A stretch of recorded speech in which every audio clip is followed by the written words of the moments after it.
on. If it's okay, let me ask you a couple questions about cryptocurrency. You've had a few opinions about Bitcoin over the years. What are your thoughts about Bitcoin today? Its role in the global financial system and just in human society in general? Well, the evolution of Bitcoin over the years is one of the things that has influenced changes in my view. It has proven itself something like 10, 11 years ago. Imagine the programming of this, and you throw it out, and that's the idea. It has not been hacked. It has operated. It is built. It has come an amazing way over that 11 years to be probably the most excited topic among a lot of people, and has been used and is now has obtained, the status of having imputed value. At the same time, it is one of those assets that is an alternative money. I think we're entering an era where there's going to be a competition of monies because of the printing of fiat money and the depreciated value. There will be a competition of monies. And Bitcoin is part of that competition, but there'll be many monies, not just crypto monies, but there'll be central bank crypto monies, but there'll be different kinds of monies. And even monies are things that you buy and sell. NFTs can become a money, a type of money. You own it and it's an investment, and you could say, I'd rather own it than own Bitcoin. Has Ray Dalio bought any NFTs? Not yet. Okay. But only just because, like, I definitely want to buy NFTs to just experience them. Yeah. Like I think I should produce one. Yeah. And I should. I should have asked that. Have you minted an NFT? You probably should, just to know what it's like. Yeah, that's right. This stuff is happening. Yeah. This stuff is real. Okay, and how it operates.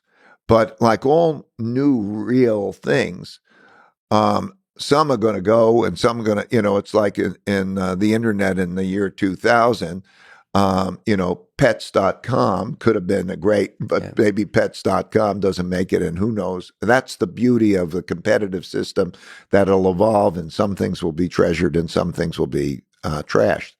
So, but when I look at it, I think we are in an environment of, what is an alternative money? A money has two purposes: a medium of exchange and a storehold of wealth. And we are looking for, and it's portable, and and it's best if it's recognized in other countries. So gold is one of those. So I look at it as an alternative gold, but I look at a number of things as alternative gold. And gold is still my favorite because of certain qualities. For example, you can't trace it. In Bitcoin, you can trace who owns it, where it's going, and so on. Governments can have that ability to trace it and so on. A gold piece of coin, it's not connected. I think not connected has benefits, particularly in a world where maybe connections can be more risky. And then also gold has been, for many thousands of years, universally recognized as a source of money. And central banks, it's the third largest source of money in central bank reserves. And I don't think Bitcoin is going to serve those types of purposes and so on. So for various reasons, I prefer gold to the other, but it's a little bit part of my mix. But then you look at it, it hit, I think, 69,000 this year is the high Bitcoin hit. Do you think it's possible? You mentioned gold. Do you think it's possible it reaches very high numbers, like 1 million that some people talk about? I don't think that's possible, because the way I look at it is there's a certain amount of it. And there's a certain amount of gold. I'll use gold as a benchmark. The amount of it is worth about $1 trillion. Total crypto is about 2.2 trillion. But let's say Bitcoin, it's $1 trillion. If you take the amount of money that is in gold that is not used for jewelry purposes and not used by central banks, and I assume Bitcoin won't be used for jewelry purposes or central bank purposes, that amount in gold is about $5 trillion. So right now, if you were to have a portfolio that has gold and crypto, gold and Bitcoin, it's worth about 20% of the value of gold. Do I think it's going to be worth more than gold in terms of that mix?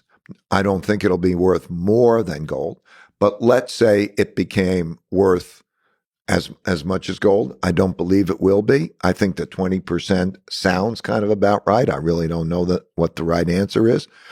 And then there's the question of what is all of that pool of money that, let's say, gold and gold equivalents relative to everything else. Does it go from, let's call it 6, 7, 8 trillion to 16 trillion? Maybe it could double. It depends what it is in the world environment.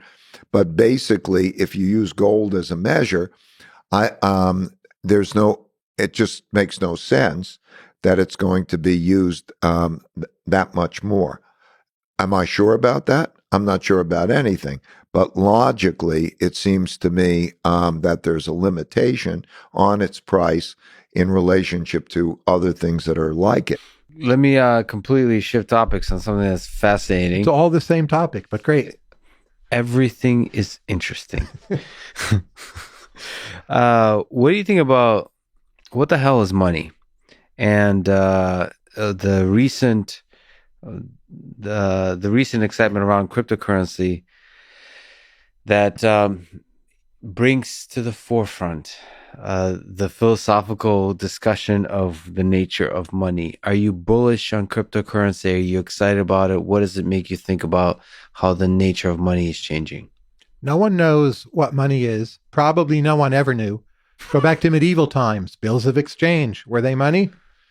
Maybe it's just a semantic debate. Gold, silver. What about copper coins? What about metals that were considered legal tender but not always circulating? Yeah. What about credit? So being confused about moneyness is the natural state of affairs for human beings. And if there's more of that, I'd say that's probably a good thing. Now, crypto per se, I think Bitcoin has taken over a lot of the space held by gold. Mm-hmm. That to me seems sustainable. I'm not short Bitcoin. I don't have some view that the price has to be different than the current price, but I know it changes every moment.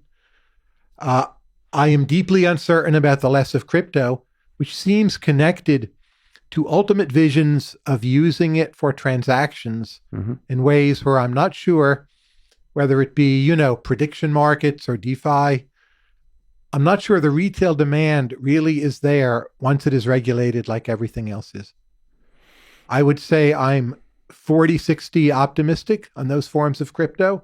That is, I think it's somewhat more likely they fail than succeed, but I take them very seriously. So we're talking about it becoming one of the main currencies in the world. That's what we're discussing. That I don't think will happen.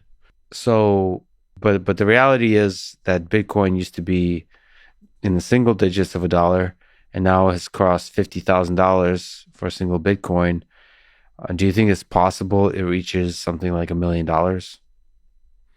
I don't think we have a good theory of the value of Bitcoin. If people decide it's worth $1 million, it's worth $1 million. But isn't that money? Like you said, isn't the ultimate state of money confusion, or however beautifully you put it? It's like valuing an Andy Warhol painting. So when Warhol started off, probably those things had no value. Yeah. The sketches, early sketches of shoes. Now a good Warhol could be worth over 50 million. Yeah. That's an incredible rate of price appreciation. Bitcoin is seeing a similar trajectory.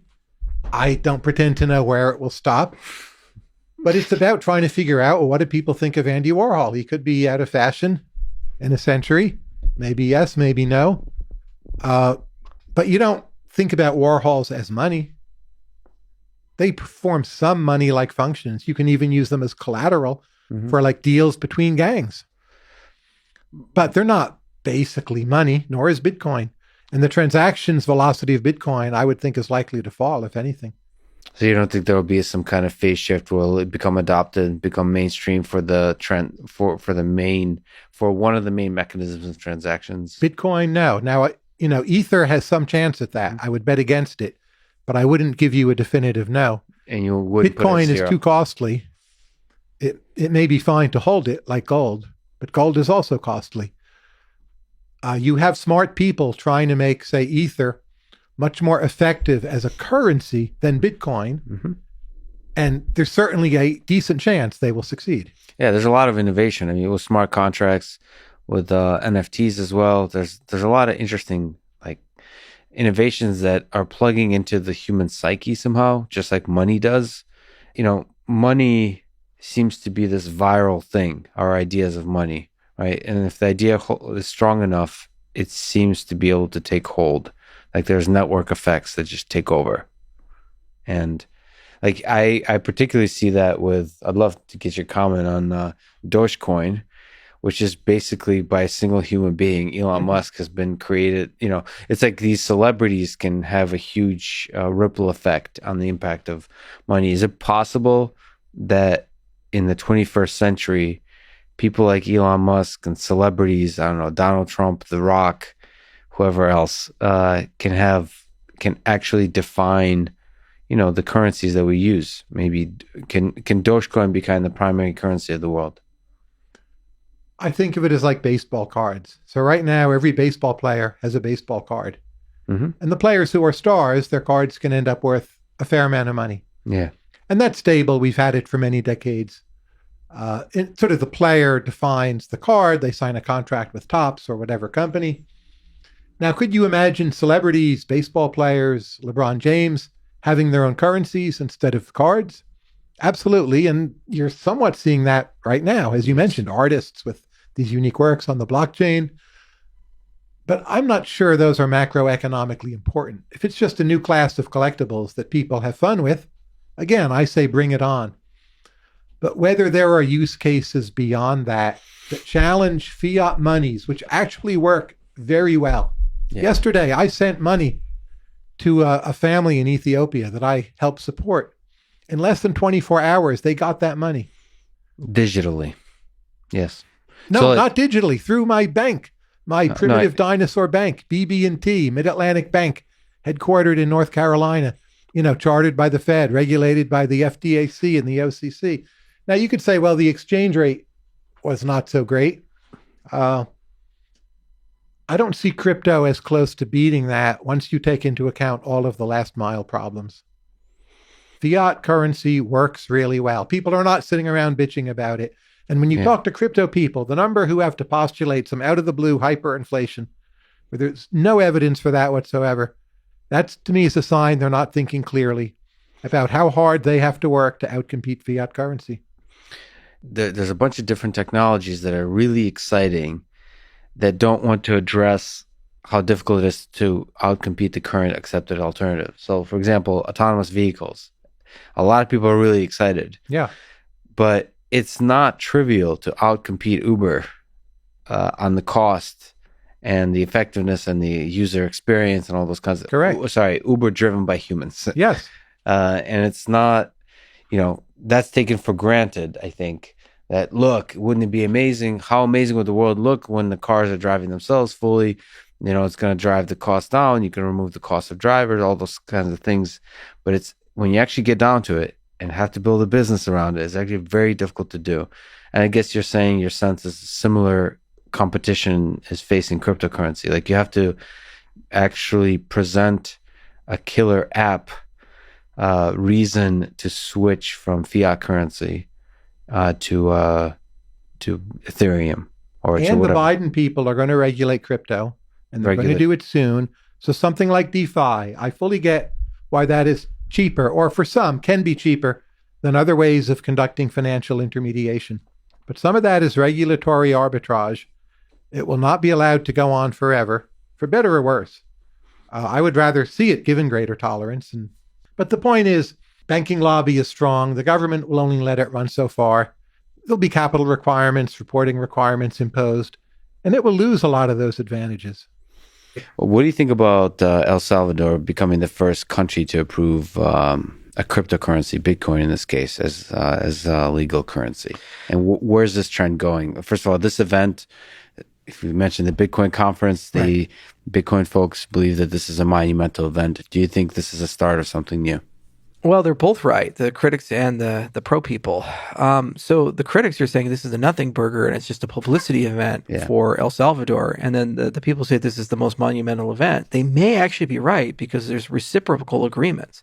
When a country issues a currency, other countries honor that usually, and it trades on forex exchanges. So if like Bitcoin becomes a recognized currency of a country, then it may be the case that the United States and European Union and others can't actually stop them from trading on forex exchanges and being treated as a currency from a regulatory perspective. Mm-hmm. So it was like a really clever backdoor into the League of Nations. And actually, we had this crazy harebrained idea years ago. We were down in Mexico at the Satoshi Roundtable, and we're like, hey, let's go buy a country. Let's go to Tuvalu and get them to do something with the cryptocurrency because they sell everything in Tuvalu, like the .tv extension and their fishing rights, and Taiwan pays them money to recognize them and so forth. So I'm like, man, maybe we can convince Tuvalu to do something with crypto. And that didn't work out so well. But now El Salvador is actually playing the game, and that's a real country. It's got like 5 million people and so forth. So we know the president's brother, and we've had some conversations there. So maybe we'll go, in the next few months and see what's going on there and do a state visit and talk to the president. But it's an interesting development, and it's one of those things that it can't quite be ignored because a nation state's doing it. On the other hand, you have to manage expectations. Is the central bank taking a position in Bitcoin? Are they actually switching over to a cryptocurrency as their unit of account? Are they now getting off of BIS and they're all using the settlement rails of central banks? Are they actually blockchaining the entire country and they have some broad, ambitious agenda to go and do all that? That remains to be seen. And so it really is a commitment there. The other thing is that if you're autocratic, these systems are not so good for you. Because the minute you adopt these types of systems, you're pushing a lot of power to the edges. Mm-hmm. So there's a world of difference between optics and actual commitment. And actual commitment is I'm prepared to accept the consequences that the state is going to lose a lot of power along the way. And the problem is it's not clear to me if some of these politicians who are pro-blockchain, and I'm not making a statement of El Salvador in particular, I'm just saying in general, are fully aware of that reality. A lot of them seem to think that somehow they can contain the blockchain genie in the bottle and blockchain their whole country, but stay president for life. Mm-hmm. That doesn't work. Once they have that power, they're gone. So do you think once they realize that this is one of the failure cases, one of the things that people are concerned about is governments banning cryptocurrency? Well, that's the China case, right? They started realizing this was a legitimate threat to capital controls and to the autocratic system that they've constructed there. And then suddenly China is starting to build its own People's Bank of China blockchain, and Bitcoin is now the redheaded stepchild. They didn't really care too much because it was great for corruption. You could evade capital controls, and so all the well-connected people, Bitcoin's bad, but then they'd have Bitcoin of their own and they could use it to send money around. But now the government's gotten very serious about it. They're saying okay, we want to control and dominate this whole thing, and it's a threat to our plan for the digital yuan to become the world standard to displace the dollar. But so the moment you have El Salvador and just more and more countries, say there'll be a country in Europe, for example, right, that accepts Bitcoin or other cryptocurrencies, Cardano, the idea is it would put a lot of pressure on the other. So there'll be like this kind of ripple effect right, that and then the individual governments won't be able to help, and eventually there'll be a superpower like, I don't know, Russia or the United States and or, I don't know, Canada. So do you see that sort of an inevitable trend where cryptocurrency takes over the world as a store of value and as a method of payments? Yeah, probably. I mean, you can do just so much more with programmable finance. Transactions in general have 5 properties. You have the asset that runs on the rail. That's what we always think about. And you can transact that, and then you have the identity, and you transact that either like one-to-one, one-to-many, many-to-one, or many-to-many. And then you have metadata. So that's the story of the transactions, like where did it take place, these types of things. And then you have the contractual relationship. So that's the smart contract component. And then you embed that within regulation. So transactions always live within jurisdictions. This is relevant to the conversation, will digital currencies take over? Because those things are right now done separately in a very fragmented and fractured way, and they're not completely globalized. And so it's super expensive to hoist up this entire system and automate things like compliance. It's usually a huge part of every bank's balance sheet. So when you look at the concept of a digital currency, you're saying all 5 of those things are programmable. And so they could be like library driven. You say, oh, I want to be in compliance with Eritrea. Okay, pull up the Eritrean library. Now you are. It's built into the transaction. Previously, it's like, go hire some lawyers and go figure out the entire code and translate some things and rah, rah, rah. And it's crazy. Just the orders of magnitude efficiency gains that you get and the increased liquidity you get and the fact that you can now represent all assets with a universal way, that financial stem cell, there's an inevitability to the victory of our industry. The challenge is, how do we deal with this with the squabbling of superpowers? Right. You know, China wants to be the new world standard. America wants to preserve that. And the rest of the world is trying to figure out how do we create something that's a bit more fair and balanced. And so crypto comes in and it potentially is both an ally and a competitor to those desires. Because if you do too much crypto, you don't need a nation state anymore. If you do too little crypto, well, you know, it's China or America. You know, so what's that sweet? At the Bitcoin conference, Jack Dorsey spoke. I believe he said Bitcoin changes everything. I think you made a video for Jack trying to explain different ideas to him. I guess describing the difference between proof of work and proof of stake, as we've talked about. Right. What do you hope Jack Dorsey comes to understand about the difference between proof of work and proof of stake? Well, I hope he understands it's just a resource. That's the entire point of the video I was trying to make, is like, dude, you're like in this cult where you think the only way to be secure is proof of work, and somehow proof of stake is less secure than proof of work. I don't even know how you put those inequalities there, because you're talking about apples and oranges. You're making different trade-offs, and there's different assumptions about the nature of the people involved, but the mechanics are the same. And so it's really more of a question of, what type of system do you prefer? Do you want mercenaries guarding Rome, or do you want Roman citizens guarding Rome? Okay, and as the Romans learn, it's better to have citizens usually doing that. Okay, and that's the only point I was trying to make to Dorsey. And, you know, I don't think he watched it or particularly cared, but it was more of a video for everyone, and to start that dialogue of realizing that the real game is not, is proof of stake better than proof of work? It's how do we go from 1 to n, and what should n be? Yeah. You just mentioned that semantical addressable web, going back to IPFS and these other concepts. Well, how do you pay for the enormous burden of storing that much data? You can create a consensus protocol for it. There actually is one. It's called Permacoin. Came out in 2014, 15. Andrew Miller wrote it, and a few other authors. I think John Katz may have been an author as well. But basically, it was just a throwaway proof of work style algorithm that only works if you have large amounts of data. Okay, so it's like your miners are like a hard drive, effectively. Proof of storage, I think you call it. Yeah, like this type of stuff. And there's been since then many iterations, evolutions of that type of protocol. Okay, so what if you throw that into your resource bag? Now you have a capacity in your system for storing huge amounts of information that's incentivized by the way the system works. And you can balance that with a proof of stake system. And you can balance that with let's say you have proof of useful computation. We may have a paper on that. Who knows? Coming soon. And what if you have a proof of useful computation where maybe you can do walkstat or something? Who knows?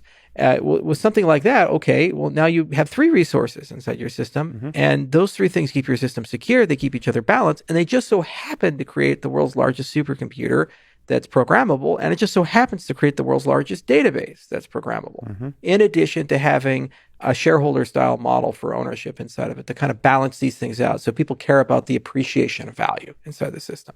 So that was my point to Jack, is you're a business guy. Why are you betting all your eggs in one crazy model that's a cult? Step away and realize that that does something. It's a tool, but saws aren't the only tool in the toolbox. There's hammers and screwdrivers and other things.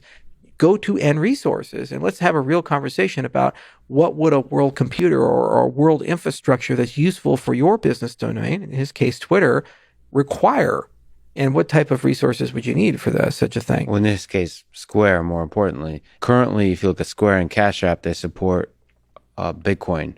You know, he is kind of all in on the proof of work idea. Not all in, but currently kind of that's the one supported I guess there's idea. Just a tip in proof of work. I love you so much, Charles. Thank you. Appreciate this. But I'm not going to run with that, even though I'm tempted to. But looking forward, do you hope Cardano becomes part of Cash App?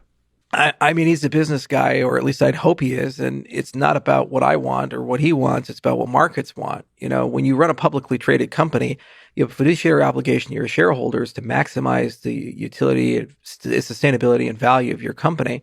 And so if he's running, a company that makes money off of these things, it makes absolutely no sense to be a maximalist. You want transaction volume. That's how you make your damn money. Coinbase was the same way. They were very maximalist in the beginning. Very quickly, they started realizing, hey, we're losing a lot of money. If we want to IPO, we kind of need to be a bit more diverse. Eric Voorhees was also a maximalist way back today. Now look at Eric. He's got Shapeshift and all these other pieces of infrastructure. He's a lot more friendly with us alties. So, Jack will make that decision. His people will make that decision, I think, based on market dynamics, transaction volume, and value to the user.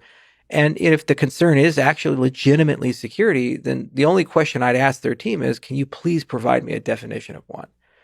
Doing POW is more secure than proof of stake as a tweet is not really a proof, okay? You need to actually come out and sit down and say, what is your security model? What do you care about? What do you value? What's the problems you're concerned about at proof of stake? And they never really get there. And that's why I call this maximally like a religion, because it's just like saying, well, the angels descended from the heavens. And it's like, well, how do you know? Well, because the Bible said so, or this doctrine said so. It's like, well, that's your evidence? Somebody wrote something down? Can you please give me a little bit more? They say, no, you're challenging the word of God. In this case, you're challenging the word of Satoshi. And all I ask for is just what is the burden of proof? We wrote the papers. We have security models. We went through the peer review process. God, that was not easy. We wrote formal specifications. In some cases, we formalized those specifications with Isabel, for God's sakes, which is not easy to do. And then we implemented it. And it's running in production with 1 million users at a $50 billion market cap. I mean, at what point do you start saying, well, maybe there's something there? And they say, no, there's nothing there and it's not secure. It can't be secure. And you say, okay, then why do you believe what you believe? And they never come back to me with an answer, ever. Well, I believe God didn't go through a peer review process when he wrote the 10 Commandments. So sometimes it works out, sometimes not. Let me ask on that same thread about that for hours. But let me ask you about the Bitcoin conference, because it is kind of, I would say, an important moment in human history. It was quite exciting in terms of size and kind of turmoil and all those kinds of things. Right. And you were there in, hot and humid Miami, I believe is the way you introduced it. Mm-hmm. So what do you make of the community of Bitcoin or that particular event in human history? What makes me sad is I remember the old Bitcoin community, and I've seen what it's become. And the old community was really fun, like the San Jose conference in 2013 or subsequent conferences. There was just a lot of people. They had no money, and they just really loved this idea of decentralized money. They loved this idea of decentralization in particular. And you could strike up a conversation with everyone. There's no ego at all. But what was really fun is just you could really get intimate friendships and relationships, great conversations with people there. It's kind of like the early days of AI. They all met in Dartmouth and all these other places. Very intimate. There was no egos. Everybody was just trying to do some really cool stuff. Now, just like those early days, there was an overestimate of how robust the solutions would be. So we believed, in 10 years, we're going to rule the whole world, right? Didn't exactly happen. On the other hand, Bitcoin grew from nothing in just 11 years to I'm in Mongolia riding camels, and the camel herder has Bitcoin in the Gobi Desert. So that's telling you that's a pretty pervasive technology if you have that level of adoption that quickly. When I went to Miami, it was unrecognizable. Everything was so commercial. Half of the vendors at the conference were like watches that were cost $500,000 and they were covered in diamonds. So when you see that kind of materialism leak its way in, it first is repulsive. The other thing was there was no, I remember one of the first conferences, Mo Levin's conference in January of 2014, the North American Bitcoin Conference, ironically in Miami, there was a Bitcoin Help Center booth. Dima ran it, and a few of the other Bitcoin OGs ran it. The core developers actually came over, like Jeff and others, who were there and sat at the booth, and anybody come up, ask a question. Anything you want to ask about Bitcoin. And it's like, that was the culture. Just help people, welcome in. There was no help booth there. There was no notion of that. There were 6-hour lines and superstars and things like that. And again, it was always the same thing. Look how much money all these people have made. And the whole point of Bitcoin was to redefine the notion of money, redefine the notion of value, these types of things. So it just, I'm no longer part of that. And it made me sad because I really enjoyed being part of how I got started was the Bitcoin education project. I did a class on Udemy. I gave it away for free. I had 80,000 students and they would email me. I got 5,000 emails before I stopped answering them. And everyone come in and ask me some question about something, sometimes arcane, sometimes trivial. And I'd take the time to sit down and answer the question or forward the email to somebody I knew who could answer that particular type of question. And there were some amazing people in the early days, like Mike Hearn and Gavin and others. And they were just super committed. And Mike's case, he knew Satoshi. He actually emailed him back and forth because he was around 2009, 2010. He did the Bitcoin Java client. And Satoshi was all excited. He's like, oh, wow, Bitcoin can come to a cell phone. This is really cool and exciting. And then what happened? Mike left Bitcoin in 2013 over the whole big block debate that happened. They just treated him like dirt, like he was subhuman or something. So I don't know. The culture has changed a lot, and it's, if they like it, it's good for them. They can enjoy their religion, But sort of in that whiteboard presentation, you gave these 3 phases, and you're kind of implying that there'll be end phases to this whole evolution, and Cardano is just like the cutting edge. But if you look back to Bitcoin, how would you compare Cardano versus Bitcoin? Sort of where we are, how we started, and how it's going. Okay.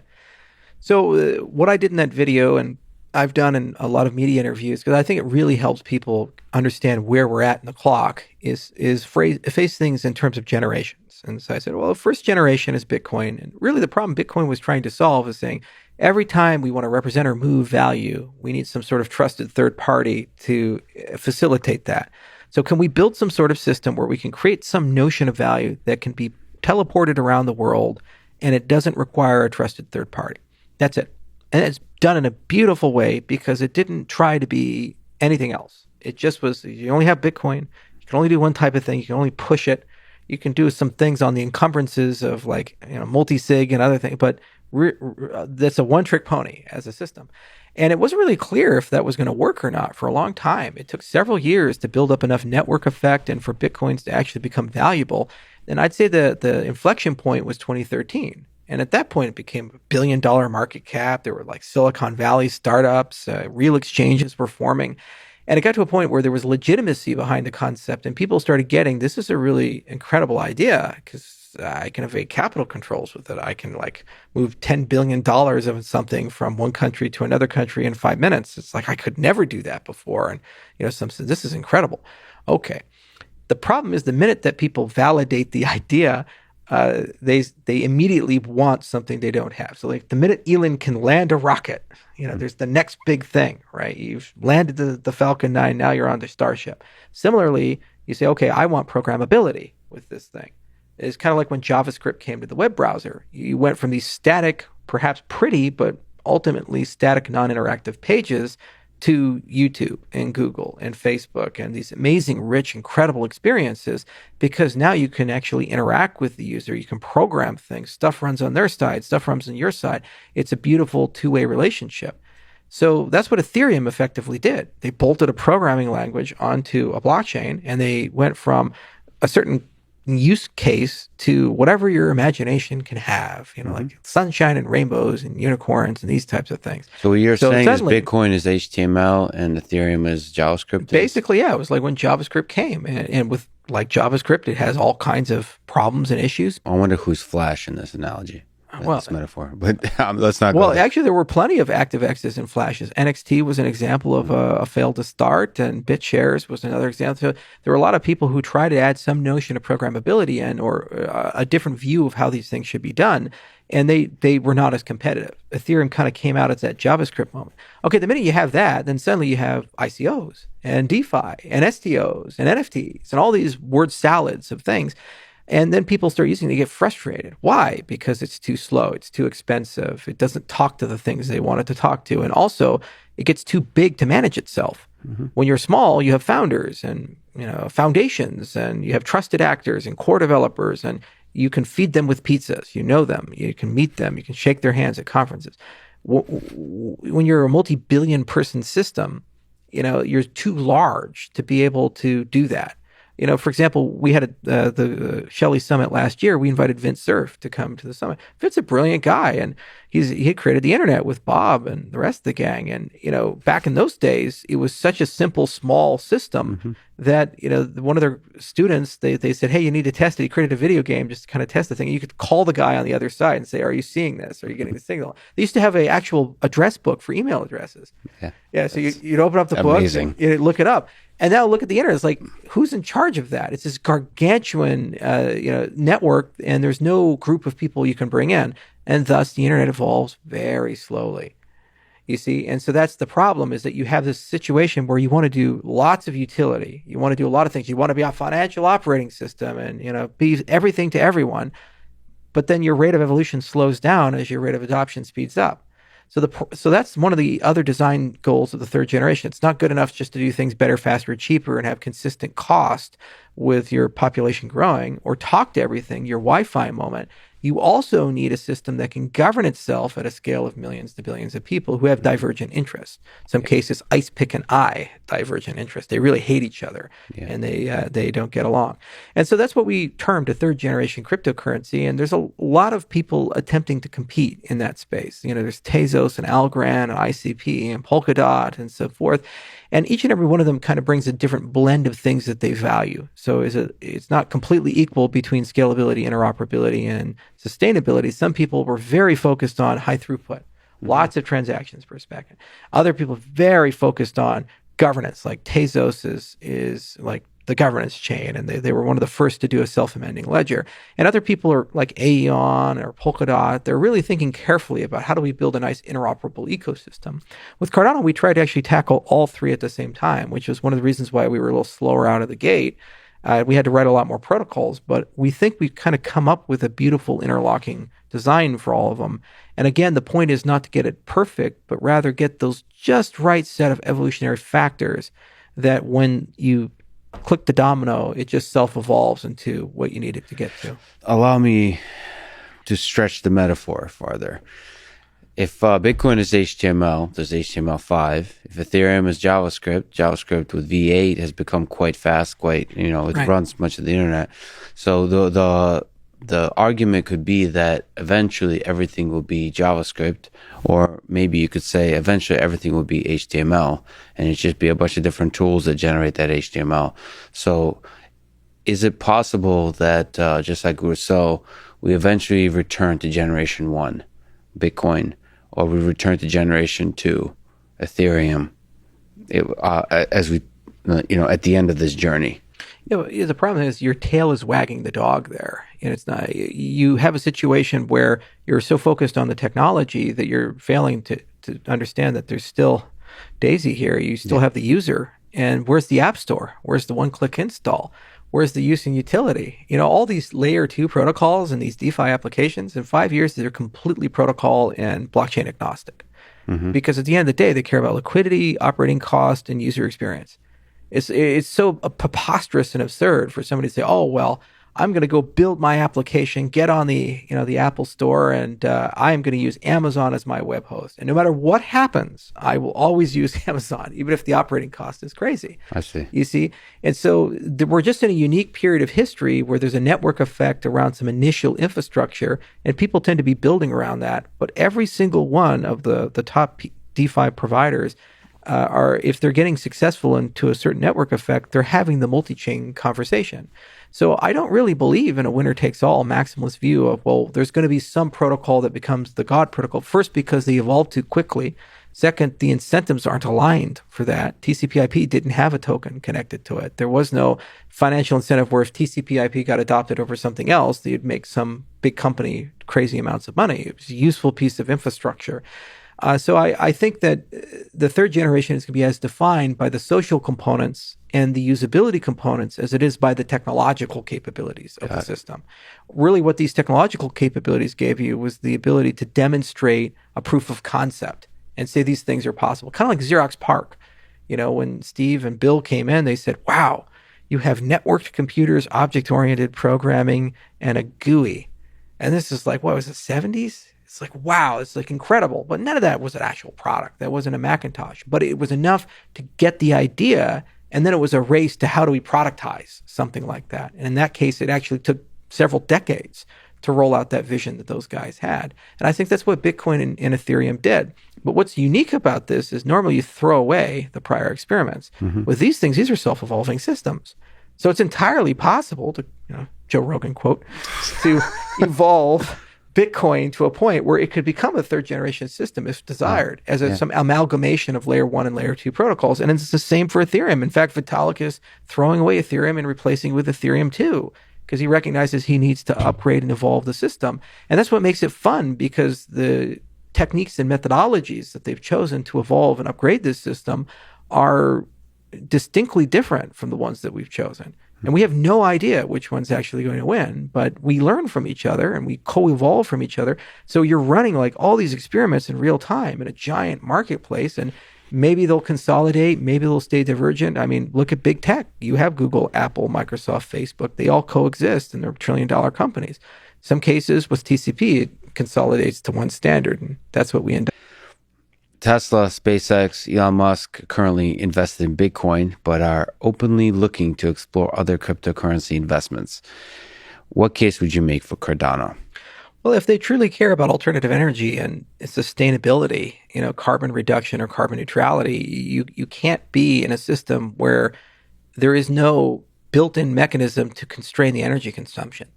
With proof of stake, energy consumption is a negative. You want to minimize it. If you can get the same amount of stuff done on a Raspberry Pi as you can a big server, you're going to do it on the Pi, because ultimately that server cost and then energy cost is coming out of your budget.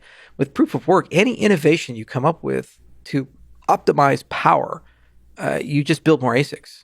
Because you say, it's 30% more power efficient. Great, buy 30% more. You keep adding to the work set because you want more hash power, more share of the pie. So you have no energy savings component. And I know these people are saying, well, there's a lot of wasted energy in the grid, and this is kind of incentivizing using that wasted energy, and it's a better way of storing it than batteries because you're now storing it as a Bitcoin instead of storing it as energy. Okay, maybe there's some truth to that, but anyway, it's just the energy is a critical point for you. And that's exactly right. The energy is a critical point for me with Tesla, because they assert to be an alternative energy company.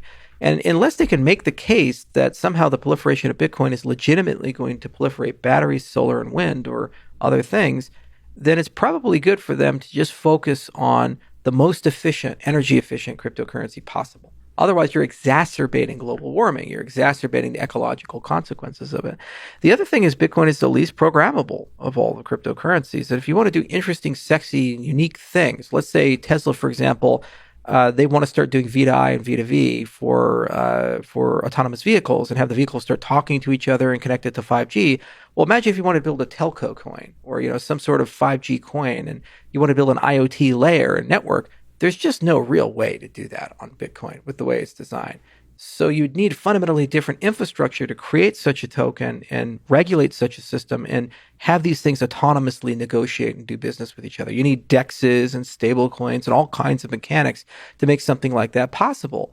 Well, that's really beneficial to Tesla if they could figure that out, because they could create like an information sharing incentive scheme where if the cars talk to each other, including other branded cars like GM cars and Fords, they could now actually get data from those cars through a marketplace and exchange for the benefit of autonomous driving or for the benefit of understanding road conditions or safety enhancement and so forth.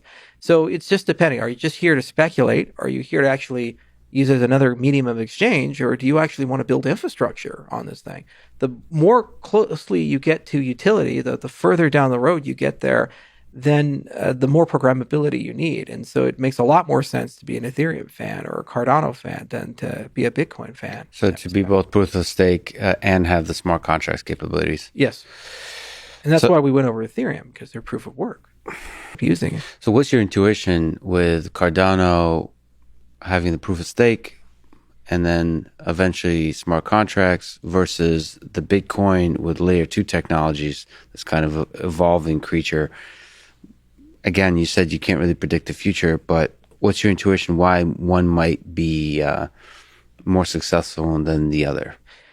So the problem with Bitcoin is it is so slow. It's like the mainframe programming of the past. And it's the only reason it's still around is because there was so much invested in keeping it around that we just kind of have to leave it there. And one day COBOL will die.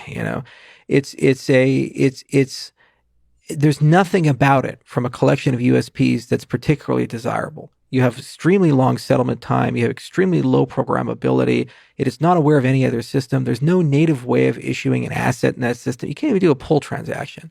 I mean, you can't do anything that's interesting or unique there. And yeah, all due respect, it's, mafia, all due respect, Tony. You got some problems. You need come to lose to me some weight. on the day of my daughter's wedding. I know. So, all due respect to the Bitcoin people, it's like an amazing, incredible first generation thing. And we're all here because of Bitcoin. Mm-hmm. But the problem is you have to upgrade the damn thing. Just because you were a high school football star doesn't mean that 30 years later, you're still a high school football star in the same shape. You got the beer belly, you're old, you're not doing this thing again. And that's what Bitcoin has to do. There's fundamental improvements that I think Bitcoin can make at the protocol level that would actually make it an incredibly competitive system. Like if they wanted to keep Nakamoto consensus, proof of work, there's ways to enhance proof of work. I mean, Emin Gansir did this with Bitcoin NG. Pramod Viswanas did this with Prism. Make it 10,000 times faster, and you don't compromise the fundamental security assumptions that the system has. You can add programmability to it. Blockstream created a language called Simplicity. So there's actual ways to extend, and we did this with Cardano with the extended UTXO model. There's ways to extend what Bitcoin has, keep the philosophy, the accounting, the way of thinking about transactions, but then suddenly you can now do DeFi and other things. But what they've done is said, we will not evolve the base layer at all, and we're just going to build all this layer 2 stuff, which is usually highly fragile and centralized and requires enormous effort at the base level to do anything. It's not a coincidence Vitalik started as a color coins guy and a master coin guy, hanging out in those circles. He was trying to innovate and do things in Bitcoin, and it was so hard and difficult that he started diverging and going and doing things in a different system entirely. I knew the Mastercoin guys, JR, and all these people. They were maximalists. They really wanted to build something cool and exciting for Bitcoin.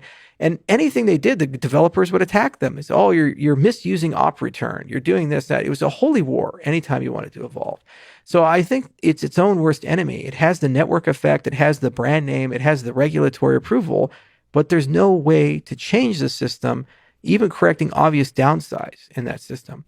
Now, what's really cool is Ethereum doesn't suffer from that problem. It's getting to a point where it has a similar network effect to Bitcoin, but the community there is completely different in culture. They love evolving. They love upgrading, sometimes a little too much. And so that means that if you look at the trajectory of things, if I had to bet just those two systems, Bitcoin or Ethereum, I would say 9 times out of 10, Ethereum is going to win the fight against Bitcoin if it was the only competitor. But obviously we're here and a lot of other people are here. So there's different things going on. So it's a much more complex game. But I think that's always the key, zooming out a little bit, set the technology aside and the word salad of cryptography aside, because it's too much. What you have to always do is say, what incentive does the system have to evolve? And when you look at things like Android and the App Store and these analogous platforms, you say, the evolution is user-driven, and there's a financial incentive for the user to participate. So if I had to look at the trajectory of this thing, come back 10 years later, it's probably going to have millions of applications and lots of stuff going on because that's the way the system was constructed. Okay, it makes sense. When you look at Bitcoin, you say, what is the incentive to evolve the system? There's none. What is the incentive for the system to get more competitive? It's not. In fact, it's the opposite. They've turned it into a religion. I was in Miami at this Bitcoin conference there. I had a toilet paper roll thrown at me that had shitcoin written on it. You have Max Kaiser out on the stage, doing his best Rick James impression. Was he the guy that did the F Elon? Yes, Elon? yes. And so wonderful. You're watching this stuff and you say, okay, first, why would anybody want to join that? And then second, where is the conversation about how do we achieve something? I started with Cardano the end in mind. I said, we really want to sit down and build this financial operating system. And the definition of success is the poorest person in the world has access to the same system as the richest person in the world, and they both get treated fairly. We've never had that happen before. Okay, that's something. You can agree with it, disagree with it, say it's boiling the ocean, it's impossible. At least I have something. I can't for the life of me understand what the hell is the point of Bitcoin. When I joined the Bitcoin space way back in the day, it was, hey, we hate the dollar, and hey, we like gold a lot. Let's create digital gold. Let's build a payment system. And then it just kind of went all these different directions, and nobody can actually tell you what Bitcoin is for. It's a store of value, okay. There's some proof of work thing where maybe you're like incentivizing alternative energy to be produced. I don't know. It's like nobody really knows the philosophy. There's no direction. And they say, but don't worry, just buy and hold, and everything will sort its way out. I believe it's HODL. Yeah, HODL. What about the idea of digital gold? So trying to replace this particular physical material that is gold and transfer into the digital that's space. Something. Okay, let's do that then. And just say that's all it does. Then why are we doing Lightning? Why are we doing any of these other things? Because you don't really need with a commodity, a digital commodity, high throughput. You can have slow settlement. You can have high transaction fees, all these types of things. And that's fine. Okay, that's something. Pick it. Well, the idea is to try to come up with technology like the Lightning Network that could have something like gold, but then still build an economy around it. Something with high throughput transactions. And have we ever built a successful banking credit system off of gold? Never. It never works because there's too much volatility in the underlying asset. Would you take a gold-denominated loan for something? If somebody says, all right, I'll give you 5 bars of gold to go buy this car and pay me back 5.5 bars of gold. Nobody would know in 5 years where they come out in that kind of arrangement. The idea is that the gold is used for the settlement of transactions, and then the actual economy is operating outside of gold. And then you kind of connect back to gold. So we have to go back to the gold reserve, and we tried that for a long time. It didn't really work in a modern global economy. We had the Bretton Woods Agreement and all these other things. And so I understand what you're saying. And maybe there's some merit to that. But if that was really in earnest where they want to go, then the conversation should be about, well, how do we make it easy for layer 2 protocols to interact with Bitcoin? So why is simplicity not built into it? Why is it taking so long to do schnorr SIGs? Why is it taking so long to do all of these obvious upgrades, which are cryptographically low danger? Also, NEPA POWs. Non-interactive proofs of proof of work. There's no cost to doing that. It's just a property of proof of work where certain puzzles are more special than other puzzles. And by noticing that, you can create these beautiful proofs that allow you to have sidechains and light clients. It's not compromising security of the system. It's just something you get for free with proof of work. Those came out in 2016. There's derivative workfly client floating around. Where the hell is it? Yeah. This is the frustration that I have is like, if you really are serious about this whole Lightning and gold economy thing, I love choice. I'm a libertarian by nature. I love competition. And, I read all those books. I read Ludwig von Mises's work and Murray Rothbard's work. And I love what Hayek had to say about private currencies. Let's go try it. That's great. But then you have to have some focus and commitment as an ecosystem. And the excuse they use is, well, no, we don't because we're decentralized. And because we're decentralized, we don't need that. As if there's some sort of guiding swarm intelligence that will naturally push the system in that particular direction. But then you ask, well, how do people measure the success of Bitcoin? Is it the fact that they've actually achieved lots of transactions and lots of actual economic activity and lots of businesses accepting Number Bitcoin? go up. It's the price. That's what they do. And that's the only thing they pay attention. That's why this is the most attended Bitcoin conference in history. Not because somehow Bitcoin got so much more adoption. It's because this is the highest price point Bitcoin has ever been this year, over 30,000. So first of all, let me state that Charles, for the most part, is purely objective. The bias that comes in, for the record, I want to say that I have heard, because you mentioned the mafia, that you prefer Goodfellas over the Godfather. So a man who prefers Goodfellas over Godfather, you take it for that opinion for what it is. I actually had to think about that one for quite a bit. I think. Oh, come on. Joe Pesci was so good in that He's movie. incredible. I also love Casino and those big glasses on De Niro. I love it with Sharon Stone. But we could talk. Let's put it this way. I certainly working very hard with a great team to give the best blockchain that one can demand and enjoy. And that said, I really believe that there is going to be, it's not a winner takes them all. So it's going to be a few blockchains and each one is going to have its own brand and it's going to be great at something. And sometimes is a scalability, sometimes is ease of use, sometimes is a thing. And it's important to have a dialogue between these things. And I'm sure, and I'm working very hard to make sure that is one of them. But I don't believe that, is even desirable to have, a winner takes all, because we need to express different things, but the important thing is going to have enough interoperability with various systems so that you can transfer your assets where you have the best tool to service them, whatever your needs are at the time. So there's an idea, I don't know, they call themselves Bitcoin maximalists, which is essentially the bet that the philosophy that Bitcoin will eat the world. So you're talking about it's good to have variety. Their claim is it's good to have the best technology dominate the medium of exchange, the medium of store of value, the money, the digital currency space. What's your sense of the positives and the negatives of that? So I feel people are smart, and it's going to be very hard for anybody and to win. Bitcoin to win. And because people want more and more things. Yeah. There is an Italian saying that goes as translates well, I think. It goes, the appetite grows while eating. Okay? I think you understand what it means. Yes. So I say, I'm not hungry. Oh, it's okay, food. Oh, let me try this and that. So we want more and more and more. And when you find something like Bitcoin, which I already had very good things to say, but it does something very well, but is static. Mm-hmm. I mean, store of value, yes, I think it's a great way.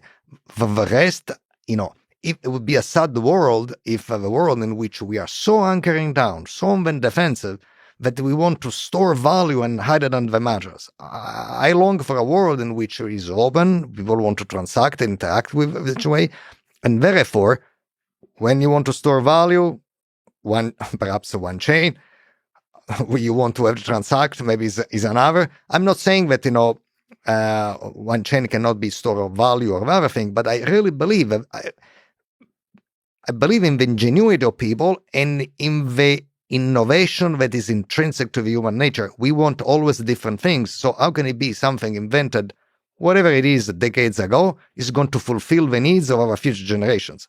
I'm not going to fulfill my needs, let alone one of my kids, or their kids. We are going to have a different world, and things will evolve. So you believe, so you believe that intelligent life is ultimately about adaptability, yes, and evolving. So static is static loses in the end. Yes. Let me ask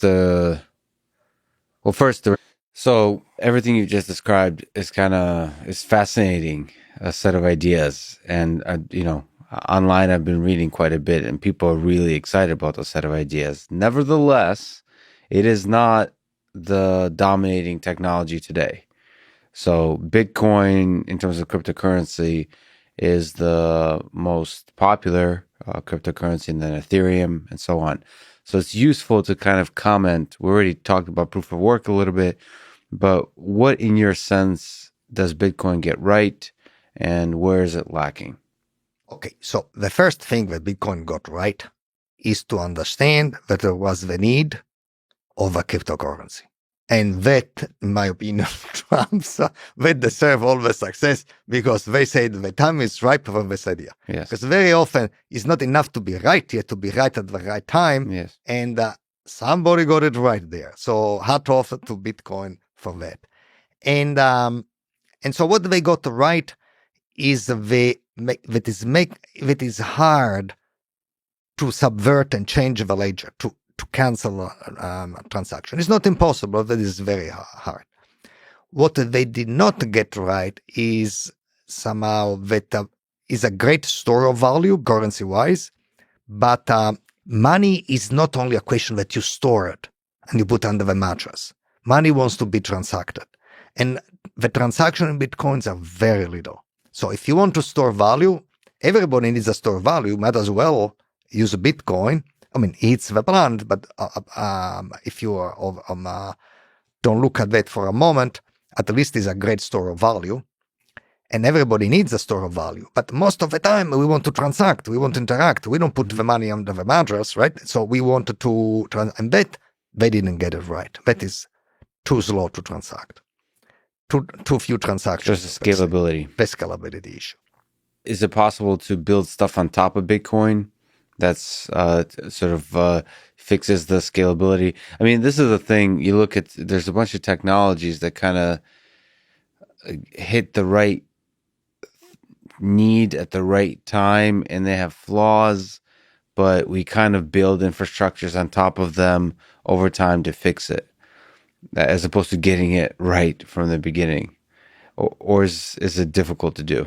Well, that is difficult to do. So you're talking to somebody that when I decided to throw my hat in the arena, and I decided, first of all, as I said before, I much admire my predecessors. I mean, they got it right, a lot of things, and I really am admired for that. But, I had a choice to make. Either I patch something that has holes all over the place, or I start from scratch. Yeah. I decided to start from scratch, because sometimes it's...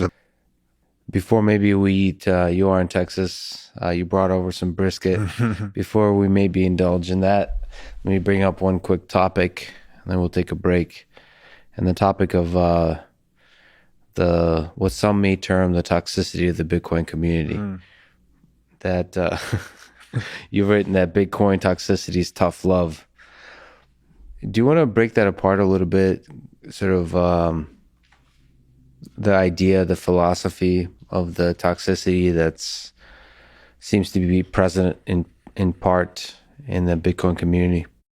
Yeah, we were talking about this a little bit before we recorded, and I've been through the gauntlet with Bitcoin toxicity as well. I came into this space professionally in 2017. I was originally running a multi-strategy crypto asset hedge fund, and my initial investment thesis on the world was that, Bitcoin was a big deal, but there were all these other exciting coins and projects and ways the technology was going to be used. And that view of reality met this immune, I guess you could say, as an ideological immune system, this Bitcoin toxicity, and that it's kind of a filter that's trying to catch bad or useless or even scamming ideas that this space is very well known for. As we've touched on today, Bitcoin, in my opinion, is this world-shattering innovation, but it's in a sea of the most scammy stuff ever, right? Anybody can go and create a coin. So you can go and launch one immediately online, and you can throw up a website, an advisor page, post a white paper talking about how great your technology is going to be and how it's going to change the world. And then you can raise $30 million in Bitcoin or Ethereum in 30 seconds kind of thing. So it's drawn in a lot of this scam artistry, you might say. And I think people living through that, because there is this natural predilection for people when they first come into Bitcoin, you're excited about it. Then you get lost in the shitcoin universe. And then just looking at the market success of Bitcoin versus, and when I use the word shitcoin, you say with all the love in the world. All the love in the world. I guess you could call me a toxic maximalist in some ways. Although I consider myself a freedom maximalist, not a Bitcoin maximalist. Yeah, I saw that line. That's a good line. Bitcoin, tracking the market success of Bitcoin versus alternative crypto assets, the signal is very clear that Bitcoin has outcompeted all of them. So I think that Bitcoin cultural toxicity has evolved as an immune response to those bad ideas, which is actually, if you think about it, kind of is a tough love, right? You don't want new entrants to the space to get lost in shitcoin jungle and learn the hard way, the way many Bitcoin maximalists have, that the real innovation is Bitcoin. But like an immune system, I think it can also go too far. And so I think it's useful when it is defending the space from false narratives, we might say, but it becomes detrimental when it's attacking people that are inquiring about Bitcoin, or people that are approaching Bitcoin with a good spirit and good intention and a desire to learn. Because then at that point, it's actually impeding the free flow of ideas, which, the example in your clip that was totally taken out of context. And then you're literally just saying, I'm here to learn and contribute. I think I've got some stuff to do. And then people attack that. Like, that doesn't make any fucking sense. It's like you're attacking someone who's approaching it in a good spirit and asking questions. Yeah, and I think sometimes talking about it, the toxicity in the Bitcoin community as an immune response, has a negative effect of giving it a pass. Because like it almost says, look, it equates it with the human immune system, which seems to do a really good job. And so you could say that the toxicity has a lot of features in the sea of fraudulent projects that steal money from people. It's really useful to make sure that you give people the harsh truth about who is and isn't a scammer. You have to take it apart, take it away from that metaphor of the immune system and look at basic human nature. And human nature can go to some dark places, which is, it's sad to say that some people, maybe many of us, can enjoy for its own sake the toxicity, the mockery, the derision. And you stop being part of the immune system that makes a successful idea propagate and start being a sort of a destructive virus yourself. And that's something I think about because I am new to this particular immune system, but I've explored other immune systems. And I think you understand this world much better than me, but I tend to prefer sort of love as a mechanism for spreading ideas, to err on the side of love and kindness, and almost like open-mindedness in a way where you're constantly lowering yourself in the face of other ideas, constantly questioning yourself. But I think I understand that that might be more applicable in certain contexts, like maybe in the space of science or something like that. But in the space of Bitcoin, as it currently stands, there's so many people that are trying to scam others out of their money that the kind of harshness required is different. Nevertheless, I do want to put it on people like yourself and others who I know you wouldn't consider yourself this, but you're one of the faces or leaders in this space, to call people out a little bit, to inspire them to be more loving, I suppose. But it's difficult because you want to walk that line carefully. You don't want to be too loving and open-minded. Otherwise, your brain falls out. I get it. It's a difficult balance to walk. It is subtle and it's nuanced and it is difficult to walk. And I think that's why I try to say tough love, because when we're young, we may have certain ideas about the way we want our life to go, but then maybe our parents are not letting us do certain things, and we think I know when I was a kid, when I was in 5th grade, I wanted to get my ear pierced. My mom wouldn't let me do it, and I was, oh, come on, Mom! I thought it was so cool. And then 2 years later, I'm like, thank you, Mom, for not letting me get my ear pierced. I think it comes from a place of good intention, that they have asked themselves that question, right? That they've been inquiring in why not this crypto asset or this crypto asset, and they've done the exploration. They keep coming back to Bitcoin, and they've seen people being taken advantage of. But to your point, it's like this tough love can become detrimental, just like the immune system can become detrimental, right? It can overreact and it can actually harm the human body. So I would say that it's such a tricky and nuanced topic that even biology hasn't figured it out, right? A lot of people have autoimmune diseases.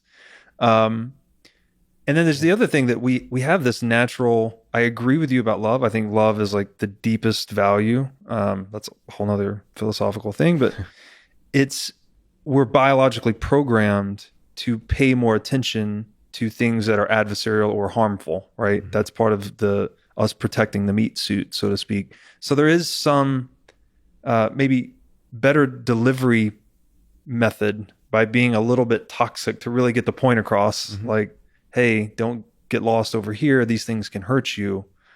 really try to focus on Bitcoin, but the toxicity of that message, I guess it increases its ability to penetrate the individual, but it can also go too far. So it is very... It's interesting, but I almost to push back a little bit. Toxicity is a funny word. I think maybe another way to say it is I brought up like Christopher Hitchens and somebody who, like, okay, you might say is toxic or something like that, because he's basically a intellectual powerhouse who's also a troll. So he's constantly, it's like guerrilla warfare in the space of ideas. He's very harsh in his disagreements and criticisms, but it's done with incredible grace and skill and poetry. So we could use more of that. We could use more of that. So toxicity, just like these are just words. They can mean a lot of different things, but disagreement doesn't have to be done with love, but it should be done with skill if it's to be effective. So there's a lot of ways to be effective in guerrilla warfare, but you want to learn how to shoot or whatever the weapon you're using and to do it well. Some people do it better than others, and it's worthwhile to learn to do it well. Again, I prefer love, but even love, you know, just because you think you're communicating a good idea, which you very well may be, doesn't mean it also doesn't require skill to do the communication well. Whether it's disagreement and harsh or more agreement and loving and so on. Yeah, I think very fundamentally that all of our decisions, you know, we alluded to earlier that every decision is an expression of value, right? Every action we take, they ultimately come from fear or love. Fear would be something much more in the biological domain, where it's like we're trying to protect ego, we're trying to behave selfishly. This is the domain of sin, you know? I don't know all the sins, gluttony, greed, sloth, wrath, lust, pride, envy, like these are all selfish behaviors. Whereas something like love is it's morally superior in that it's more selfless. I don't know that we can properly define love with words at all, but I would say maybe like selfless action could be kind of a generalization of it. And in that way, it is really hard. To your point, it's hard to love in a world that has a lot of conflict that might make you fearful if you're really focused on your meat suit. But if you're focused on the bigger picture and you're focused on others and legacy and life, that there is a way to do it. And that's why I actually think Christ, that is the highest moral aim, right? He met all of the vitriol in life, you know, betrayal, hate, violence. He met it all with love, and he met it with compassion. And that's why, like, regardless of if you believe that he actually lived or any of this, he is symbolic of the highest moral consciousness possible. And, you know, Carl Jung would say that that was a suitable alternative to psychoanalysis, was actually setting your moral aim higher and striving towards it diligently. So, I mean, I agree completely. We need more of that in the Bitcoin space. We need more of that in the world, frankly. In the world, yeah. And these things, they're all intertwined. You know, we touched on the beginning, all of us get to decide, but the world does influence kind of if we adopt fear or love. But it takes, I don't know, it takes good systems, and it takes, I guess, good leaders to set an example. Yeah, I do believe that there's like individual people can have a ripple effect. Mm-hmm. So that's what I try to do, sort of embody I'm just one ant. Yeah. But one of the things I have faith in is, I'm trying to do that more. I know this is a podcast, but I'm trying to do less talking and more doing. I've been disappointed in myself, if I'm being honest, how much talking I've been doing, you know, as opposed to, like in my own private life, I live the thing I talk about, but I also haven't created much, you know, and I believe in the power of individuals that create stuff, like create an idea. Yeah. Through those individuals that try to create something new, the world progresses. And hopefully there's more and more of those people. I think this is a good place to ask. We asked the what is money question. Mm-hmm. What is Bitcoin? That's a question as complicated as what is money. I think if you get a general understanding of money from a number of angles, that we could say Bitcoin is the most superior monetary technology that has ever existed. So one of the most superior implementation of the ideas of money that you talked about. You talked about money as speech. You talked about money as an idea. You talked about money as sovereignty. Yeah. So we're attaching the concept of money, to your point, to whatever tool best satisfies those properties of money or best renders those services we need from money. And as you said, you're using the word tool and technology interchangeably here. Yes. And another thing to think about here is that we think often in terms of goods or services, but actually everything is a service. So it's not the physical properties of this pen that I find valuable. It's the services that it renders to me. That I want to write a letter. This serves me by allowing me to lay ink on paper and communicate information. So value, humans attach value, as we alluded to earlier, to services, not goods. So the properties or the services that money renders that human beings value are those 5 properties: divisibility, durability, recognizability, portability, scarcity. Metals best satisfied those services historically, but Bitcoin, as the most superior monetary technology in human history, essentially perfects them. It's as close to perfection as we've ever been. So in terms of divisibility, each Bitcoin can be broken down into 100 million subunits called a Satoshi. It could, if that divisibility were ever a problem, which actually, there was a question that came up recently. If you divide the world population by the total supply of Bitcoin, you end up at like 0.3 Bitcoin per person. Call it 300,000 Satoshis per person.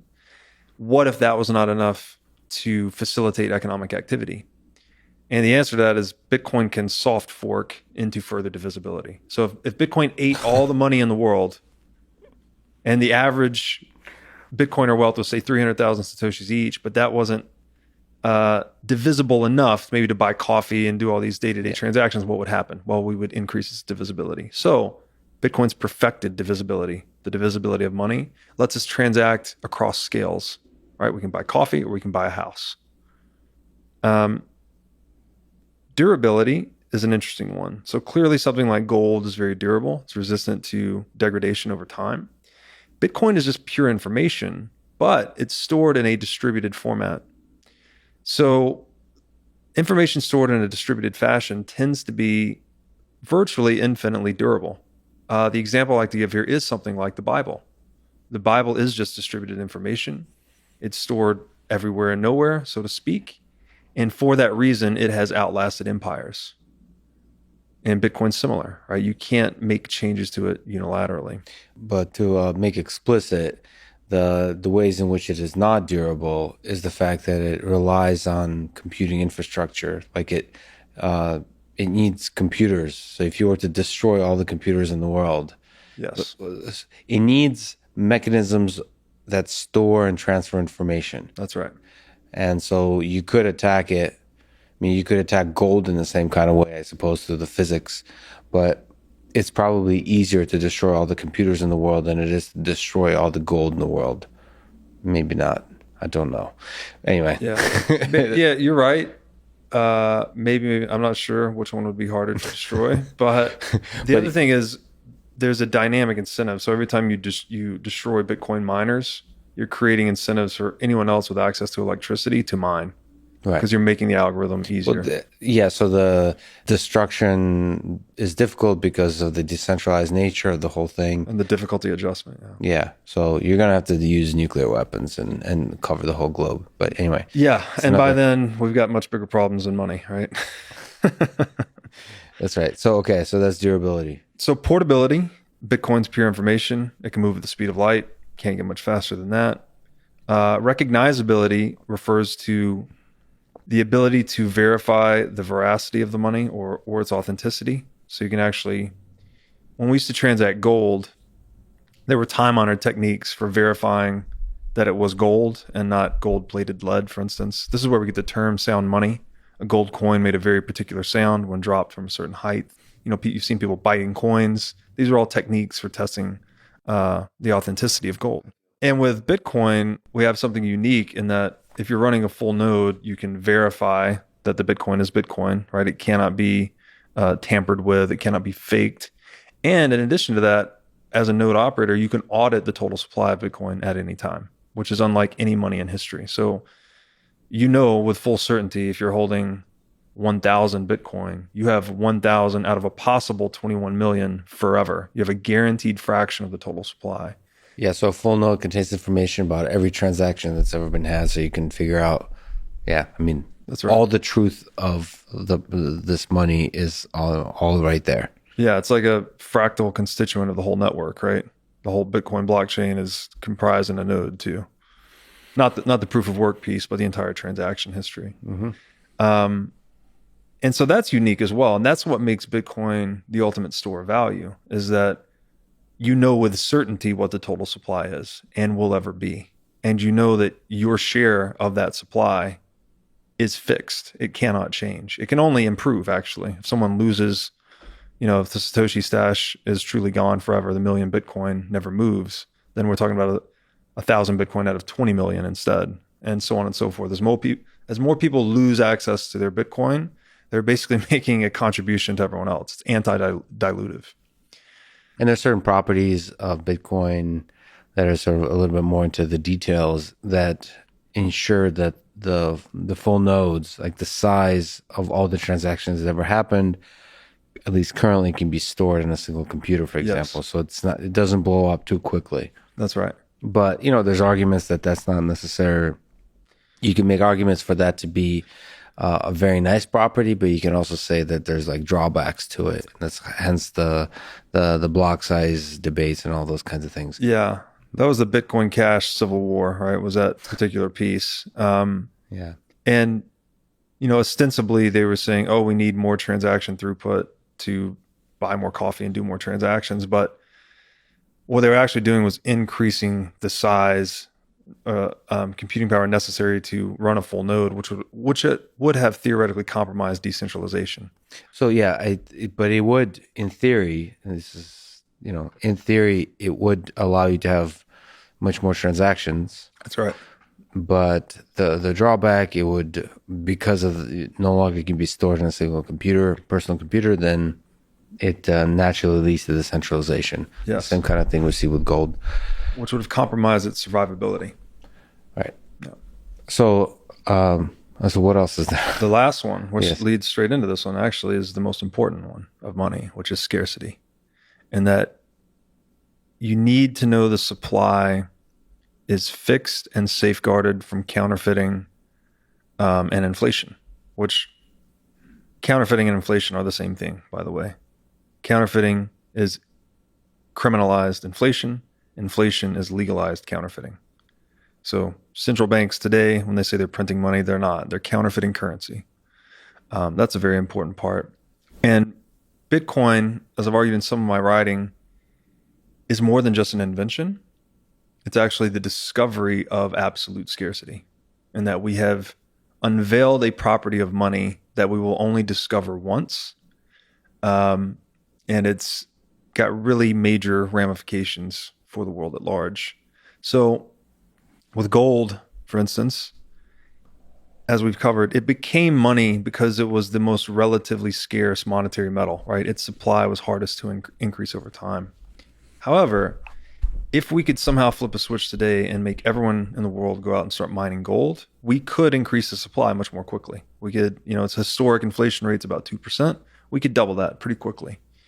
Bitcoin, it is not possible. So no matter how much effort and energy and capital and operational expenditure we pour into the mining network, we cannot deviate from its fixed and diminishing supply curve from between now and the last Bitcoin being mined in 2140 because of the difficulty adjustment. It's adapting to human action, actually. So the harder we pursue it, the more that it recedes, and then the less we pursue it, the more available it makes itself. And it's a real major breakthrough because it's the closest thing to perfect information we've ever had in an economy. And perfect information is this, it's a theoretical but unattainable state of the market where all market actors have all the relevant information about everything so that they can compete as efficiently as possible. And in a state of pure information, perfect information, we have perfect competition. And in perfect competition, we maximize wealth generation. So we're competing as freely as possible from coercive and violent impediments. And so I think Bitcoin, in that sense, is going to pull the world closer to a state of perfect competition than we've ever been before, which would increase wealth generation to an extent we've never seen before. Many of the things you said about Bitcoin also hold for other cryptocurrency technologies that followed after. Can you say something to why you think Bitcoin is the superior technology from a pragmatic truth perspective than, say, Ethereum, but also other crypto, like Bitcoin Cash, like other hard forks of Bitcoin, and or maybe things that might yet to be tools yet to be invented? Yeah. So this is a good point of argument because a lot of people have countered me and said Bitcoin cannot be absolute scarcity because you can fork it and create something with the same properties as Bitcoin or potentially even better properties, right? You can create something with a deflationary monetary policy.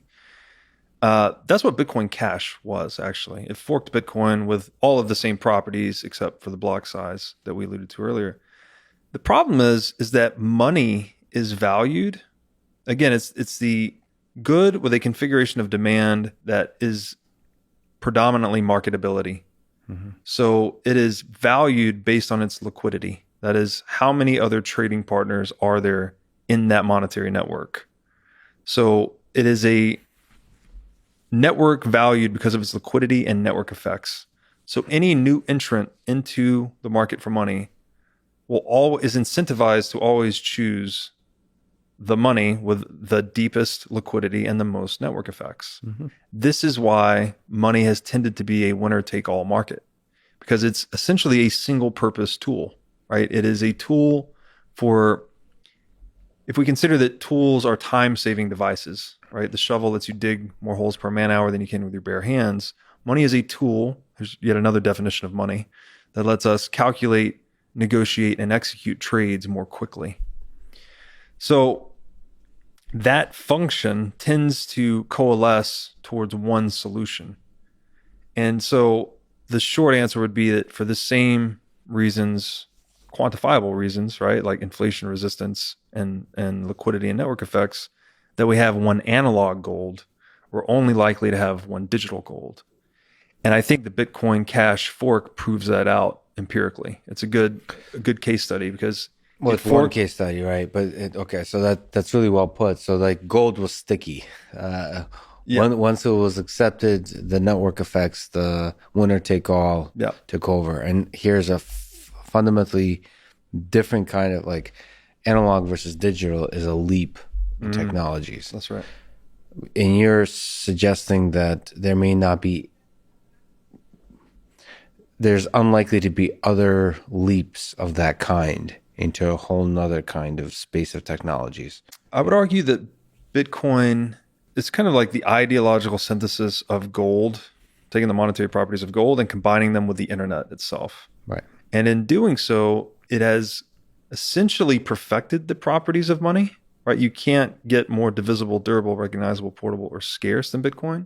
So Satoshi has he left no design space for a superior technology to intercede and outcompete Bitcoin at this point, now that it's established liquidity in the far network superior technology, right? Yeah, but it's a combination of the tech itself and the social layer that is coalesced to it. You can't separate those two out. Like, that's right. They're all connected, and then the political as well. I mean, but the portability, for example, that's another way to phrase that is the scaling. So the number of transactions, that's a limitation for Bitcoin that many argue is a feature, many argue is a bug. You have a bunch of cryptocurrency technologies that are able to achieve much higher, much faster frequency of transactions, much more transactions, all that kind of stuff. Mm-hmm. What are your thoughts on that? The low level of transactions that's possible with Bitcoin. Do you think that's a feature? Do you think that's a bug? Necessary for security, actually. And even these other crypto assets that settle more quickly, they settle with less assurance of finality. So Nic Carter has a great piece on this, actually, called "It's the Settlement Assurance is Stupid." It's really good, where the gist of it is that there is more work being done in each block of Bitcoin, that it is less vulnerable to reversion. Mm-hmm. So it's giving you higher degrees of assurance that your settlement or your trade has occurred with finality, whereas other blockchains are much more vulnerable. And again, with Bitcoin, the evolutionary path of money with gold is that it was first used as a collectible. It then became used as a store of value. After it had stored enough value, it began to be used as a medium of exchange. And then finally, when it was used widely enough as a medium of exchange, it becomes a unit of account. We actually start to think in the money. Mm-hmm. Bitcoin's following a similar path. So started out as kind of a collectible. Today, I would argue it's a store of value, one of the most effective store of value we've ever seen. So that evolutionary path that Bitcoin's following is similar to gold. First a collectible, today is store of value. To be an effective store of value, it has to optimize for supply cap. Yes. That has to be the first, and this is all Bitcoin really needs to do to be successful, by the way. Exactly what it's been doing for 12 years, virtually flawlessly, which is keep creating a block every 10 minutes and keep enforcing a supply cap of 21 million. As long as those two things hold, it is sound money, the ultimate sound money, the most inflation-resistant money there's ever been. It's actually completely immune. It's taken unexpected inflation to 0%. We know with perfect certainty what Bitcoin supply will ever be. For it to be used more broadly as a medium of exchange, it can't make trade-offs at the base layer to increase its portability, for instance. Even though portability is maybe kind of a misnomer, because Bitcoin has extremely high portability, just doesn't have extremely high transaction throughput. Right. So we could say you can move it pretty quickly anywhere in the world as long as you're willing to bid up for the block space. Mm-hmm. But you can't satisfy all the world's economic volume. You can't do 300 million transactions per second like you can on a centralized database like Visa. But Bitcoin needs to be it has to be a store of value first before it can be a medium of exchange. So it has to protect the supply cap first before making any trade-offs for that. And I would argue that that's why Bitcoin is so rigid, is that it's optimized for survivability and optimized for that supply cap. And it's pushing experimentation and other features that would increase its transaction throughput to higher layers.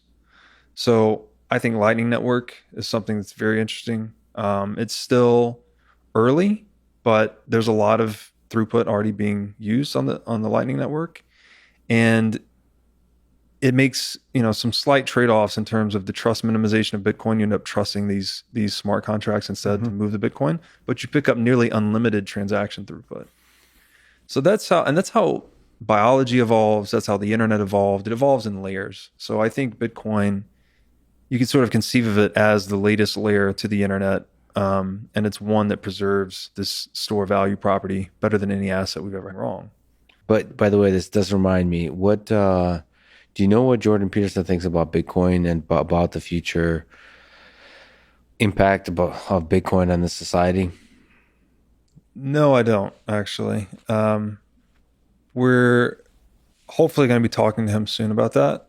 We did a book club on his book, Maps of Meaning, and he engaged with us about it. So we're hoping to deliver the orange pill to Mr. Peterson. The orange pill. I think his audience is one of the most important audiences in the world to understand Bitcoin. These people that are conscientious and responsible. I think they'll quickly understand Bitcoin's value proposition and help elucidate it to the world. I'm trying to remember what he said about it. Basically, I think his support of Bitcoin is grounded in the kind of people who are opposing Bitcoin. So without understanding Bitcoin, he starts to like Bitcoin because of the people who are opposing it.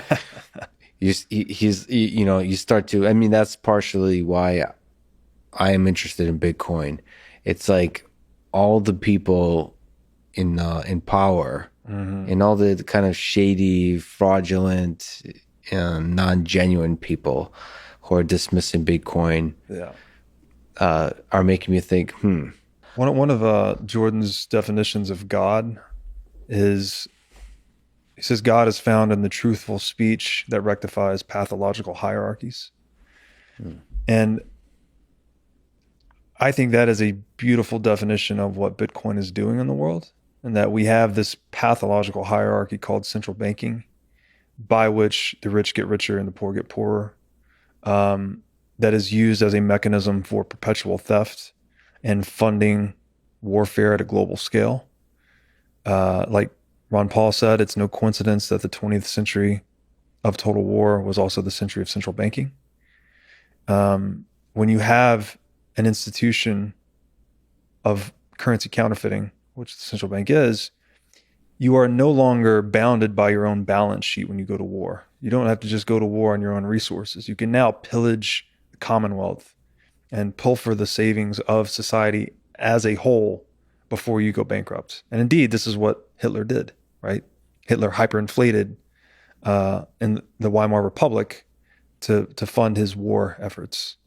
And frankly, every dictator, every world war, every internment camp in history was made possible by the weaponization of money in fiat currency. So I know Jordan Peterson is a huge proponent of free speech. And I think that's ultimately at its deepest essence, that's what Bitcoin really is, right? It is just the purest form of monetary speech we've ever had. And by purifying that primary operating system of human action, I think we can eliminate this pathological hierarchy that is unfortunately the dominant institution in the world today. Yeah, I'm definitely, especially with these explorations of Bitcoin, this journey I've been on, I'll revisit some of the aspects of human history that I've been looking at, like Stalin and Hitler, from a perspective of a monetary perspective. Like, what are the effects of inflation? How was it used as a tool in gaining power, in maintaining power, in manipulating the populace, in doing in inflicting suffering and I would say evil onto the world. It's interesting. It's interesting. I'm gonna have to sort of go back into the whole. So I tend to focus more on the human nature and less about the tools that human nature leverages to affect change. But you're right that in some sense money is a tool which can be effectively used to perform moral and immoral actions depending on how it's used. And there's a feedback between the two, right? There's specifically with money itself, it's the incentive. Here's the way I've been posing it lately, is that I actually think we typically think of people as good or bad, or again, trying to label people all the time. But I think people and their characters are emergent properties of the incentive structures they inhabit. Yeah. So, what does Charlie Munger say? Don't show me the incentives, I'll show you the outcome, kind of thing. This is a flawed incentive structure we've been operating within. Now, I'm not speaking to the intention. People want to argue with me all the time, like, Jerome Powell's not a bad guy. He's doing his best at the central bank. He's doing what he thinks is right. That's fine. Whether that's true or not, it actually doesn't matter. The intention is divergent from the outcome. The institution that they are running is premised on deception and theft, and it is handicapping the productive economy. So when even the terms we use, printing money, you're not creating any new value. You're not infusing the economy with any new productive factors whatsoever. You're just harvesting the economic surplus created by entrepreneurs in the marketplace. It's impossible to add any value to an economy by increasing the paper claims on its savings. So there's a feedback loop between man and tool, between creator and created. And I think we have to honor the relationship above either one, right? Trying to put the right people in the system or just build the right system. We need both.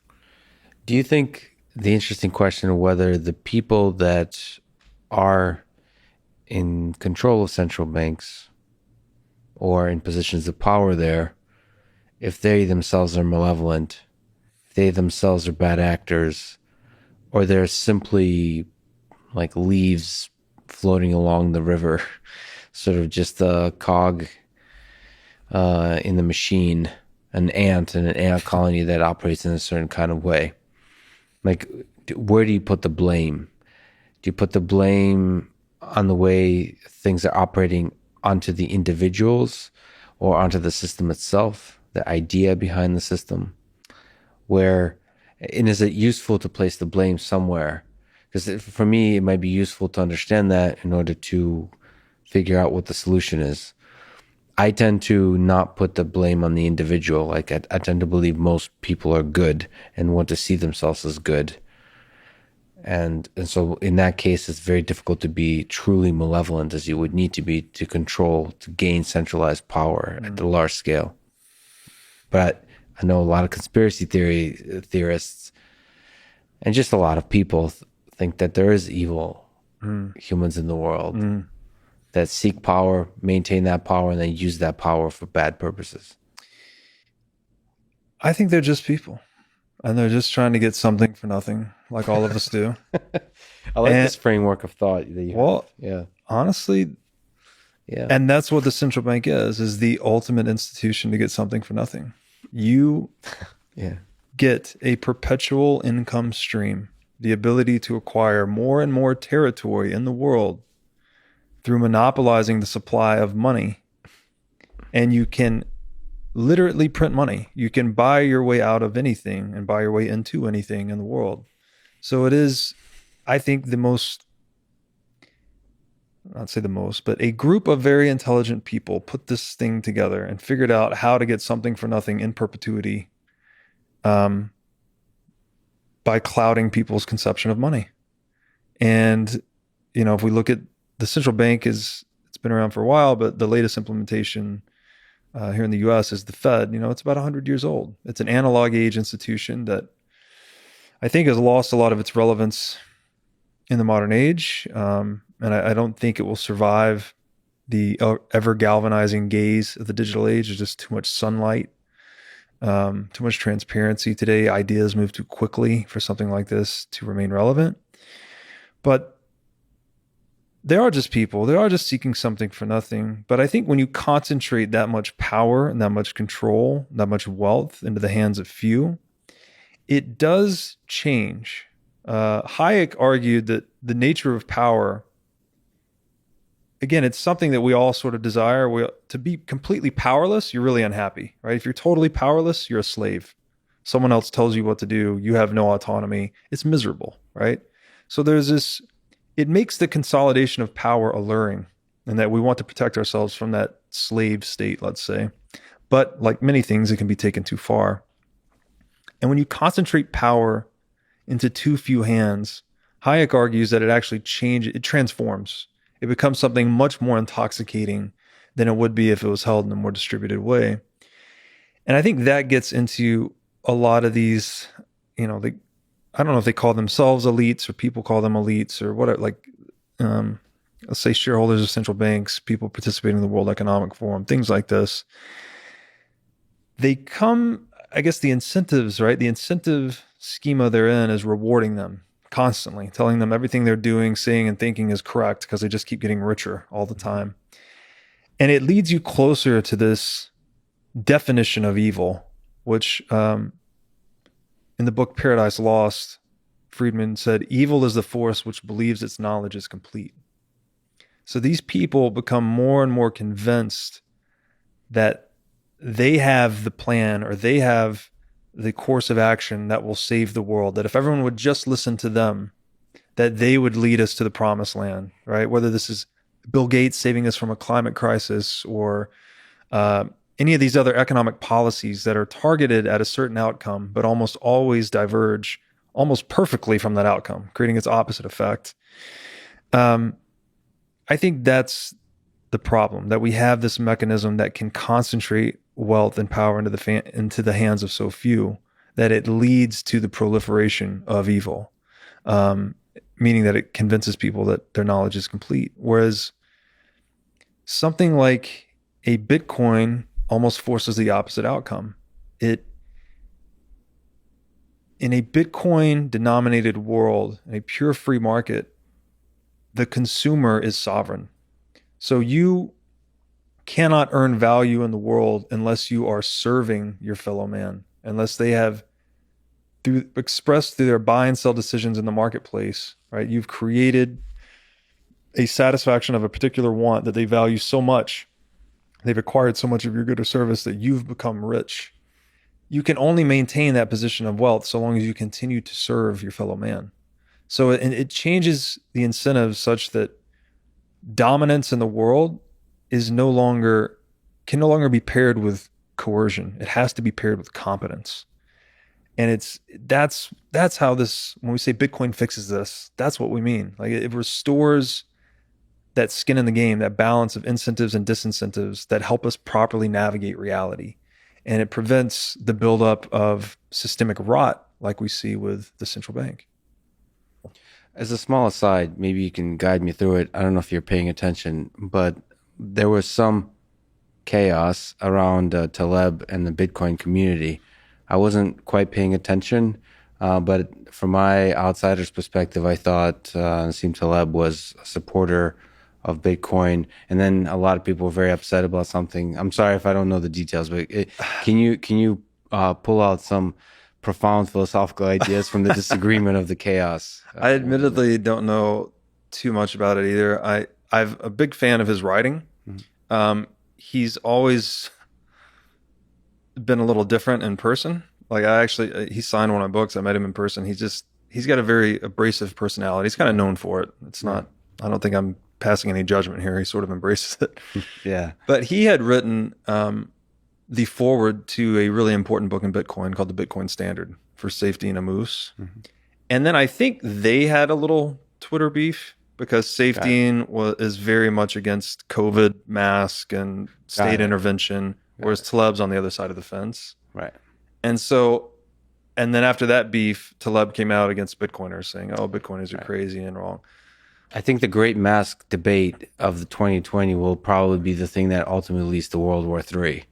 I've been very surprised how tense, how much like division this one little arguably silly thing has led to.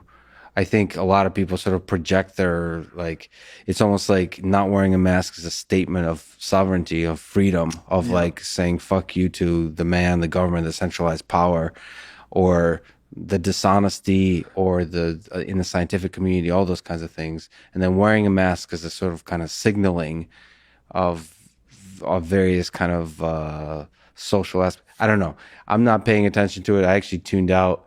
I was part of a group of scientists that were looking into, like, do masks work? This very interesting question. Uh-huh. To me, it was an interesting question. I sort of roll in to ask that very interesting question because I think it is an interesting scientific question.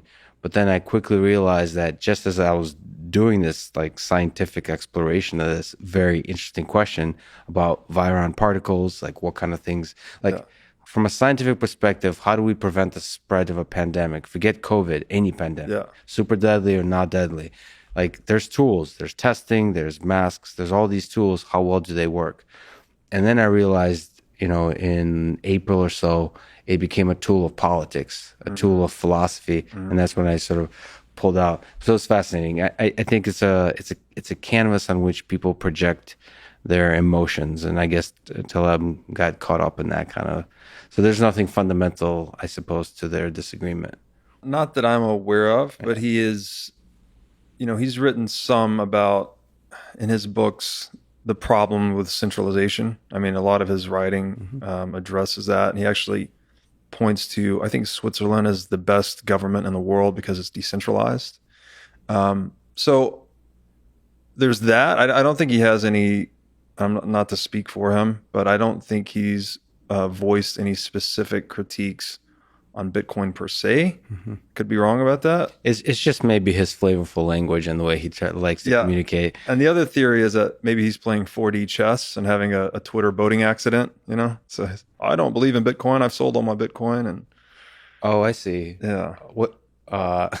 Sorry, the boating accident in Bitcoin is this, I guess it's proverbial by this point, where it's the way you lose your Bitcoin. So if someone comes after you and says, hey, you know, whether it's a government or an individual is coming after you saying, give me all your Bitcoin or pay these taxes in Bitcoin, you go, oh, I had a boating accident and lost them all. Right. So, yeah. That is the Bitcoin rabbit hole in a nutshell, is that, you know, they say, fix the money, fix the world. You keep tracing these different social malaises or, you know, technological difficulties, lack of innovation. You know, Weinstein's entire Portal podcast, something went wrong in the early 70s. We went off the gold standard in 1971. And there's a great website, WTFhappened1971.com, goes through this whole gamut of socioeconomic data that's completely gone askew since the early 70s. Yeah, you had this whole video. What do you think about Eric Weinstein and Bitcoin and the gold standard? And does he? I actually haven't heard him talk about his thesis about the 70s in connection to the going off of the gold standard. What are your thoughts there? What are your thoughts about his general relationship with the Bitcoin idea and the community? Yeah, the first exposure I had to Eric was his first episode with Peter Thiel, and they're going through that thesis that there's been this general institutional rot and suppression of innovation since the early 70s. And he's trying to identify what it is. I don't think they ever pinned it on the money, on going off the gold standard. But in recent interactions with Eric, you know, I've interacted with him on Clubhouse. We recently released an episode of the show I did with Chris Espley, and it was titled Dear Eric Weinstein. So we're going through his worldview that he's expressed in the portal and tying it back to the money in different ways. And he's engaged. Eric retweeted the show. We've exchanged some messages. He's been very open-minded. He's asked some really good questions. So I get the sense that he's approaching this very wholeheartedly. He does bring with him his existing worldview and his existing theory. The one that really blew up was gauge theory. They got really popular. I don't know a lot about gauge theory. I actually messaged Eric and said, I want to learn more, genuinely, because you know, he seems to be serious that needs to be considered in the sphere of money. And so I want to learn more about it. But I think overall it's great. It's great to see an intellectual heavyweight of his caliber gravitating towards Bitcoin. Yeah, he has some gauge theoretic conceptions about the world broadly, but also about economics, which ultimately boils down to just a set of mathematics, which allows you to more effectively reason about the world. And he has a certain set of views there. So it's fascinating to see him grapple with it. I think he's also kind of like all of us, grappling with the idea of what is Bitcoin in this world. It's a very young technology, and it's unclear exactly how the ideas of the past fit with it. Yeah. Integrate, how the two integrate together. And so it's interesting to explore, not just Bitcoin, the particular. So for me, like what I've always saw Bitcoin as from the beginning, from a narrow worldview, is computer science, which is where I come from. And so I wasn't almost aware in the social, political, financial aspects of Bitcoin. But now I see that there's not just power, but there's fascinating ideas to explore on that side of things. Not just the computer science, not just the technical details, but the political, the socioeconomic, the philosophical. Yeah. That's where I, find all the fascination in the world, frankly. I would one other thing about Weinstein and intellectuals more generally that are skeptical of Bitcoin, I would challenge them to read the book Human Action, written by Mises. I think in 1949 he published the English version. It's essentially the Bible of Austrian economics. And I think Austrian economics is a noticeable gap in most modern intellectuals' worldviews that it's not taught in school. I mean, I have a master's degree in accounting and finance, studied a lot of economics in school. There's not one peep of Austrian econ. The elitist, Robert Breedlove, talking about all the degrees he has. I was a CPA. But that curriculum that we get in college is noticeably deficient in Austrian economics. Yeah. And I think there's a reason why, right? It's heavily government influenced. Again, master's degree in accounting, they never taught me about what money is or where money comes from. All you learn is that the central bank issues money and the central bank takes money away. So it's conceived of in the textbooks quite literally as God, right? An entity that suffers no opportunity cost, that basically is the foundation of the entire Keynesian worldview that you're taught in economics. And Austrian economics is the opposite end of the spectrum of that, right? It's actually the culmination, which economics is the youngest science in the world, by the way. So it is kind of it's the frontiers of science in many ways. Like to actually, when I say praxeology, many people have never even heard of that, but it's something, it's an a priori study equivalent to something like mathematics, that you're building things from first principles to reason about economic reality. And I think that book, it's a very difficult book written by Mises, 1,200 pages, translated from German. The way he wields English is fascinating and terrifying all at the same time. It'd probably take you 6 months to read it if you read it daily, seriously. Like it's a beast of a book. But that will plug the gap, I think, in any intellectual that's skeptical about Bitcoin. I think that will plug the gap that's necessary for you to see it in a new light. Well, I'll take that as a challenge. Let me ask sort of a critical question of, if you're wrong about your statements about Bitcoin, you find out years from now that you were wrong, what would that look like? What would be the things that make you realize you were wrong? Likely ideas or crazy out there ideas? Do you think about this kind of stuff? All the time. Because you speak very confidently about Bitcoin. And one of the things, let me put it this way, I think certainty, I feel like that's like a Stoic statement. Certainty leads to ruin, something like that. Like certainty, I think, is an antithesis to progress often. And especially in your writing, but this is true for the Bitcoin community, there's a certainty about the Bitcoin. And that makes me very skeptical, no matter how good the ideas are. Whenever things are good, this might be the Russian in me, I think like, what are the ways this is going to go wrong? So what do you think are the ways this might go wrong, or you're wrong in your conception of what Bitcoin is? Yeah, so science evolves via negativa, meaning that we're not proving hypotheses, and that's what becomes the body of science. Science is whatever is left over as we disprove hypotheses, right? Whatever we can empirically, through experimentation, disprove gets discarded, and whatever remains, whatever theory remains that hasn't been disproven is science, effectively. This process is similar to market actors zeroing in on a store value, right? They're experimenting with different forms of storing wealth across time. Some do better than others, and eventually everyone ends up on the one that is best. That's what gold was. In terms of understanding Bitcoin, I look at it as a similar approach. And that is the main question I'm asking myself is, how do you stop this thing? How do you turn it off? How do you end it? If you're a nation state, particularly, who has the most to lose in this transition, what is the attack vector by which they neutralize Bitcoin? I mean, that is the $250 trillion question. Mm-hmm. And, I've spent 5 years thinking about this thing very deeply. I've read everything on monetary history I can get my hands on. The general thought of how it is stopped, and this is the snag point that a lot of people get to in their explorations down the rabbit hole, is they just say the government will never allow it. And that becomes kind of their bottom. It's like, all right, Bitcoin's interesting, it's superior money, blah, blah, blah, but the government will never allow it. And they say, Was Ray Dalio, did he say that? Dalio was currently stuck there. Yeah.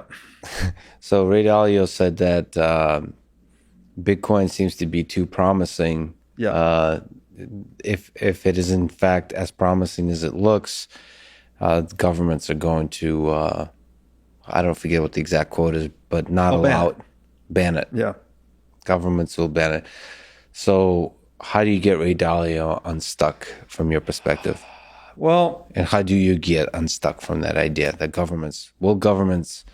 do you prevent governments from stopping a thing that threatens centralized power? Well, Bitcoin is an idea. So governments that are really good at fighting centralized threats to their power, right? Whether that's a currency counterfeiter or a competing nation state or a business they don't like or an individual they don't like, they can kill them, they can throw them in jail, they can use any number of coercive or violent tactics to suppress it. But how do you point a gun at an idea?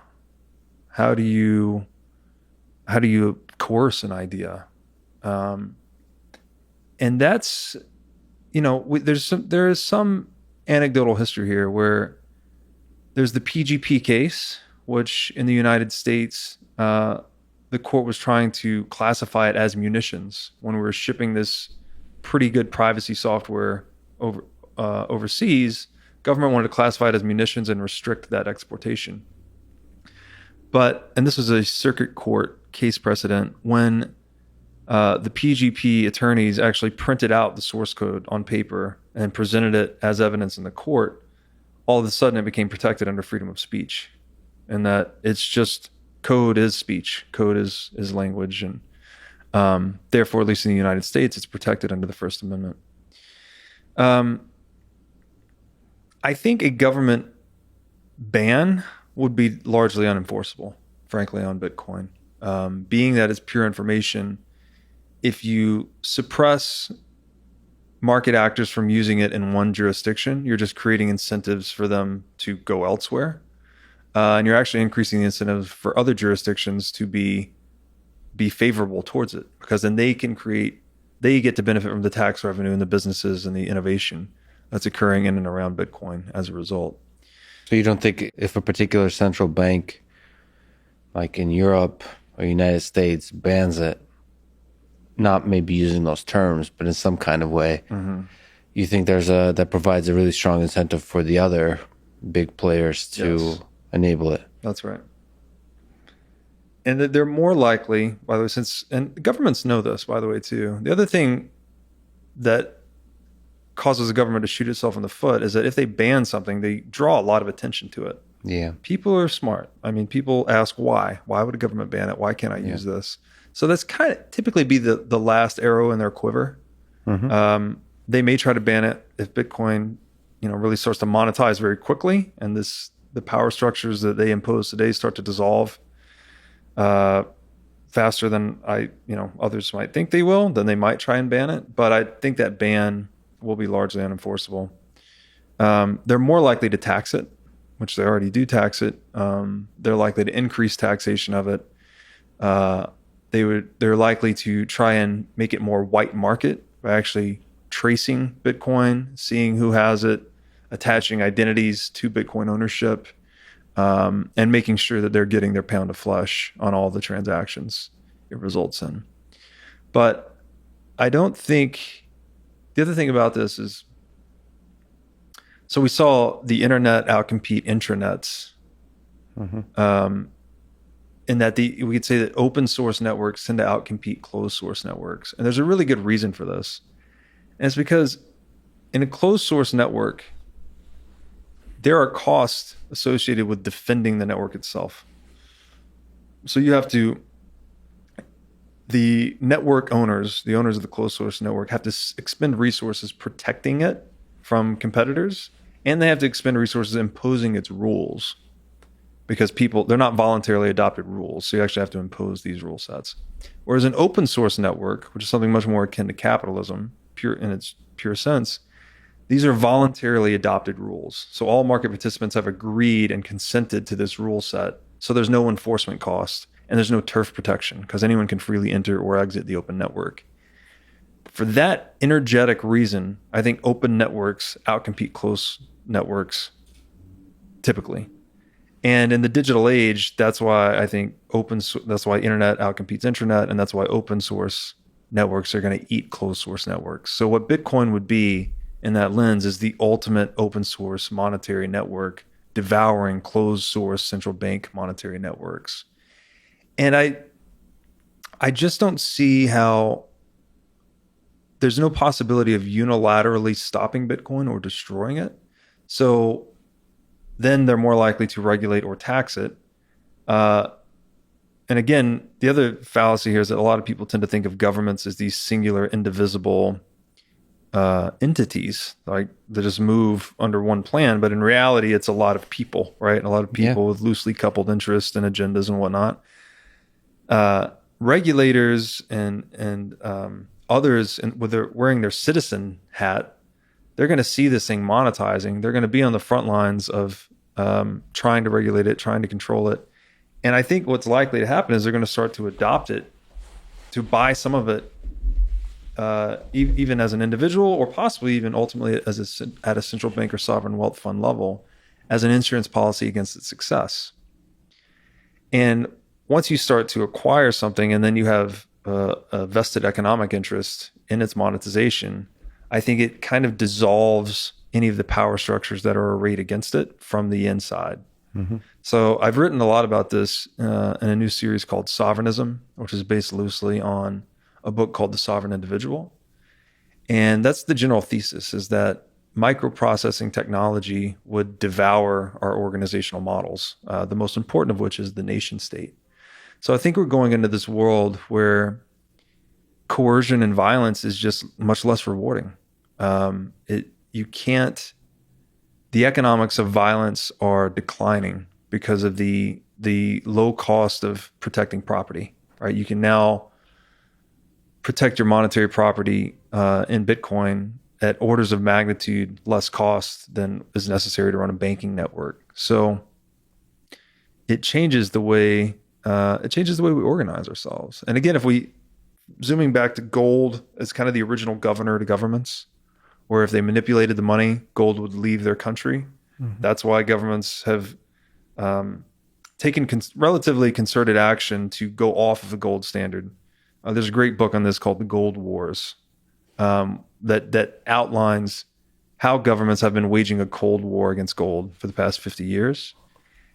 Bitcoin sort of renews hope for that free market governor of governments, and that is this digital gold that governments cannot stop or co-opt. So I think it's something, that's why I think it's such a big deal, is that it is changing. It's a new useful fiction, you might say, a useful fiction that's superordinate to the mythology of the nation state and government as the dominant institution in the world. Well, I hope you're right that all forms of centralized power start breaking apart naturally. So governments, the more and more power is given to the individual, whatever the technology is. And Bitcoin seems to be a promising technology that empowers that, enables that. Mm-hmm. That seems to be the trend. And that's a promising trend from at least from a perspective of somebody who values this particular biological meat bag that's full of consciousness. I think Bitcoin is exposing the greatest scam in human history, which is political authority. Like, who gives anyone the right to have political authority over anyone else? People should be free to adopt the rules and systems and tools that best suit their needs. And that arc of history we covered earlier, where as socioeconomic systems have become more favorable towards individual sovereignty, the more wealthy we have become. The more we have given the individual, we've maximized individual choice, the more wealth that society has created, and the more it has outcompeted the systems that have come before it. The latest would be, capitalism triumphing over socialism. System. Can you speak to that? So, what do you think about Bitcoin? What do you think it is a response to? What are the growing problems of the fiat system? What is this moment in human history that is full of challenges that Bitcoin and cryptocurrency is trying to overcome? I don't think Bitcoin was devised by Satoshi, whoever he was, for fear of a breakdown of the fiat currencies. If it was a very far-sighted enterprise, because certainly in 2008, when the first Bitcoin paper appeared, it wasn't very likely that a wave of inflation was coming. If anything, there was more reason to fear deflation at that point. I think it would be more accurate to say that with the advent of the internet, there was a need for a means of payment native to the internet.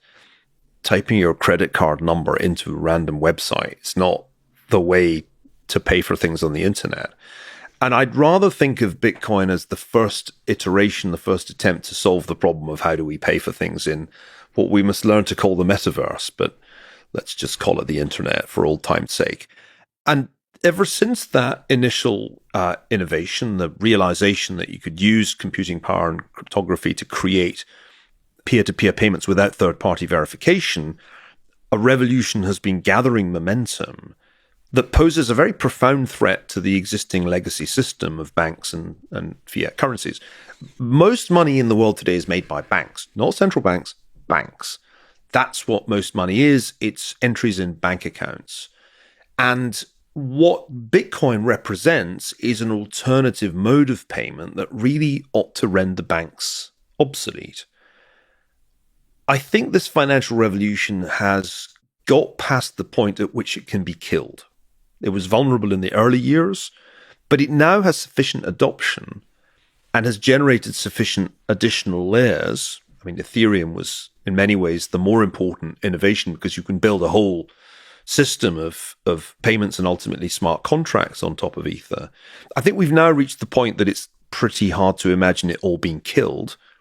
And it's just survived an amazing thing, which was the Chinese shutting down mining and shutting down everything. And still here we are. In fact, crypto's thriving. What we don't know is how much damage ill-judged regulatory interventions are going to do to this financial revolution. Left to its own devices, I think decentralized finance provides the native monetary and financial system for the internet. And the more time we spend in the metaverse, the more use we will make of it. The next things that will happen, I think, will be that tokens in game spaces like Roblox will become fungible. As my 9-year-old spends a lot more time playing on computer games than I ever did, I can see that entertainment is becoming a game-driven phenomenon. And in the game space, you need skins for your avatar. The economics of the internet, it's evolving very fast. And in parallel, you can see this payments revolution happening. I think that all goes naturally very well and generates an enormous amount of wealth in the process. The problem is there are people in Washington with an overwhelming urge to intervene and disrupt this evolutionary process. Partly, I think, out of a muddled sense that there must be a lot of nefarious things going on. If we don't step in, many more will go on. This, I think, greatly exaggerates how much criminal activity is in fact going on in the space. But there's also the vested interests at work. It was odd to me, maybe not odd, perhaps it wasn't surprising, that the Bank for International Settlements earlier this year published a report, one chapter of which said this must all go, must all stop. It's all got to be shut down, and it's got to be replaced by central bank digital currency. Right. And Martin Wolf in the Financial Times read this and said, I agree with this. And one suddenly realized that the banks are clever. They'd achieved the intellectual counterattack with almost no fingerprints on the weapon. I think central bank digital currency is a terrible idea. I can't imagine why we would want to copy a Chinese model that essentially takes all transactions and puts them directly under the surveillance of a central government institution. But that suddenly is a serious counter-proposal So on the one side, we have a relatively decentralized, technologically innovative, internet native system of payments that has the possibility to evolve to produce a full set of smart contracts, reducing enormously the transaction costs that we currently encounter in the financial world, because it gets rid of all those middlemen who take their cut every time you take out a mortgage or whatever it is. That's one alternative. But on the other side, we have a highly centralized system in which transactions will by default be under the surveillance of the central bank. Seems like an easy choice to me, but hey, I have this thing about personal liberty. So that's where we are. I don't think that the regulators can kill Web3. I think we're supposed to call it Web3 because crypto is now an obsolescent term. They can't kill it, but they can definitely make it difficult and throw a lot of sand into the machine. And I think worst of all, they can spoil the evolutionary story by creating a central bank digital currency that I don't think we really need. Or we certainly don't need it in the Chinese form. So do you think Bitcoin has a strong chance to take over the world? So become the primary, you mentioned the three things that make money, become the primary methodology by which we store wealth, we exchange? No, I think what Bitcoin is, this was a phrase that I got from my friend Matt McLennan at First Eagle, an option on digital gold. So it's the gold of the system, but currently it behaves like an option. That's why it's quite volatile, because we don't really know if this brave new world of crypto is going to work. But if it does work, then Bitcoin is the gold because of the finite supply. What role we need gold to play in the metaverse isn't quite clear. I love that you're using the term metaverse. This is great. Well, I just like the metaversity as a kind of as the antithesis of what we're trying to do in Austin. But I love it. But can you imagine I'm using it sarcastically? I come from Glasgow, where all novel words have to be used sarcastically. So the metaverse, sarcastic. But see, the beauty about humor and sarcasm is that the joke becomes reality. I mean, it's like using the word Big Bang to describe the origins of the universe. It becomes like it will. After a while, it's in the textbooks, and nobody's laughing. Yeah, well, that's exactly right. Humor is sticky. Yeah, I'm on the side of humor, but it is a dangerous activity these days. Anyway, I think Bitcoin is the option of digital gold. The role it plays is probably not so much store of value. Right now, it's just nicely not very correlated asset in your portfolio. When I updated The Ascent of Money, which was in 2018, 10 years after it came out, I wrote a new chapter in which I said, Bitcoin, which had just sold off after its 2017 bubble, will rise again through adoption. Because if every millionaire in the world has 0.2% of his or her wealth in Bitcoin, the price should be $15,000. And if it's 1%, it's $75,000. And it might not even stay at 1% because, I mean, look at its recent performance. If your exposure to global stocks had been hedged with a significant crypto holding, you would have aced the last few months. So I think the non-correlation property is very, very important in driving adoption. And the volatility also drives adoption if you're a sophisticated investor. So I think the adoption drives Bitcoin up because it's the option on digital gold, but it's also just this nicely not very correlated asset that you want to hold in a world where, what the hell? I mean, central banks are going to tighten. We've come through this massively disruptive episode of the pandemic. Public debt soared. Money printing soared. You could hang around with your bonds and wait for the euthanasia of the rentier. You can hang on to your tech stocks and just hope there isn't a massive correction, or ... Well, and it seems like a fairly obvious strategy to make sure that you have at least some crypto for the coming year, given what we likely have to face. I think what's really interesting is that on top of Ethereum, a more elaborate financial system is being built. Stable coins are the interesting puzzle for me, because we need off-ramps. ultimately, you and I have to pay taxes in US dollars. And there's no getting away from that. The IRS is going to let us hold crypto as long as we pay our taxes. And the only question in my mind is, what's the optimal off-ramp to make those tax payments? Probably it shouldn't be a currency invented by Facebook. Never struck me as the best solution to this problem. Mm-hmm. Maybe it's some kind of Fed coin. Or maybe one of the existing algorithmic stablecoins does the job. But we clearly need some stable off-ramp. So you don't think it's possible for the IRS within the next decade to be accepting Bitcoin as tax payments? I doubt that. Having dealt with the IRS now since, when did I first come here? 2002. It's hard to think of an institution less likely to leap into the 21st century when it comes to payments. No, I think we'll be tolerated. Crypto world will be tolerated as long as we pay our taxes. And it's important that we're already at that point. And then the next question becomes, well, does Gary Gensler define everything as a security? And do we then have to go through endless regulatory contortions to satisfy the SEC? There's a whole bunch of uncertainties that the administrative state excels at creating, because that's how the administrative state works. You'll do something new. I'll decide whether that's a security, but don't expect me to define it for you. I'll decide in an arbitrary way, and then you'll owe me money. So all of this is going to be very annoying. And, for people who are trying to run exchanges or innovate in the space, these regulations will be annoying. But the problem with fintech is it's different from tech, broadly defined.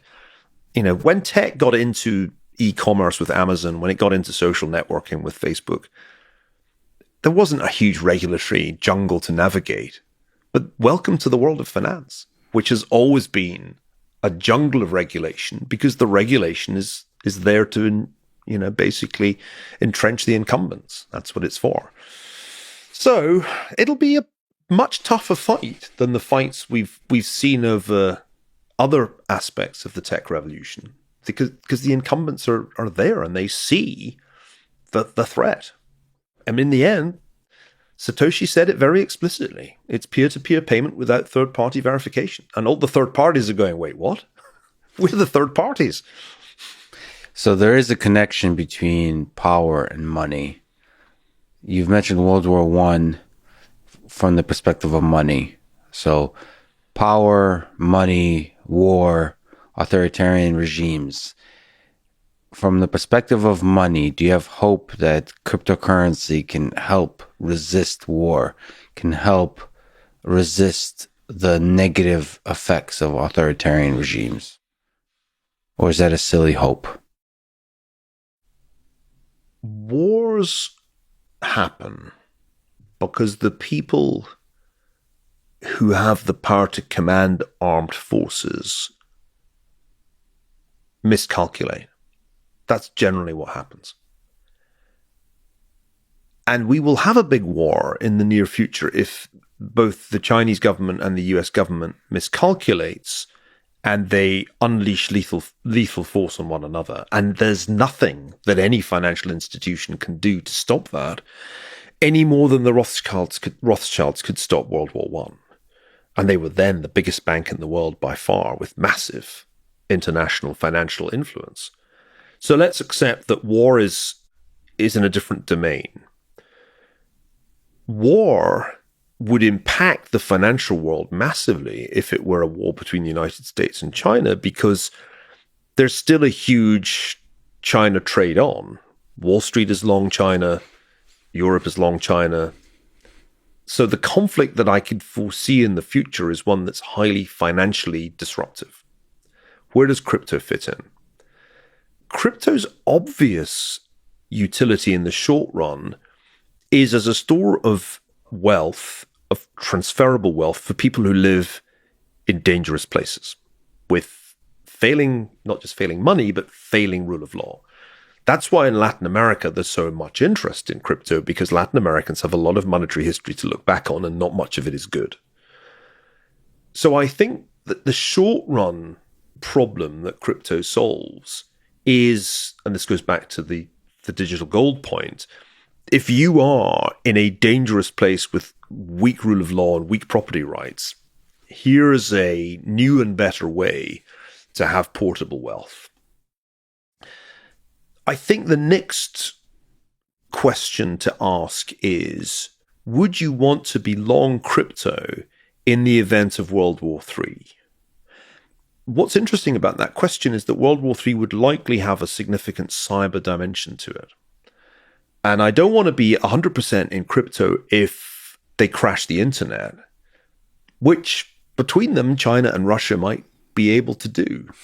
That's a fascinating question, whether you want to be holding physical gold or digital gold in the event of World War III. The smart person who studied history definitely wants a bit of both. And so let's imagine World War III has a very, very severe cyber component to it with high levels of disruption.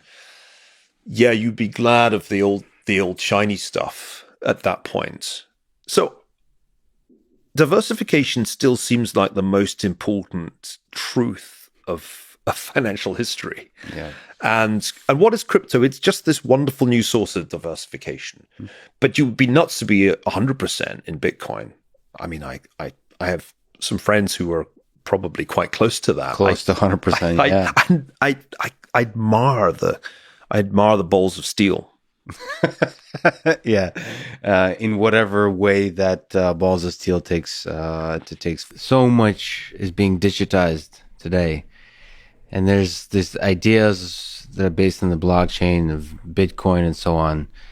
So if all currencies, like all empires, come to an end, what do you think do you think something like Bitcoin might emerge as a common store of value, store of wealth, and a medium of exchange? The problem with Bitcoin is that it's not an effective medium of exchange. Like, it's not easy for me to go in there and buy things with it. And then it's not an effective storehold of value because it has a volatility that's based on speculation and the like. So it's not a very effective saving. That's very different from Facebook's of a stable value currency, which would be effective as both a medium of exchange and a storehold of wealth. Because if you were to hold it, and the way it's linked to, number of things that it's linked to, would mean that it could be a very effective storehold of wealth. And then you have a digital currency that could be a very effective medium of exchange and storehold of wealth. Mm-hmm. So in my opinion, some digital currencies are likely to succeed more or less based on that ability to do it. Then the question is, what happens? Mm-hmm. Okay, what happens is, do central banks allow that to happen? I really do believe it's possible to get a better form of money that central banks don't control. Okay? A better force of money that central banks don't control. But then that's not yet happened. And we also have to, and so they've got to go through that evolutionary process. In order to go through that evolutionary process, first of all, governments have got to allow that to happen, which is to some extent a threat to them in terms of their power, and that's an issue. And then you have to also build the confidence in all of the components of it to say, okay, that's going to be effective because I won't I won't have problems owning it. So I think that digital currencies have some element of potential, but there's a lot of hurdles that are going to have to be gotten over. I think that it'll be a very long time, possibly never, but anyway, a very long time before we have that, let's say, get into a position that would be in a effective means relative to gold, let's say, if you were to think of that, because gold has a track record, of thousands of years, right, all across countries. Yeah. It has its mobility. It has the ability to put it down. It has certain abilities. It's got disadvantages relative to digital currencies, but central banks will hold it. Like, there's central banks that worry about others, the other countries' central banks might worry about whether the U.S. dollar is going to print that. And so the thing they're going to go to is not going to be the digital currency. The thing they're going to go to is gold or something else, some other currency. They got to pick it. And so I think it's a long way to go. But you think it's possible that one day we don't even have a central bank because of a currency that's cannot be controlled by the central bank is the primary currency? Or does that seem very unlikely? It would be very remote possibility or very long in the future. Got it. Part of the reason why I think there's some merit to Dogecoin, even though it was obviously created as a joke, is that it actually does have a much higher transaction volume capability than Bitcoin, and the cost of doing a transaction, the Dogecoin fee is very low. Like right now, if you want to do a Bitcoin transaction, the price of doing that transaction is very high, so you could not use it effectively for most things, and nor could it even scale to a high volume.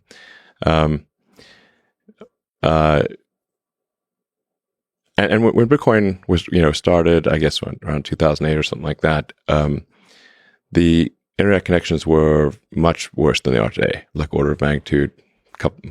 They're way worse, in 2008. So like having a small block size or whatever is, and a long synchronization time made sense in 2008. But to 2021 or fast forward 10 years, it's like comically low, and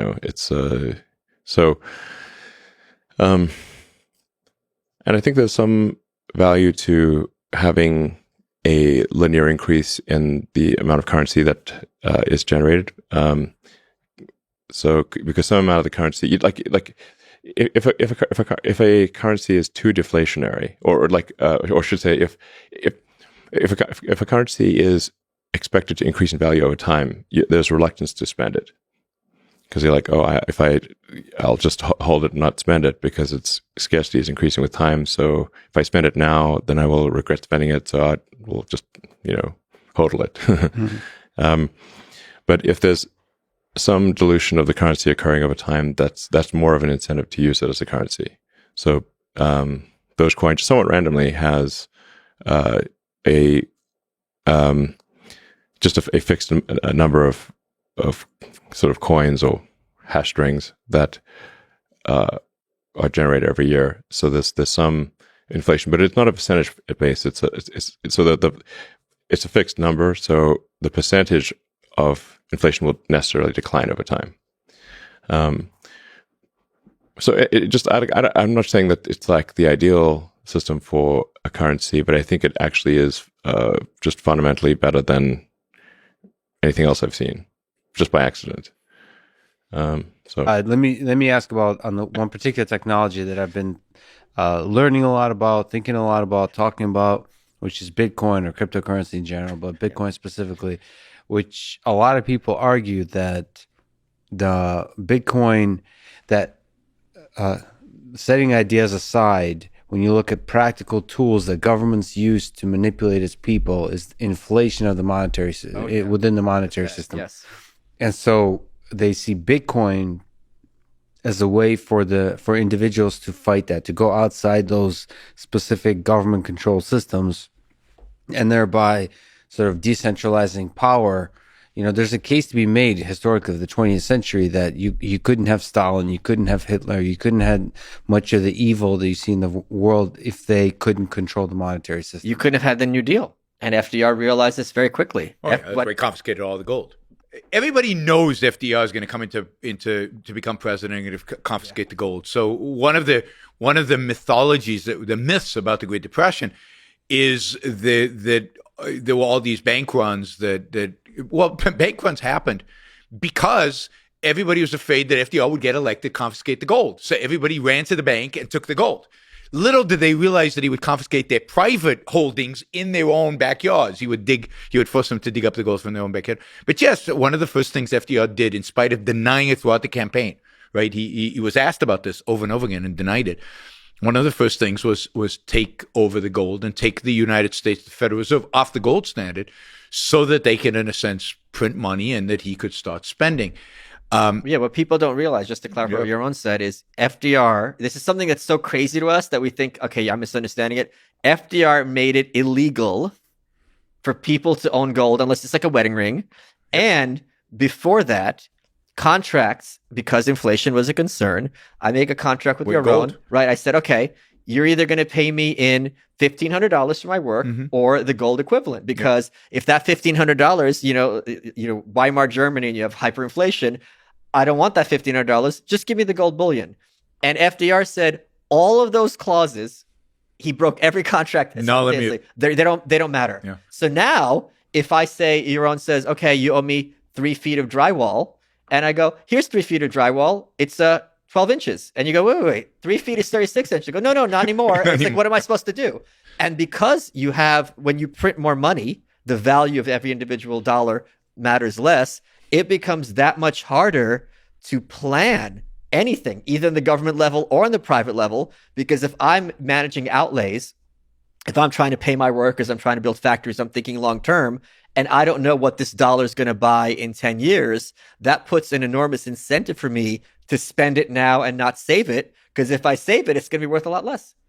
And the worst thing about inflation, and this is something I think people who are pro-capitalism don't talk about enough. They do talk about it. I would just like to see it more. This by far hurts the poor, the poorest of the poor, the most. When we came to this country, my mom told me they would go to 86th Street in Bensonhurst with the fruit stands to buy Mikochka some grapes. And you go to this fruit stand, and she'd walk all the way to the other corner. And if it was 3 cents more a pound or less a pound, she'd walk all the way back because that 3 cents mattered. Now, if I have this dollar and it's 5% inflation, whatever, and next year it's 95 cents, me and you, the three of us, might not care. But if I'm destitute hand to mouth and I've got 5% less, that is really a material consequence of my life. So inflation really is evil because it hurts the people for who those pennies matter. Well, one of the ways the government gets around that, and is because they get smart to that, right, is they index everything, right? So they index your Social Security, they index welfare, they try to make sure, but that only makes you more dependent on them. Right.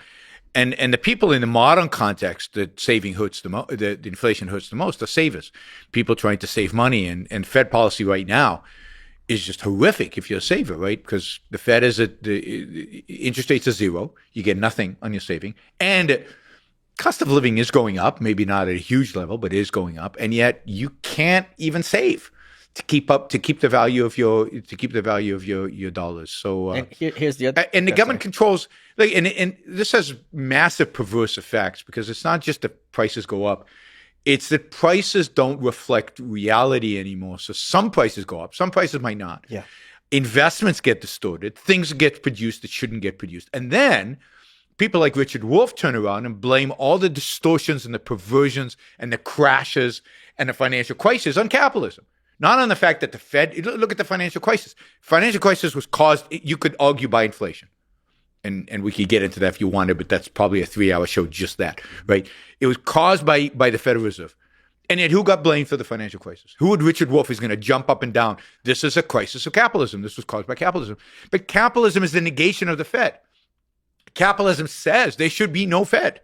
That's item number one on the list of the things capitalists want, is to get rid of the Fed and then grant you guys your wish, have competition for currency, and let's see if Bitcoin wins. I'm skeptical, but I don't care. My point is, under freedom, I don't care who wins. I just want free choices, and let the best currency win. I doubt that becomes Bitcoin, but it doesn't really matter. If I'm wrong, great. Let me add to this, and I think people appreciate, and this is a leftism at its best, that the government and the banks are in bed with each other. This, I don't think, is a particularly controversial statement. Well, I don't like that statement. Let me just say why I don't like it. I mean, I don't like it because it assumes that they're equal partners or that there's causality goes in both directions.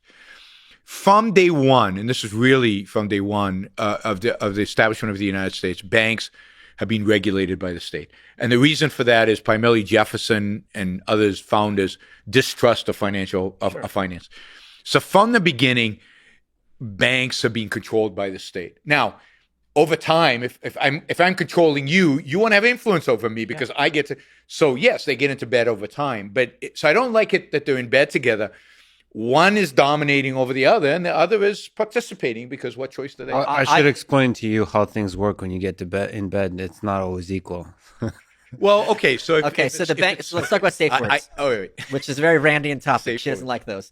You read the fountain. I had to read that scene 3 times in the Fountainhead because I couldn't sure believe you what I was did. reading. I was like, You did. yeah, no, because I'm like, I looked at the back cover. I'm like, a woman wrote this book in 1943. I must be And it's misunderstanding the 43. scene. Yeah, She sure had a lot of shades of gray. yeah. So no, she hated that. Only black and white. No, but what I meant is 2008. Right, you have the bailout of Wall Street. Whereas in 2020, we saw every medium and small business under the sun go under. There's not even a pretense that these are going to be bailed out. So the priorities of the politicians, in my view, are always going to be towards powerful entities, powerful corporations, and they're not going to be about the medium guy, the middle guy. Let me just finish my point because I see you champing at the bit. Yep. At the very least, if you have regulation, people influencing each other. With Bitcoin and with crypto, that is not a possibility. Yeah. You do not have any agency who is king of Bitcoin, who is the Federal Reserve of Bitcoin. There is no organization, management team. Now, you could say this is a bad thing, but you can't say that this is a different thing to money as opposed to Federal Reserve system. Yeah, so I agree with that description of Bitcoin, my problems with Bitcoin and elsewhere. Let me just say about the financial crisis. It's I don't like it phrased that way again. They let Lehman go under and destroyed Lehman Brothers. Sure. In the past, they destroyed Drexel Burnham because they didn't like Michael Milken. They are vindictive. Yes. It's not an accident that the Treasury Secretary at the time was an ex-chairman of Goldman Sachs, not Lehman Brothers. Yeah. And Goldman hates Lehman. And, and the next day they bail out AIG. What I got out of financial crisis more than anything, and by the way, there wasn't a bailout, so it wasn't even a bailout because they gave money to every bank, whether they had problems or not. Sure. And indeed, Okay. I know several bankers, including big banks like J.P. Morgan and Wells Fargo, and a friend of mine, John Allison of BB&T, who told them explicitly, "We don't want your money. We don't need your money. We don't." And they were basically, a gun was put to their head, and they said, "You don't take the money, we'll shut you down." Basically, right? The equivalent of that. And so they wanted a virtue signal. So there's a big virtue signal. We're taking care of things. Don't worry. We've got everything under control, even though they were completely panicking and they had no clue what they were doing. One of the things that the financial crisis really illustrated was how pathetic, ignorant, and incompetent the people at the top are, and they knew it. And they, so Paulson goes to Congress, says, "Give me $700 billion. Don't tell me how to use it because I have no clue. Just give it to me and give me authoritarian power to do it any way I want." And that was not out of a sense of grandeur. That was a sense of panic. He had no idea. He had no clue. None of them did. They bailed out everybody they could, everybody under within their periphery. When they thought it was appropriate, they were vindictive about some people like Lehman. It was complete arbitrary use of power. The bankers didn't benefit from this. Indeed, many bankers that took their money lost from it. Bank stocks got crushed after the bailout. Before the bailout, bank stocks were doing okay. And right after TOP was announced, bank stocks crushed because this was bad for banks. It wasn't good for banks. This is just central planning gone amok. It's not them bailing out elites. It's them throwing money at a problem without knowing what they would actually doing and what the consequences would be.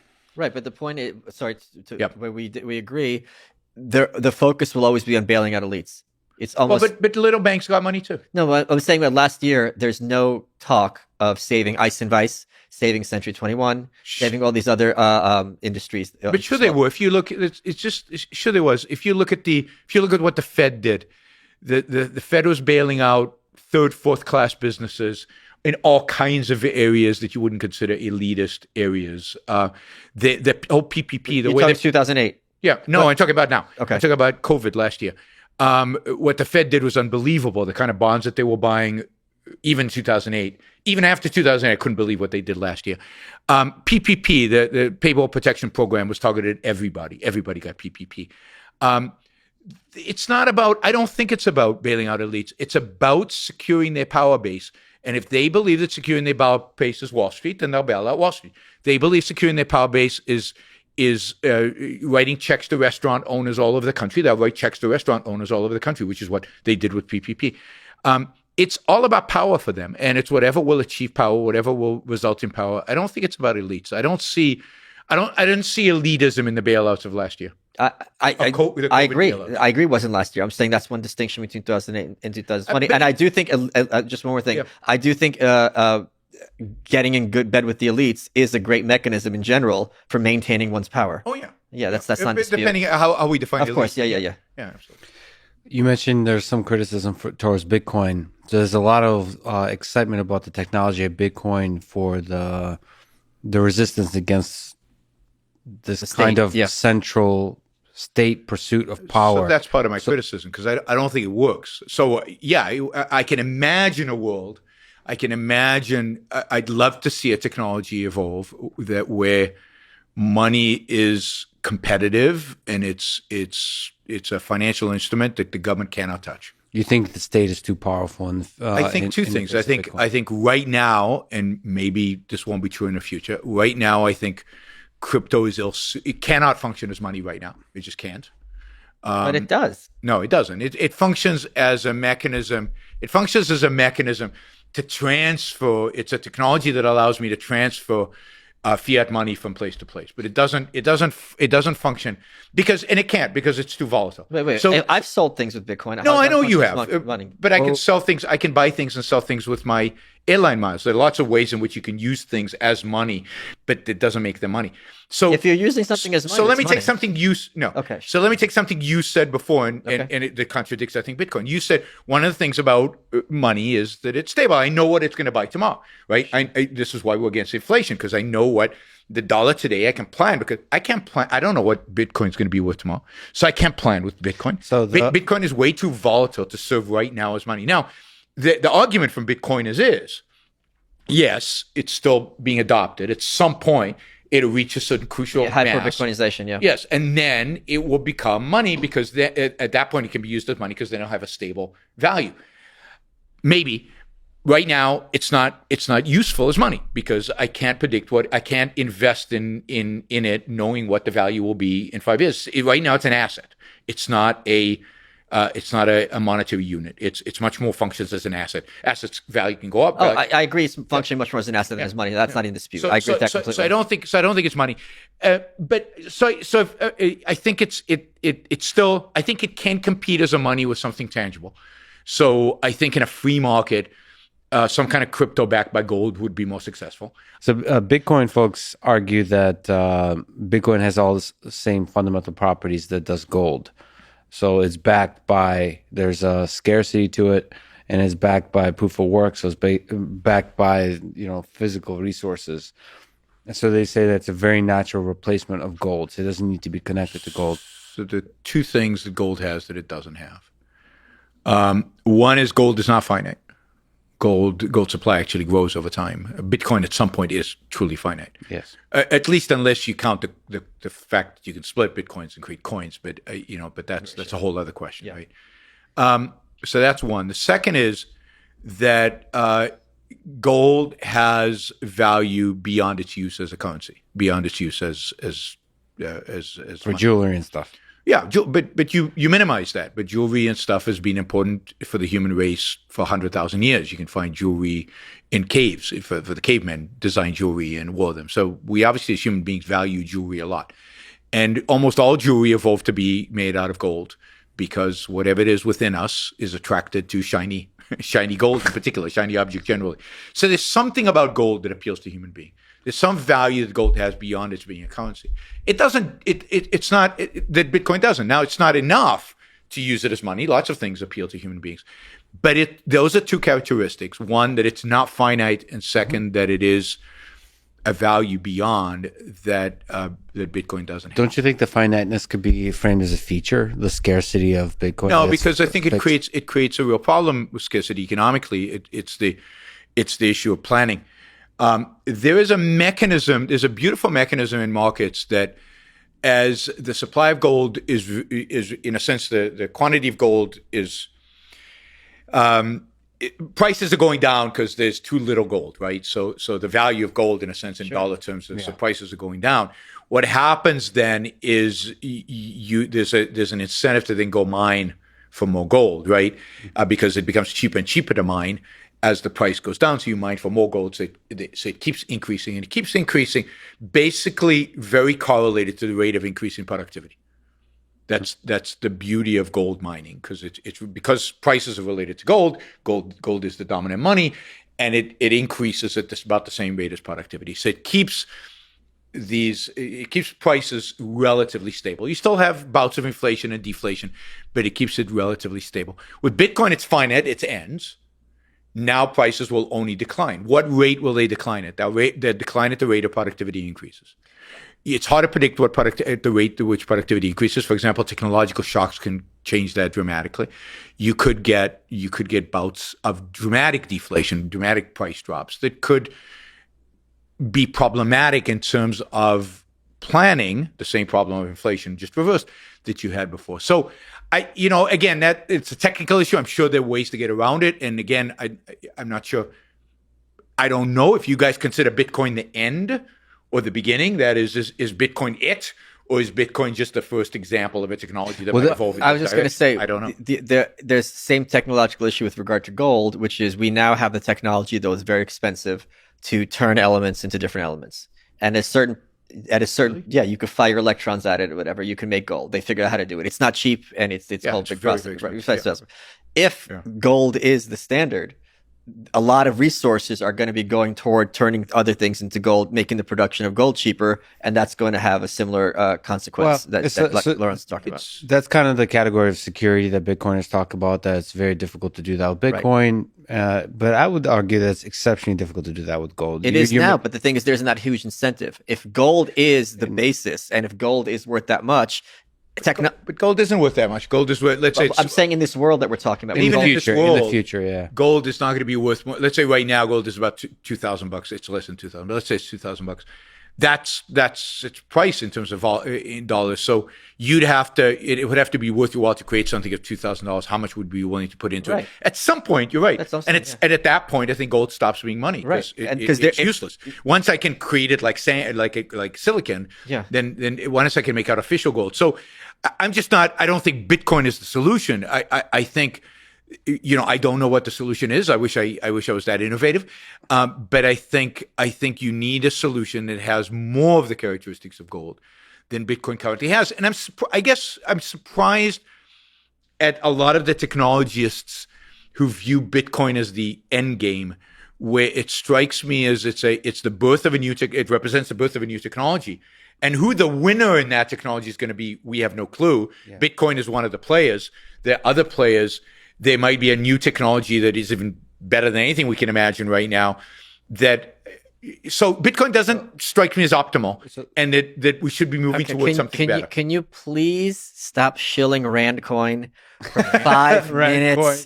Yeah, there is. You know where there was Rand coin? There was Rand. So South Africa. No, I was. The currency is the Rand. That's true. No, I mean Ayn Rand is the South African $1. Yeah, the Ayn Rand coin was. I was in China in 2015 or 14. What's that? China. I was in China something like that. And this entrepreneur came up to me. She said she's bought this massive quantity of land in this area in China. It's a little secluded. She's starting what she's calling Gold's Gulch. Right? She's serious. And she issued cryptocurrency based on the land, right? Backed by the land, called Rand, but Ayn Rand. With a little portrait of Ayn, a little portrait in the marketing, Ayn Rand. I don't think it went anywhere. You're not going to be a janitor. A janitor in China, Gold's Gulch. Yeah. By the way, I do want to point out something I do enjoy about objectivists. I constantly talk about Ayn Rand and her vampire novels. And that's the joke you're on. Thank you. And inevitably, someone feels the need to point out that she did not write vampire novels, and her name is actually Ayn. So thank you, Yaron. We've been talking for 2 hours. I own her copy of The Fountainhead. Somehow I thought her name was Anne. Thank you. Anne is an anthem. So this is really interesting way of phrasing it, which is I was kidding with the ein. I know. I know you knew how to pronounce it. Yeah. I know you know that Yeah, you know. it just got confusing. I think we all know, and we all know that we're One. jokers We're here. all one. There's no Batman in this There's no zeros, conversation. you're only ones. So that's an interesting way to frame it. Is Bitcoin the end or the beginning of something? And I've, as sort of with an open mind and seeing kind of all the possibilities of technologies out there, I also kind of thought that Bitcoin is the beginning of something.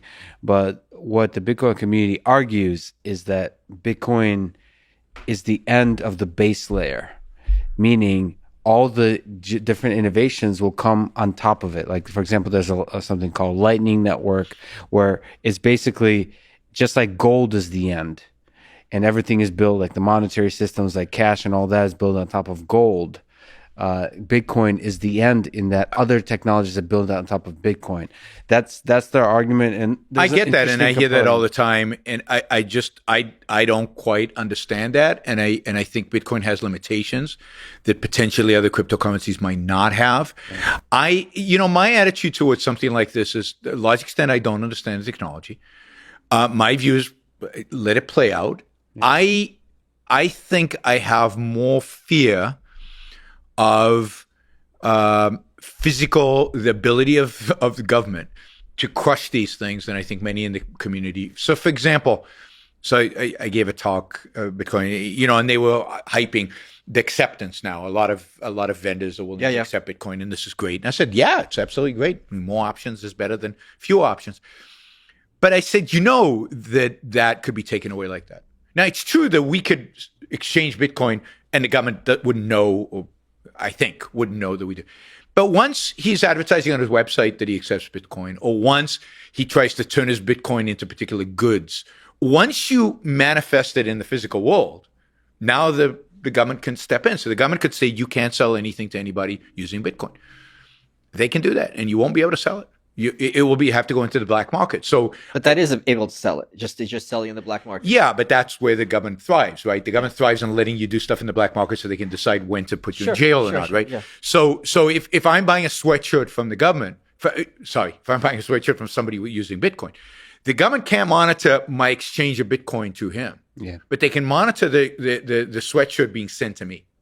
Right, that's where they can interfere, and I think that at some point, to the extent Bitcoin is successful, it will be stopped. That is, and that's what'll stop it from becoming money. See, money can only become money. It can only become money if people are using it as money, right?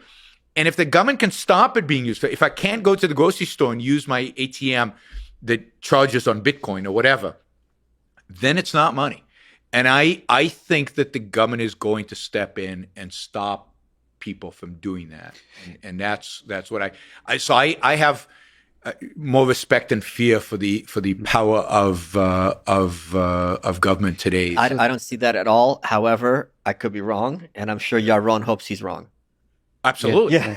and I hope the government just give in and the Fed tomorrow says, let Bitcoin thrive. But I think they'll want to regulate and control it. And the only way to regulate and control it is to stop it. Yeah, there's a bunch of people who argue that Bitcoin is too compelling to government that they'll actually embrace it. Like, but that assumes government has positive goals and wants to do good things. You can ask.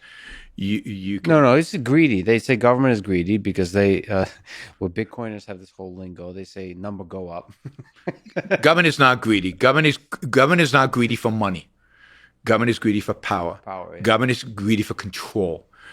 Government is much more. Now, money's good too. They'll take the money if they can get it. Sure. But it's not fundamentally about money. It's fundamentally, and this is something that many libertarians don't understand. This is something many of the Bitcoin community don't understand.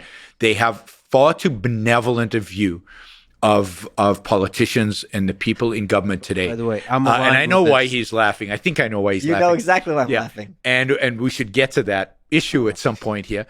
So I think there's a lot of naivete. Yeah, there's Speaking of naivete, a lot of it, Jaron. No, okay. I'm not naive. Okay, I'm actually providing the warning, and all these Bitcoiners are saying, no, government doesn't function that way. No one says I'm naive. Naive people think they're not naive. Yeah. Chat. Can I ask you about sort of learning about Bitcoin, books and resources? You have an amazing podcast. That's not just about Bitcoin or cryptocurrency. It's about everything, including life. But you do have a lot of really amazing conversations about this whole digital world. But you obviously you also have a newsletter that's incredible on Substack, but do you have recommendations? Maybe it would be great if you could talk about, first of all, your podcast and the newsletter, but also other resources that you recommend people should check out in order to learn about Bitcoin. Yeah. So the podcast and email are like the two most selfish things I do, because the podcast is a way for me to learn from other people. So I get them to come on and tell me all the things they're thinking about, and I get asked some questions. What's it called, by the way? Just the Pomp podcast. And so in doing that, it really is informative for me. And I think that my whole goal is just like, if I'm learning, other people will be learning. And then the email, I read it every morning because it forces me to collect my thoughts and actually articulate them in somewhat of a coherent way. And so it's just something that is like a practice that I probably would do even if no one read it. And then by being able to publish it, what it does it do? It elicits, both the good and bad responses. And so people will let me know if they think I'm an idiot, and they'll usually not respond if they think that it's something smart. And so those two things are really educational for me, and I think kind of force me to be able to articulate a lot of ideas.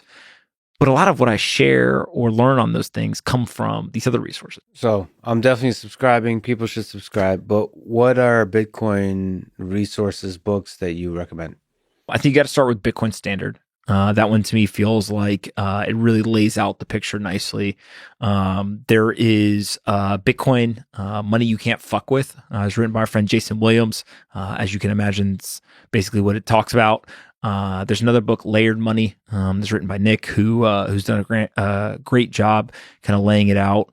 There's a book called Bitcoin in Black America, written by a guy, Isaiah Jackson, and he basically lays out the argument for why the Black community can benefit in a asymmetric way from something like Bitcoin. And there's a whole bunch more. I'm going to forget them all. There's I think it's called The Cost of Tomorrow. A guy, Jeff Booth wrote it. And just, if you get on Twitter, basically, you're going to see all these books flying around. But I do have to say that from a psychological concept or philosophical concept, the number one book that I've ever read that aligns with Bitcoin ethos but doesn't say a word about Bitcoin is a book called The Tao of Capital by Mark Spitznagel. And so what he essentially does is he just reiterates over and over and over again long-term thinking, outliers, disruption, all this stuff. And so he's a guy who he runs a fund that essentially they just do tail risk hedging. And so in March or February of 2020, they're up like 4,000%, right? By the way, they pretty much lose money, for 8-9 years, and then that happens. And so, but they're still one of the best performing funds if you look at it over years and years. And so it's just this mindset of everyone is so short-term focused. And so I think it's just a great reminder to long-term thinking. And also, I mean, I've gotten quite a bit of value just reading the papers. That's perhaps more like for technical folks. There's quite an active research community.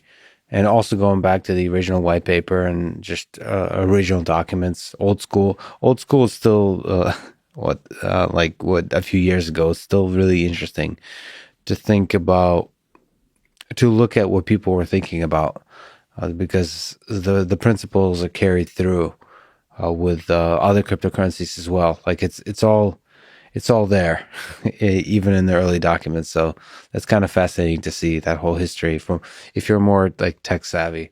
And like you said, Twitter is actually an interesting place. If you can look past all the shitcoin talk, it's a fascinating place for news and resources. So you're one of the prominent, I would say even the faces of the world of cryptocurrency, Bitcoin, that whole entire world. Let's dive straight in and ask, do you consider yourself a Bitcoin maximalist? I think that the way I really look at it is I work backwards off of what is the maximalism that I believe in. And the world that I believe in is kind of an automated world that is run on these open, decentralized protocols. And what we ultimately do is we return sovereignty and individualism and kind of personal responsibility and liberty to people over institutions.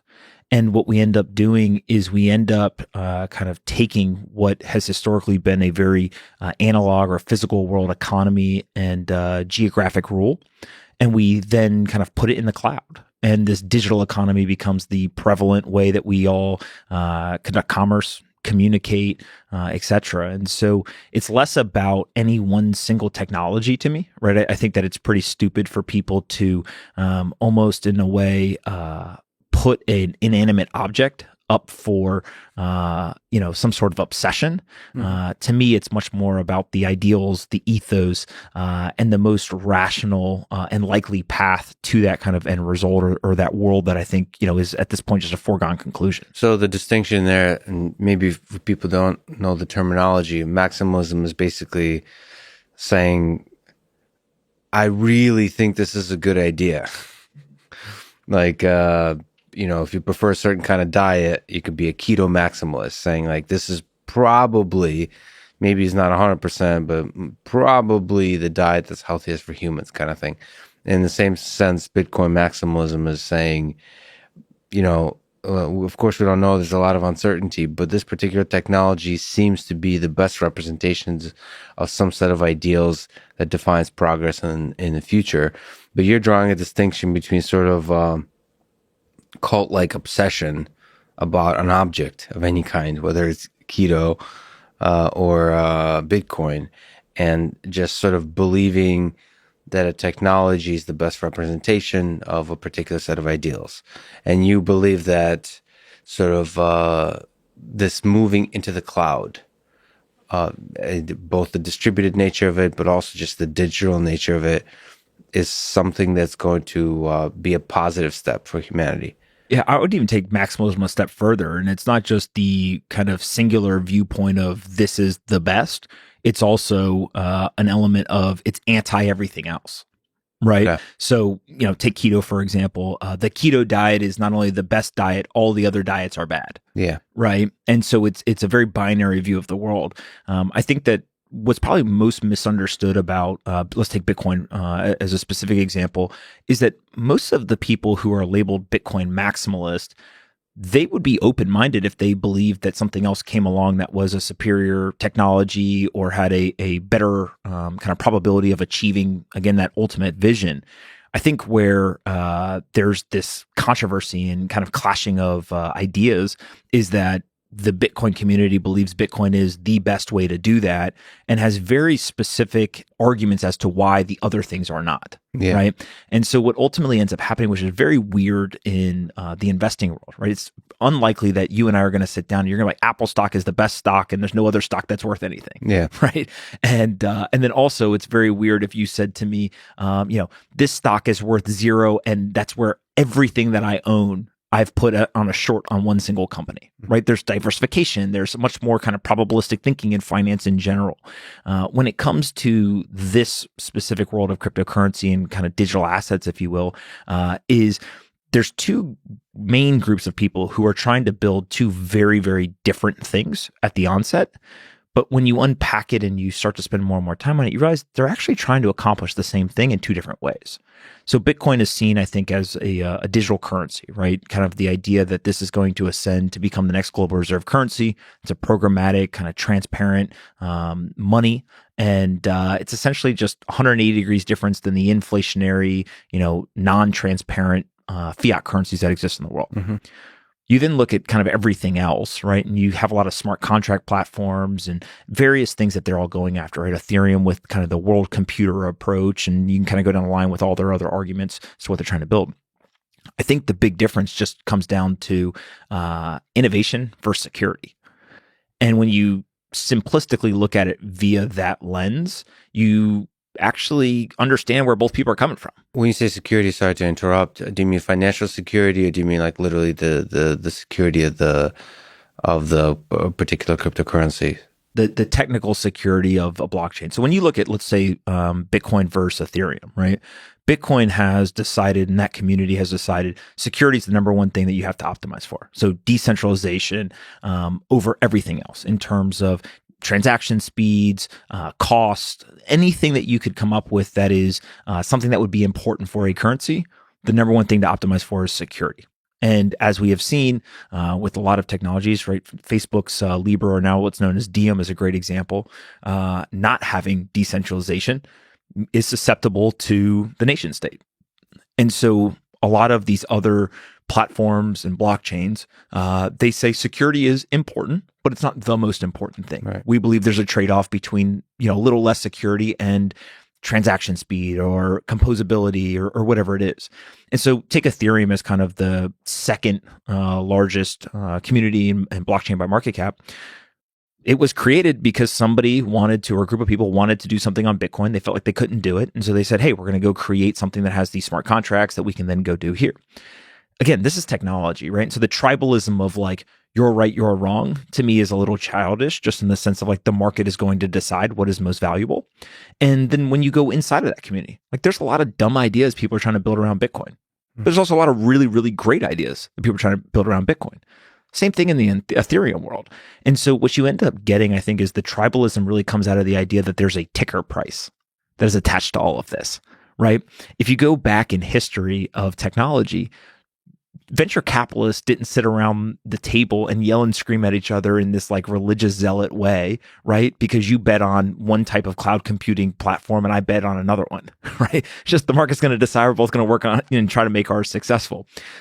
Here, I think that the sensitivity, and mainly it comes out of the Bitcoin community, is that a lot of this is being funded not only by venture capitalists and kind of professional money managers and asset allocators. There's also this element of including the retail investor and the public. Mm-hmm. And so whether it's through ICOs or some other forms of capital raising, there's arguments for it, saying, hey, look, this now gives kind of the little guy some sort of access and ability to do it. But there's also arguments against it. Some people say, hey, it's easier to dupe them and it's easier to run scams and kind of all this stuff. And so ultimately, I think that crypto is this like arena of ideas. It is literally the war of attrition. And what will end up happening is 10 years from now, you and I will talk and we're going to say, well, the market said X was valuable and Y wasn't. And so all of the tribalism from between, here and there, it's fun, it's, engaging, whatever, but ultimately it doesn't really matter. Yeah, because the public is involved, so there's a lot of personalities. And so a lot of times we focus on the extreme personalities that do a lot of maybe, pardon the French, shit talking. And so we kind of focus on that, but that's not necessarily representative of the community. What kind of trajectory do you see where Bitcoin can become the main currency in the world, or at least cryptocurrency become the main way of storing value in the world and basically overtake the dollar? Yeah. So I always go first to, we don't need to have competition, like in terms of like a direct competition between the dollar and Bitcoin. Right. If you look at most technologies in the world, the really valuable ones are actually market expanding technologies rather than simply just market share stealing technologies. Right. So if you look at Uber, for example, Uber didn't just say, hey, I'm going to go take out all the taxis. Right. It actually drastically expanded the market for people. Now there's literally millions of people in the United States who don't have cars because they use Uber. Right. And so I think that Bitcoin is very similar in that, yes, there is a component of medium of exchange in terms of the dollar, but also there is this component of just store of value assets in general. And so when you start to look at Bitcoin specifically, I think that what you're seeing is a generational gap where young people say, I grew up with a phone in my hand. I'm digitally native. The whole idea of going to the bank and sending a wire or going to an ATM and getting physical cash is an antiquated idea in their mind, right? I one time asked my brother, he's 24 years old, and I said, hey, how do you send money to your friends? And then he gave me one answer, which I expected, which was Venmo. And the second answer I didn't expect. He said Uber. I said, how do you send money via Uber? He said, well, we get in a car together, and at the end, we split the ride. And so again, you and I have probably both done that, but I never thought of it as a way to send money to each other. And so it is a psychological difference between even me, who's only, a decade older than him or so, and his peer group. And so I think as we're watching kind of Bitcoin continue this ascent, ultimately what we're seeing is an entire generation of kids are saying, listen, if I look at financial assets across the board, I have stocks, I have bonds, I have currencies, and I have commodities. I know that bonds, from a real rate return perspective, is flat to negative, right? I'm going to make no money on this because I have a belief that my dollar is being devalued. And actually what we're starting to see is, again, the internet has broken down these walled gardens and kind of these centralized hubs of information, in that if you were to look at, let's say, the stock market from 1971 to today in dollar terms, it's a 45-degree angle right up and to the right? It's kind of 7, 8, 10% growth every year. And it's amazing. Just get invested in the stock market and you'll make money over a long period of time, regardless of the dips along the way. If you denominate that same stock market in gold, the stock market is down since 1971. And so is it so much that the stock market is accruing true value, or is it that the underlying currency in which it is denominated in is being devalued? Right. And now it's being devalued in a very disciplined way, right? In terms of, it's not like it went 50% devaluation in a short period of time, but it's still being devalued. And so I think that people are waking up to this idea that a traditional 60-40 type global portfolio doesn't work anymore, right? 40% of it in bonds is just not going to get it done. And so when you start to look at this, people first look at Bitcoin via two main ways, in my opinion. They look at it, one, as a store of value. Should I actually go and put some of my wealth there, use it as a savings technology, right? We ask people in the traditional world, if you're a teacher, a fireman, an accounting, mid-level manager, we say, hey, go do your job. Be best in class as a fireman or as a teacher. Mm-hmm. And then, oh, by the way, you have to be a professional investor as well, because if you just put your dollars in your bank account, you're literally going to have your wealth devalued away over time. So you can't just save, you have to invest. That is a really tall task for people. They have a hard enough time just doing their job right, taking care of their family, right? Now they got to go be an investor. So I think savings technology from a Bitcoin standpoint is, if you buy Satoshis or Bitcoin, over time it will increase from a purchasing power standpoint because there's a fixed supply and demand continues to rise. But then you start to look at, well, what other assets do people put in their portfolios? Whether it's art, it's real estate, it's precious metals, or something else. Most of those assets are not because people actually think that they're going to go up in value over time. They're using them as store of value, right? The reason why somebody buys gold is because it's a store of value, right? Historically, that's a narrative-driven type asset, though, right? We tell people it's scarce. We tell people that it is a store of value. When you look at it, though, we don't know how much gold exists in the world. We have a good estimate, right? But we can't prove how much there is. We don't know how much is coming out of the ground every day. Again, great, fantastic estimate, but we can't prove it.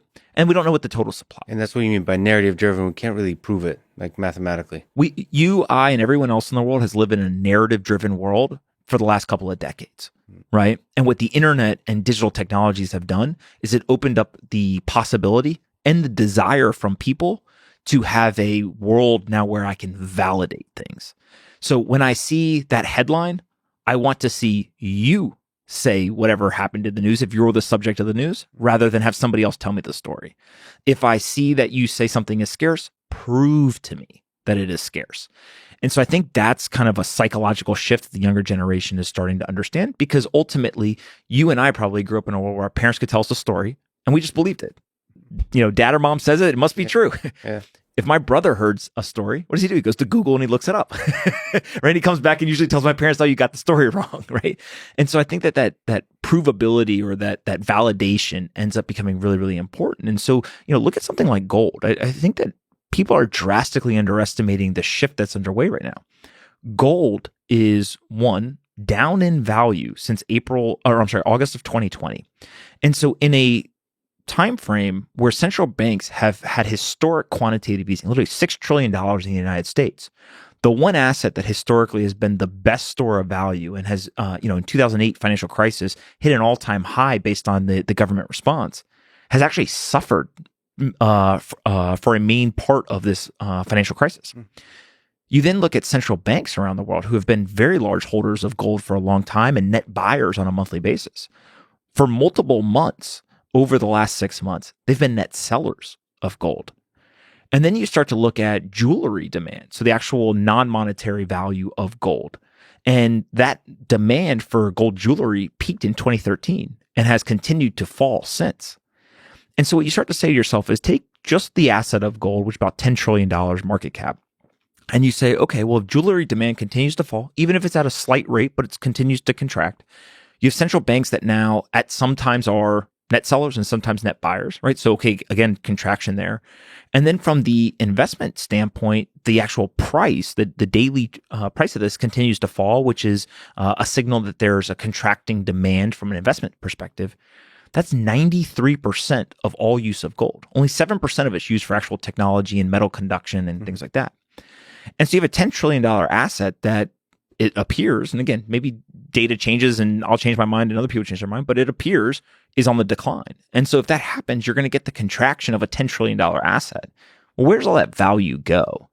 And what you're seeing is at the same time that that asset is contracting, you're also seeing a massive influx from not only retail investors, not only kind of the wealthy and the elite, but also from financial institutions, corporations, pension funds, et cetera, into this kind of digital sound money. So you're saying that there's a kind of shift from gold to Bitcoin because they have a lot of the same properties, except one is in the physical space, the other's in the digital space. So do you see like central banks quietly potentially switching out from sort of gold to Bitcoin? Like naturally, it's just seeing the pattern that you're referring to now, but more drastically into the future, where there's a complete shift. If you line up the gold community and the Bitcoin community next to each other, they'll agree on all the problems that they see in the world, right? Yeah. They'll actually agree on the solution that sound money is the solution. Where they differentiate is the gold community believes that it's the analog application of sound money. Right, the physical gold, that is the solution. The Bitcoin community believes the digital application of sound money, Bitcoin. Can you define sound money, by the way? Sound money is just outside the system and no one can create more of it. So nobody controls it. This is scarcity is fundamental. So just because I brought up Eric and you're on Twitter, I'd love to hear your opinions. I talk to him a lot. He seems to have stepped into the beautiful dance of human communication and the social dynamics that is the Bitcoin cryptocurrency community. Do you have thoughts on gauge theoretic conceptualization of the world, or just Eric in general? He's got a lot of love in his heart and he's got grace in the way he communicates, but he's also loves to play with ideas and seems to have touched a sensitive point with the Bitcoin community. Is there anything you could say that's hopeful, inspiring about that whole dynamic that went down? So I don't know all of the details, but what I will say is I've listened to a number of his podcasts, and him, and there's a whole bunch of people like him. I basically put them in the bucket of they're an independent thinker who are courageous enough to speak their truth, whatever that may be. They are humble enough to revisit their ideas and say, I got this right, I got this wrong, information changed, I'll change my mind.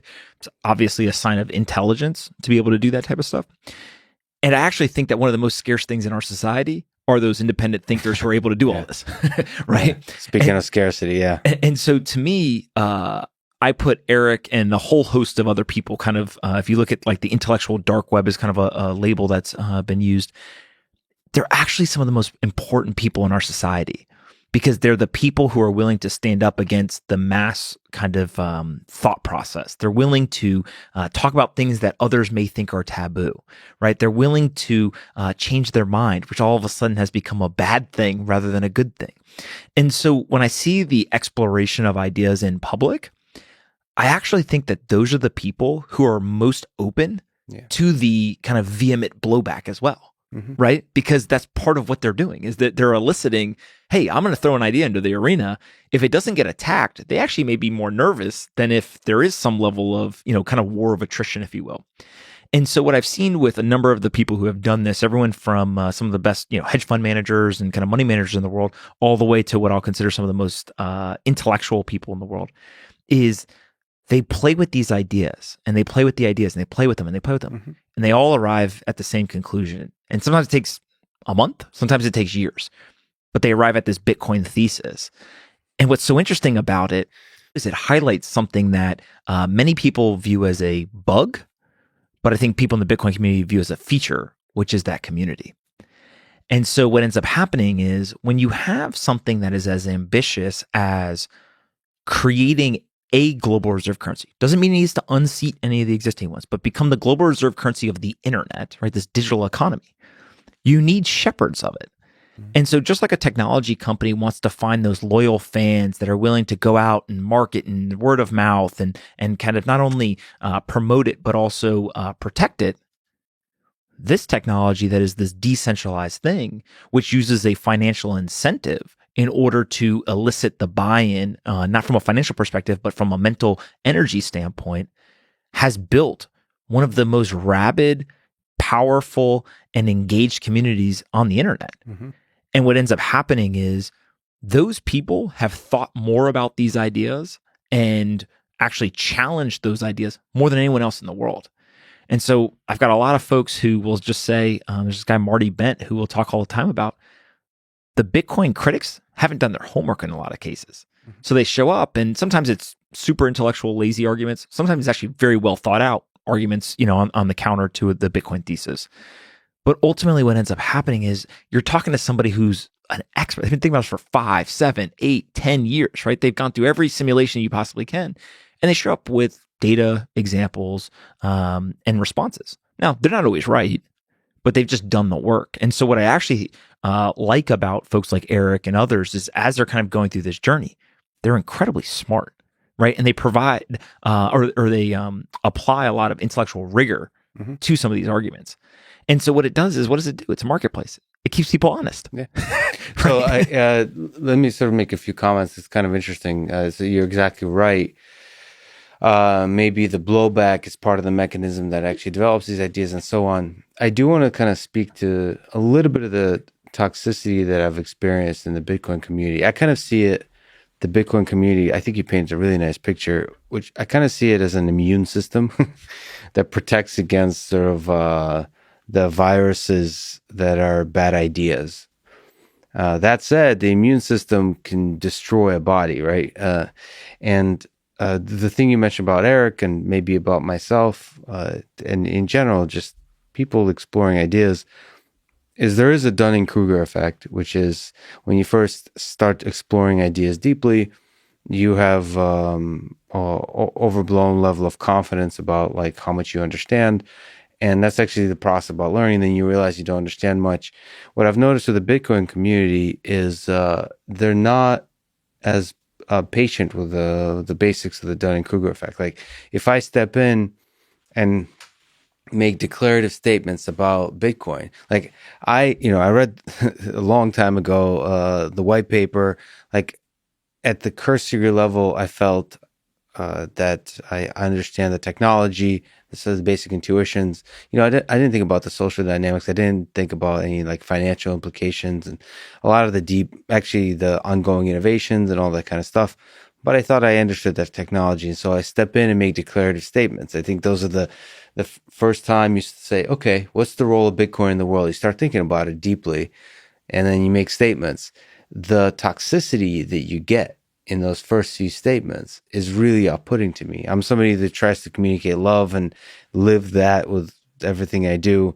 And there is a level of disrespect that I've experienced, not directly, just observing others. People have been mostly kind to me, and I appreciate that.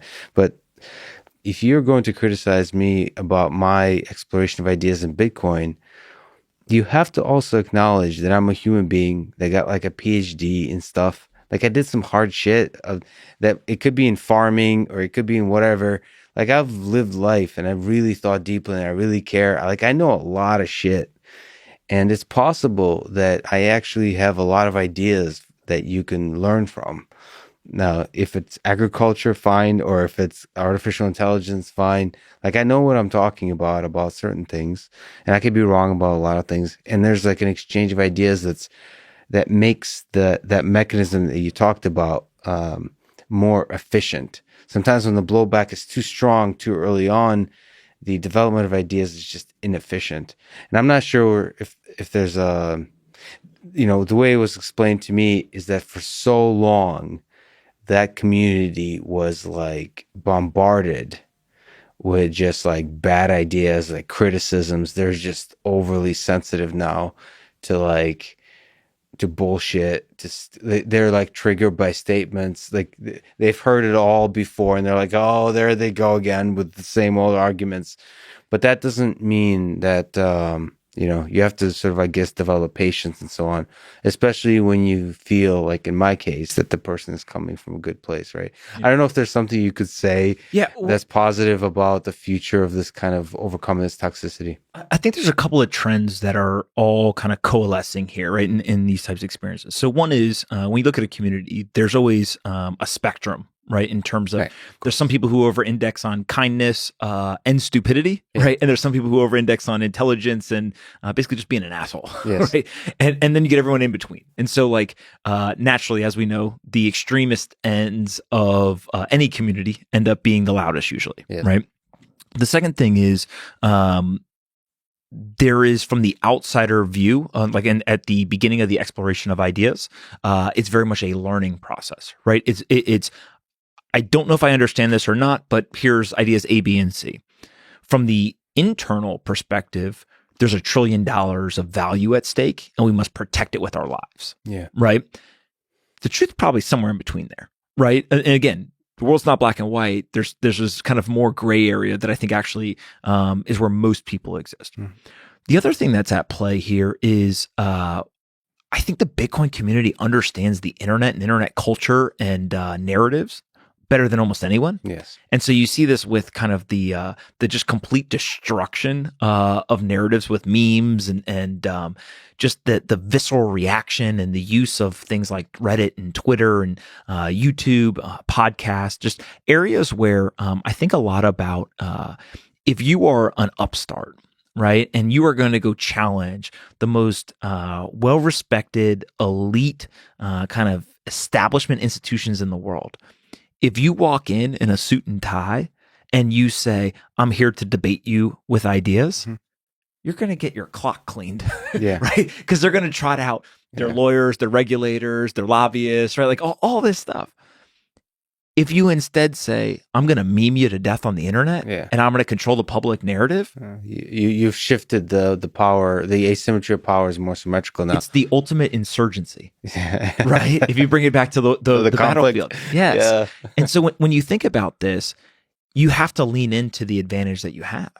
Yeah. And so what ends up happening is you and I would absolutely lose it if we saw JP Morgan or Goldman Sachs or the Federal Reserve start tweeting memes. Yeah. Right. It would almost the validation it would give to the medium and the even playing field that it would provide would pull these establishments down to the level of what is this upstart.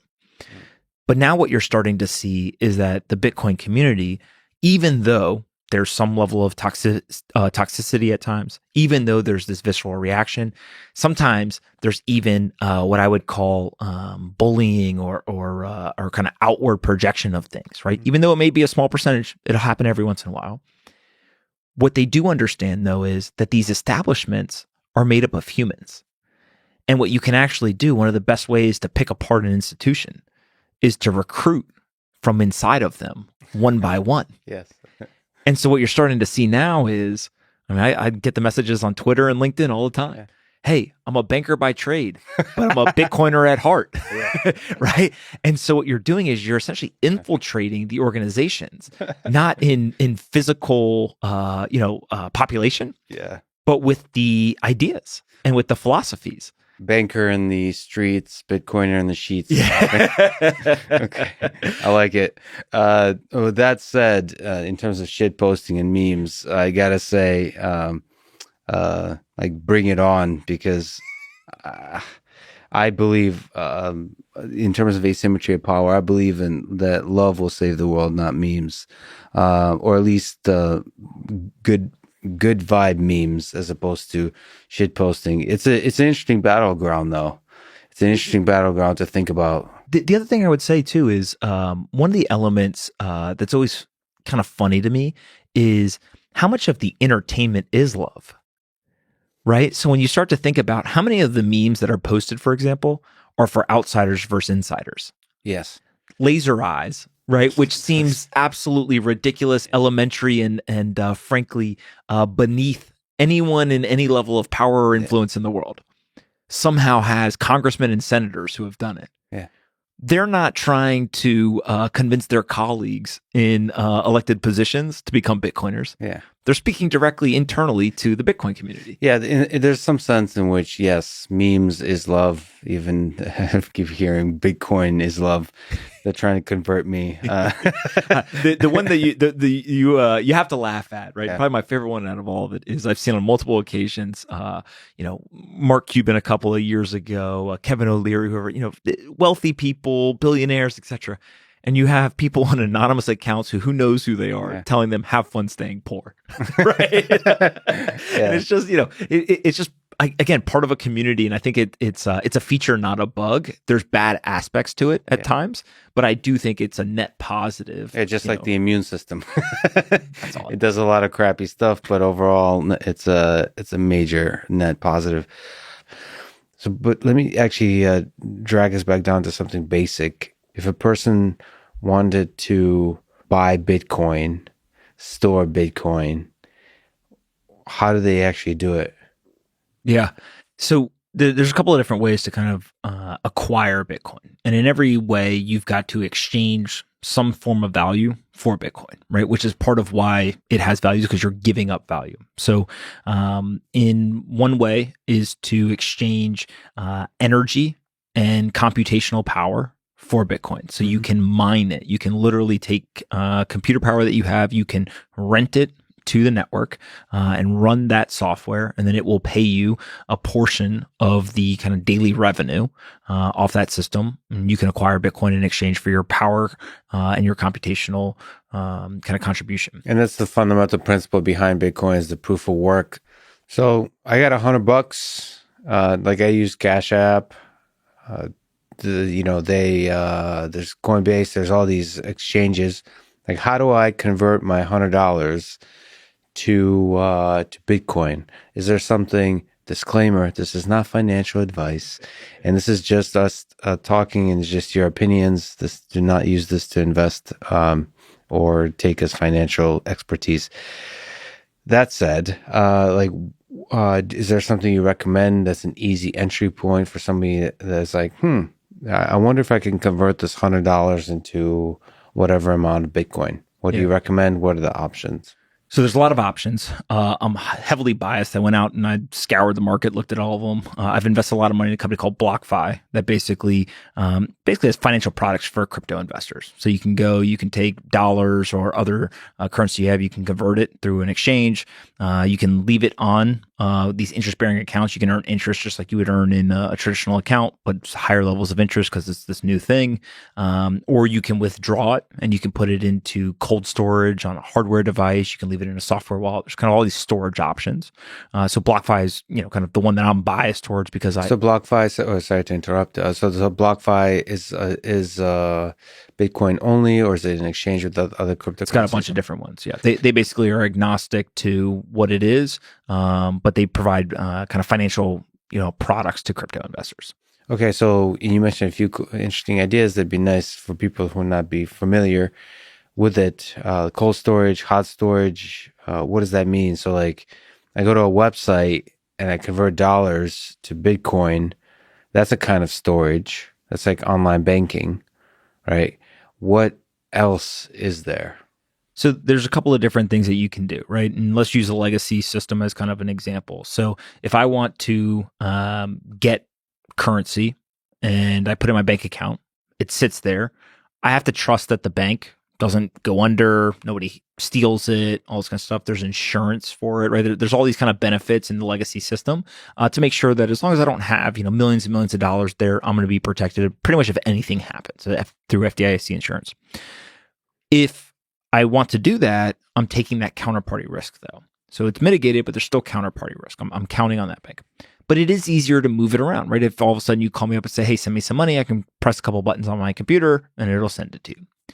If I want deeper level of security, I can go and I can get the physical dollars and I can go and I can, put it under my mattress, right? And I can say, you know what?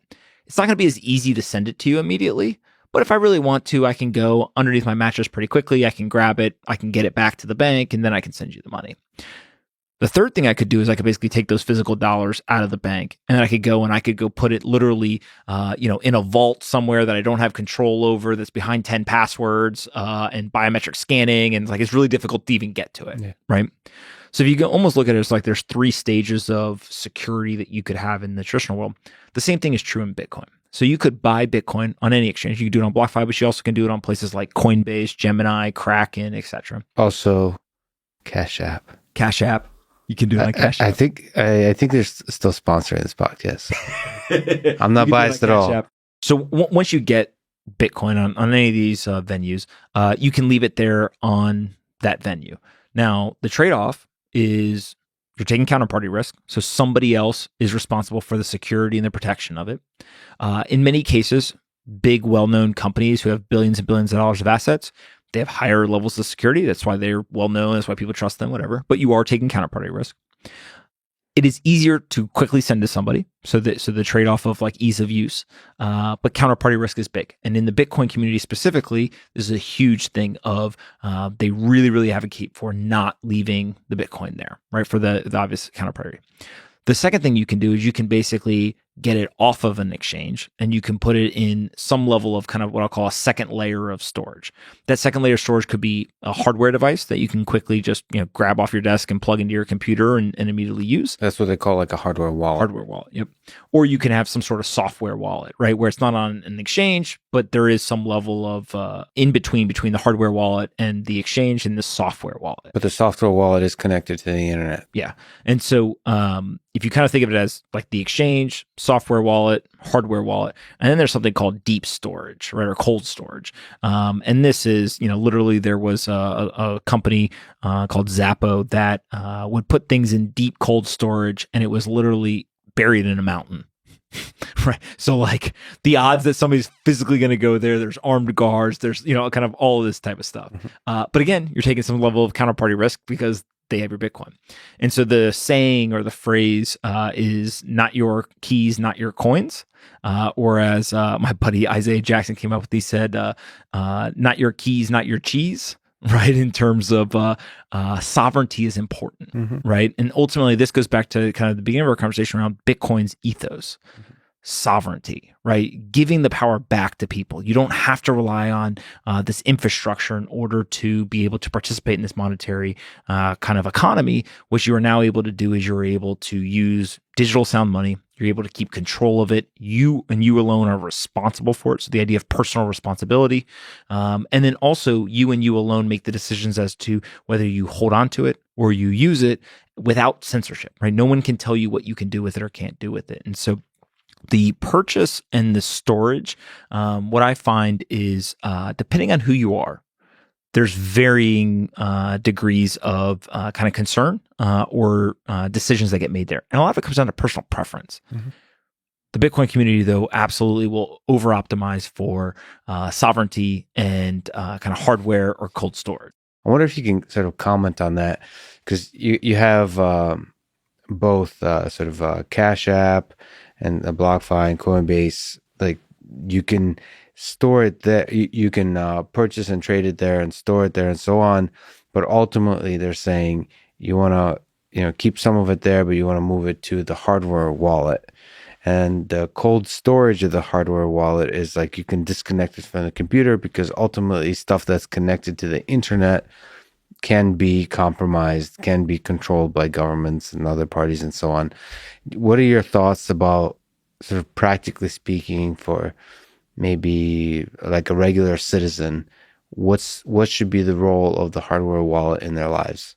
Yeah. So at the highest level, I just think that learning about it is important, right? So even if you only have $5 equivalent of Bitcoin, going and understanding here's how it works, here's why it's important, here's how I would actually withdraw from an exchange under the hardware wallet, that alone, just as an intellectual exercise, is a worthwhile pursuit. And I think people should go do that. Actually go through the process of the steps so you feel like you can do it. Yeah. Yeah. Right. It's kind of like if I said to you, hey, we're going to go buy an asset, and you never went and you looked at it. You never went and, made a decision like, sure, maybe I did it or I didn't do it, but like you didn't actually experience it. Right. And so I think that's an important part.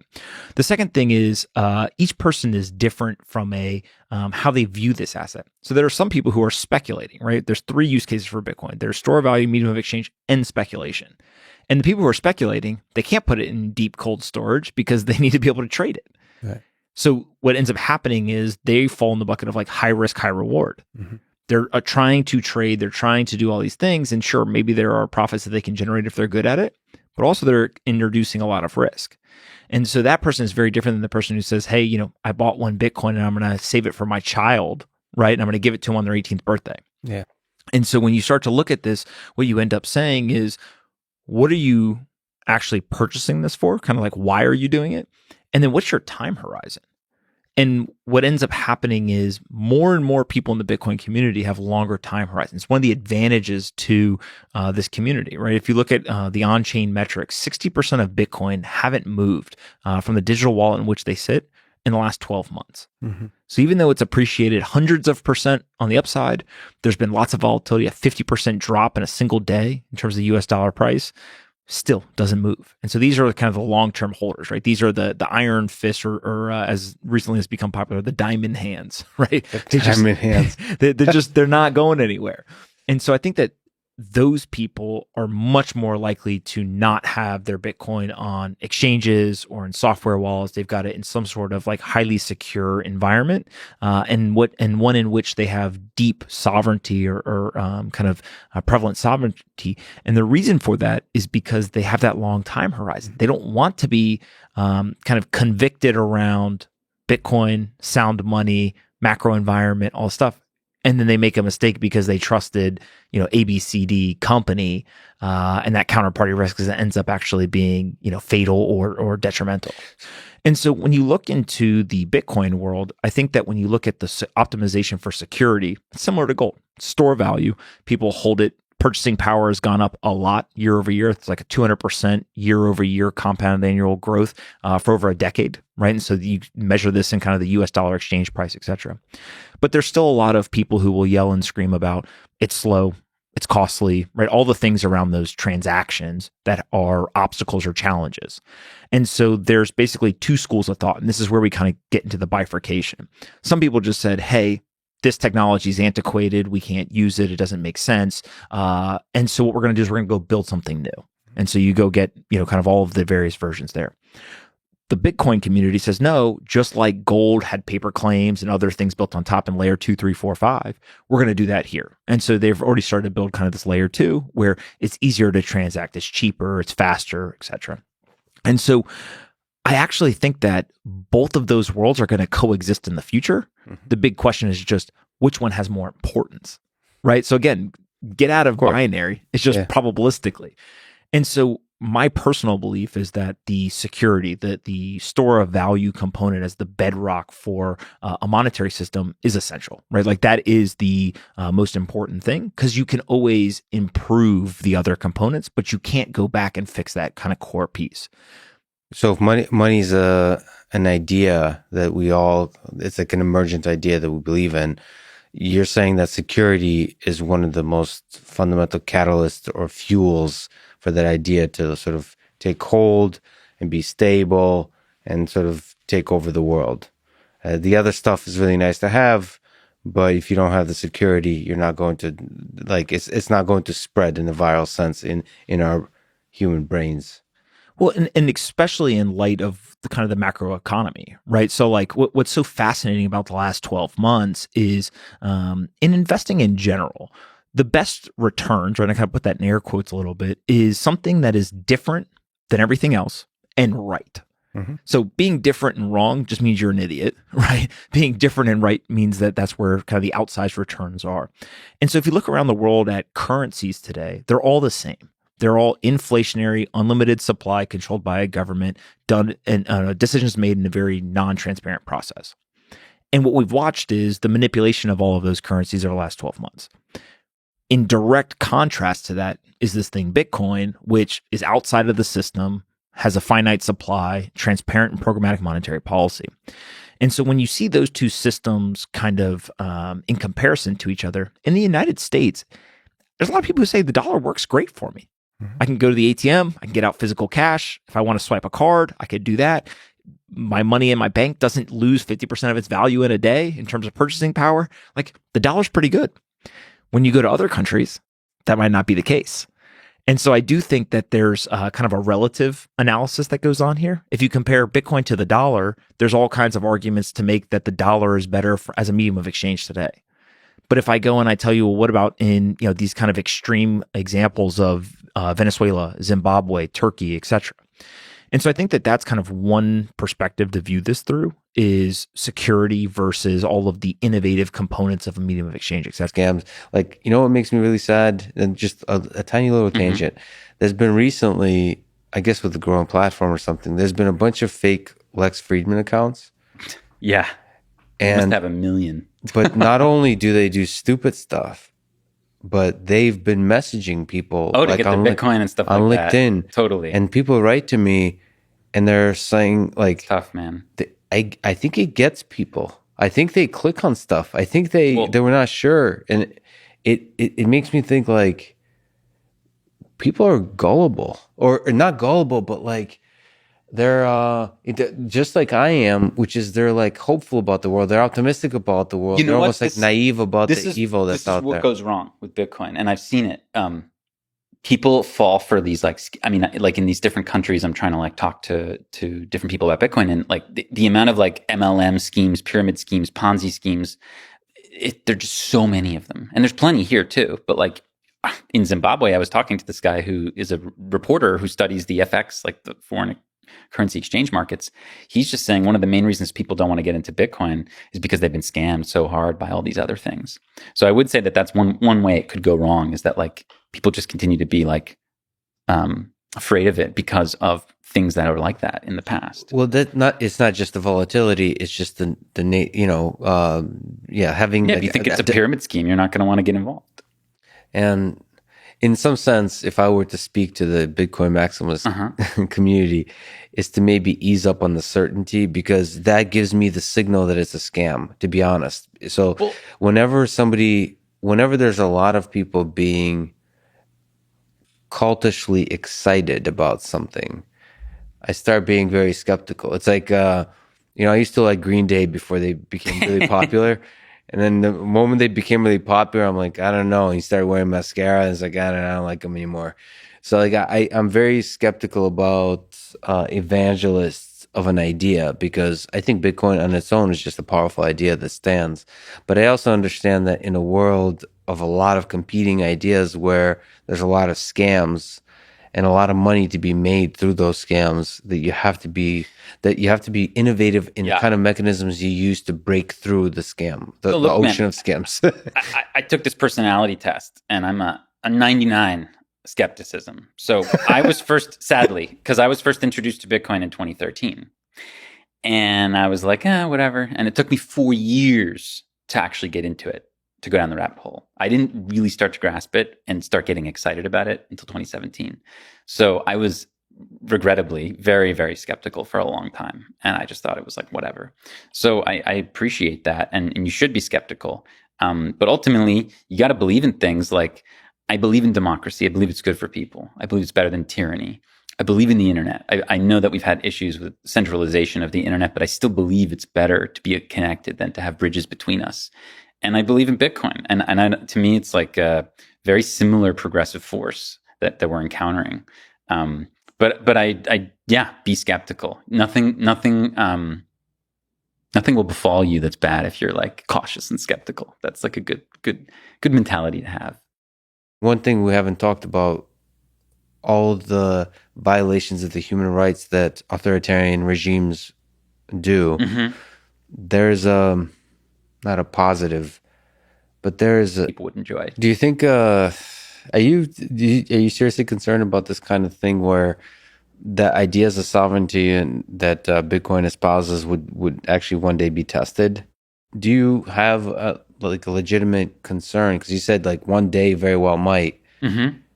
Do you think it might go down? Well, first of all, Bitcoin has been attacked again many times, and we talk about you spoke about this with Nic Carter on your show, the sort of protocol wars or conflict or whatever, right? And Bitcoin almost died a whole bunch of times during that and ended up surviving. Oh wow, I didn't know how bad the block. It got the block size really was bad. seriously.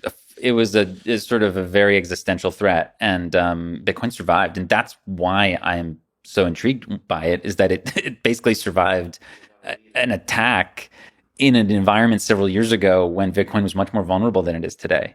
It survived an attack by a conglomeration of Chinese billionaires, Silicon Valley corporations, and a ton of people who owned the majority of the hash rate and all of this infrastructure. They had 83% of all the hash rate, and they couldn't get what they wanted. And that was so intriguing to me. Like, why didn't it get killed?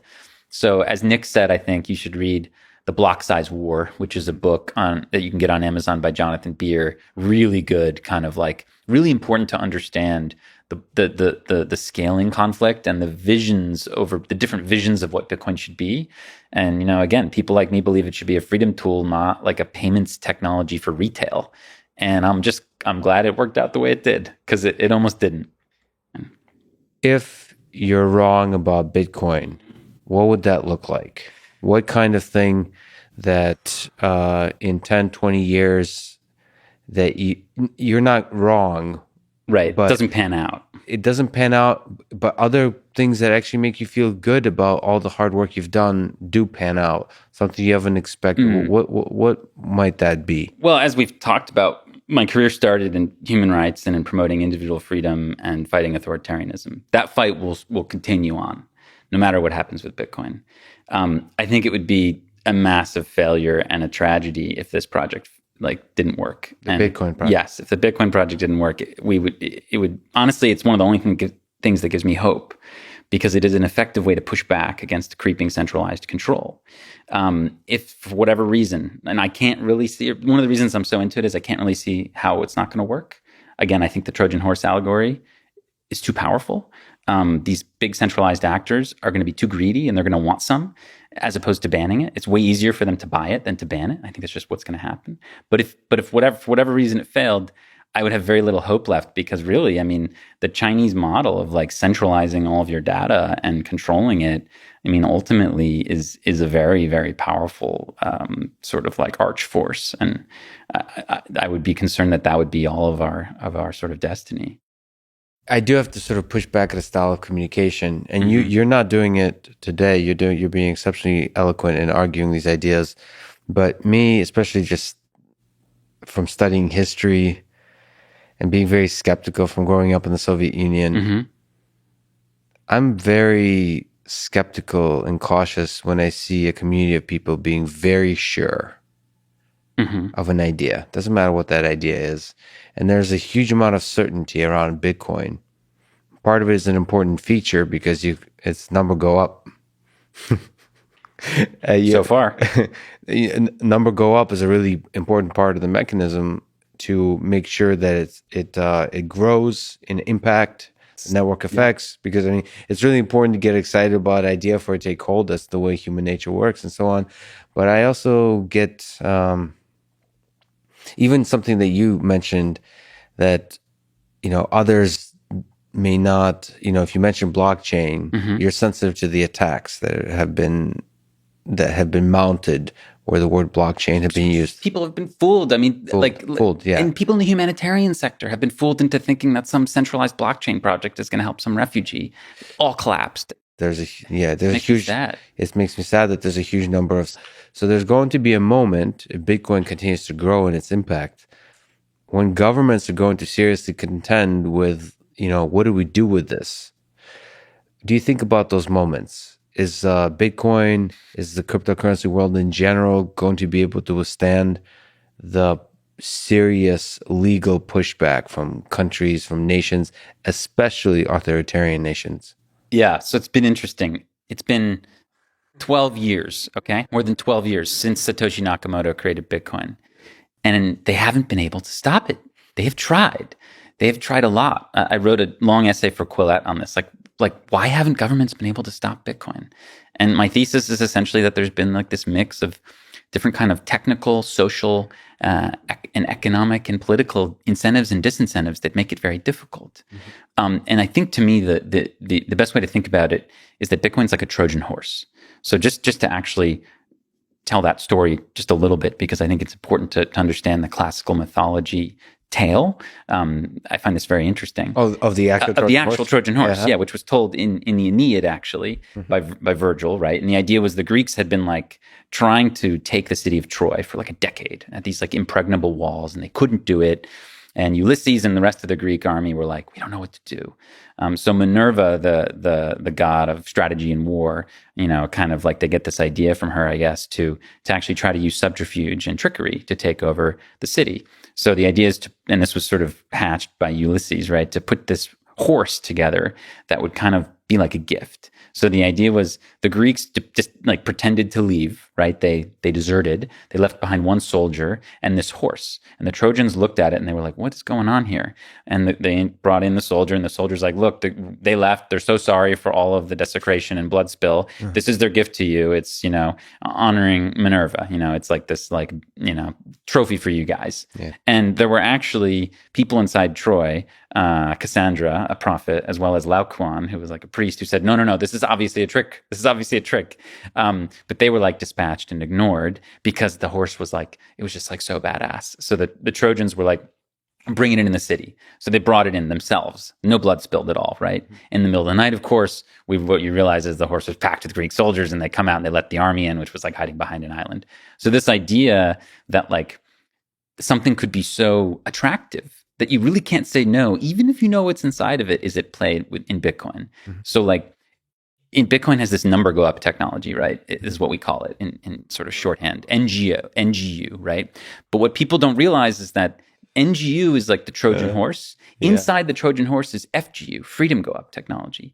So dictators and rogue regimes and corporations are going to buy, mine, tax, accumulate this thing because it's the best performing financial asset in the world. What they don't realize, or they're going to have to ignore, is that they're also aiding and abetting this freedom technology, which allows individuals to be sovereign and eventually erodes their power. There's no question that rogue regimes and bad actors have already used and will continue to use Bitcoin. The thing is, when you think about a North Korea or a Venezuela, and that government instructs some of its bureaucrats and cronies and officials to start stealing Bitcoin or accumulating it or whatever, for short-term gain, to get around sanctions and use it to buy dollars or something like that, right? Which they can't get normally. Well, guess what? All those people who the regime has instructed to like figure this thing out and use it, they're all going to realize, oh my God, this is money the government doesn't control, and it's going to spread like a virus, okay? So this is like the idea of the Trojan horse allegory, why I think it's so important and powerful with Bitcoin. All the people talking about Bitcoin today on TV, they don't care about freedom or privacy. They just care about number go up. But what they don't realize is what's concealed within. And that's very, very powerful to me.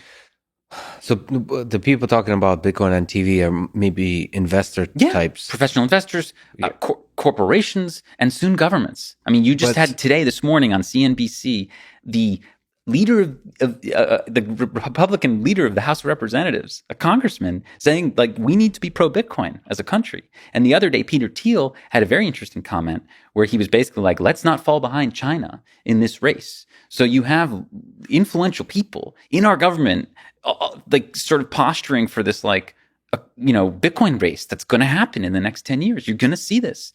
Countries are going to compete to stack Bitcoin.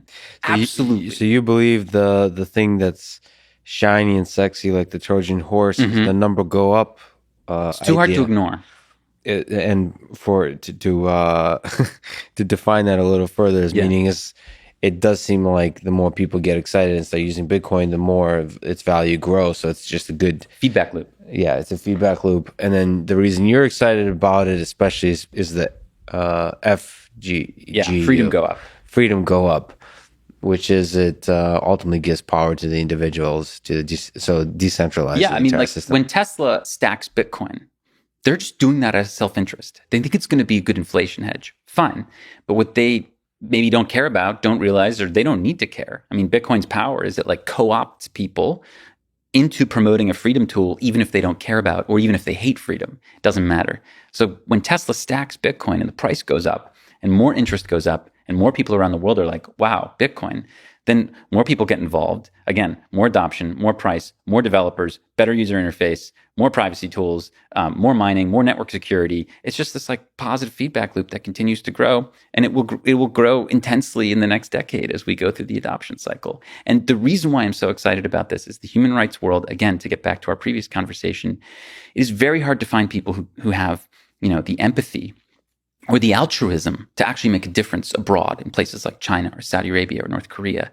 People are very quick to they'll just quickly toss off the pretty words that they care about human rights as soon as profits come into play. So there's no alignment of incentives, right? The reason why Bitcoin is so powerful is that it aligns the incentives. All of a sudden, they can be as greedy as they want. They are being forced to promote a freedom tool. This I've never seen before, and it gives me a lot of like excitement. It's very refreshing because we've been laboring in the human rights space. You have to like raise money, and it's all like nonprofit work, and you're like begging for people to make a difference for you. Here you have this like incredible asset, which people will accumulate out of self-preservation, self-interest, and greed, and yet it will strengthen the power of the individual. That is what we need to fight Big Brother. That's what we need to fight. Like what I'm scared is happening in China, like this growing authoritarian state, which is powered by big data analysis. This is our way to fight back. And it runs on this like really interesting engine, again, that like takes advantage of our base nature as humans. Mm-hmm. And I know that it sounds terrible for me to say this, but I mean, ultimately we are self-interested, and it is hard to get people to care about others living 1,000 miles away. We are kind of localized in our empathy. Speaking as someone who works to help people who live in like 100 different countries, it's very difficult to get Americans to care about what's happening in Belarus or in Kashmir. It just is. But guess what? They're going to definitely care about Bitcoin because they want to see their net worth go up. They want to do better for their family, etc. They're going to get into this thing, and it's really going to like make that powerful tool for everyone else who's using it. So this interplay dynamic is fascinating to me. Yeah, I have to. So I'm somebody who doesn't like the corrupting effects of greed, mm-hmm. but it is also human nature. Yeah, I don't like it either. But we have to be realists here. You have to acknowledge it and then maybe use it for your advantage. And it's not just Bitcoin itself. Like exchanges today are adopting something called Lightning Network, mm-hmm. which is a way to scale Bitcoin on a second layer. Much like we had gold bars, which we scaled with paper money, and then we had Visa credit cards, which were a way of scaling the paper notes. Bitcoin scales through Lightning Network. It's a private, instant, globally final settlement network. It's something you all should check out. It's very, very interesting. The exchanges aren't adopting Lightning for its privacy benefits. Like Lightning operates off the chain, meaning surveillance companies can't do chain analysis on Lightning because it's on an onion routed second layer, kind of that works kind of like the Tor project. The exchanges don't care about privacy. They're doing it because it reduces fees. Lightning is cheaper and faster. So again, we have this really interesting alignment of incentives where like the freedom tech is being promoted by people who it doesn't matter what their incentives are. I could care less if they were altruistic or not. And I think this is, and you're going to maybe see this even in the future. There's more things coming in Bitcoin down the pike. Lightning was enabled by an upgrade called SegWit, right, which took place a few years ago, which was the culmination of the block size conflict. Mm-hmm. There's another thing coming up called cross-input signature aggregation, which may, if it takes effect in the next few years, it may compel exchanges to collaboratively spend all their Bitcoin together in a way that really protects our privacy and fights surveillance. But they're not going to do it for moral reasons. They're going to do it because it's going to save them money and improve their bottom line. Can you speak to that kind of collaborative so that you can have multiple parties in a single transaction kind of thing? Yeah, like you could do that today. Absolutely. It's called a coin join, for example. But right now it's more expensive to coin join in Bitcoin. You have to pay a premium for your privacy. This would flip that on its head and would basically say, if you have one transaction, hey, pile them all in, have as many parties as you want. The more parties you get in, the cheaper it's going to be per party. Okay. And that's not possible in Bitcoin today, but it might be in the future. But again, the beauty in Bitcoin are these these ways that it just aligns human incentives and it aligns our like most base desires and needs and realities with like freedom and privacy. And that I've never seen before. And that's why I think it's so interesting. So something that like somebody like Eric Weinstein actually spoke to this. Absolutely. So in what way can Bitcoin be used to fight authoritarianism? Yes. Not just in the United States, but all of those 53% that you're referring to. How can Bitcoin help? So we talked about authoritarianism, and we talked about the surveillance state. To me, Bitcoin has two kind of key mechanisms through which it can help us. Number one, it's a sovereign savings account. It's debasement proof, meaning the government cannot print more whenever they want. This is very, very different from fiat currency, which by its very name, its very nature, can be issued on sort of demand, right, by the rulers. And while I live in a country where the rulers do a reasonable job of managing the money, most people aren't so lucky. So only 13% of humans in the world live in a country that's a liberal democracy with property rights and has what we call a reserve currency, meaning a currency so stable and desirable that other countries save in it at the central bank level, right? You basically have the US, the UK, Australia, Switzerland, the euro, and Canada. I mean, those are like reserve currencies. And these are liberal democracies where people have reasonable guarantees over property rights. Everybody else either lives under like a weaker currency or an authoritarian regime. That's 87% of the world's population, almost 7 billion people. So for them, a sovereign savings account that's permissionless, meaning you don't have to have ID to use it, is a big, big deal. And a lot of people talk about Zimbabwe or Venezuela as some like isolated cases. Oh, well, you know, hyperinflation only happens in those two countries. I actually did some research into this, and there's about close to 1.3 billion people who live under double or triple digit inflation. This is not an isolated instance. We're talking huge countries. Nigeria, 200 million people, 15% inflation. Turkey, 15% inflation for 100 million people. Argentina, 40% inflation for a country of 45 million people. So you can go down the list. There's about 35 countries where like people's earnings, their wages, are literally disappearing in front of their eyes over a matter of weeks or months against things like the dollar, or gold, or real estate, right? So this is a huge issue.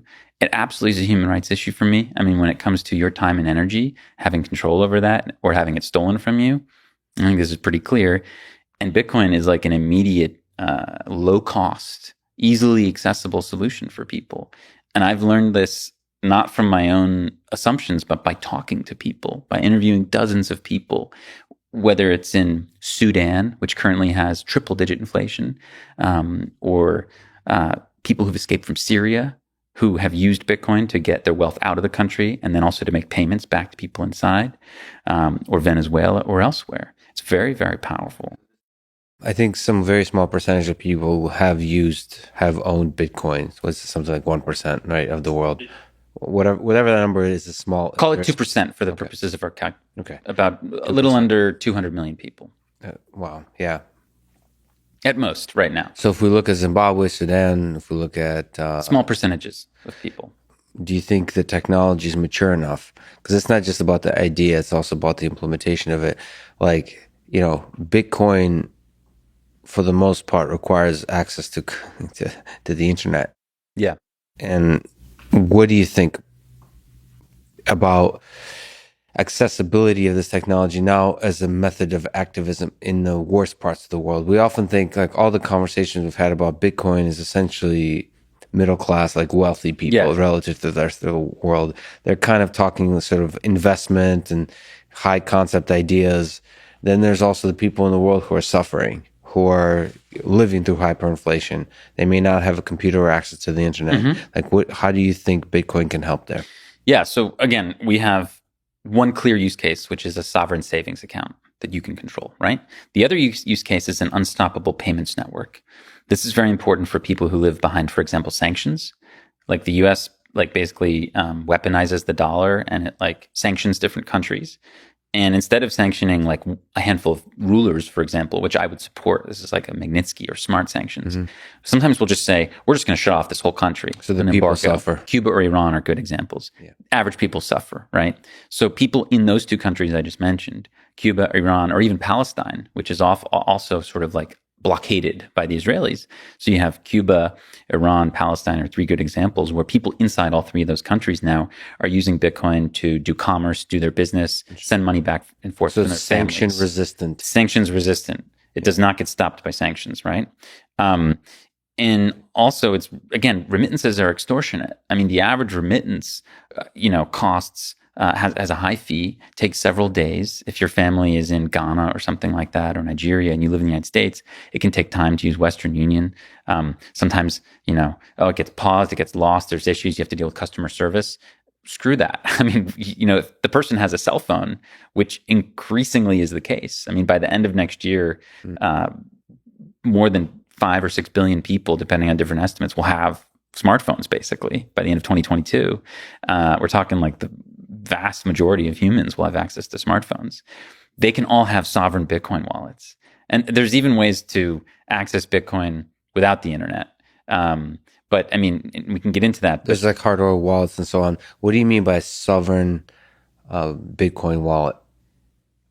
Most users today are using Bitcoin in a custodial manner. So this is kind of like having a bank account where you have a deposit account at a bank, right? So you have a claim, right? You go to the bank and they have some of your money and you take it out, right? With an ATM.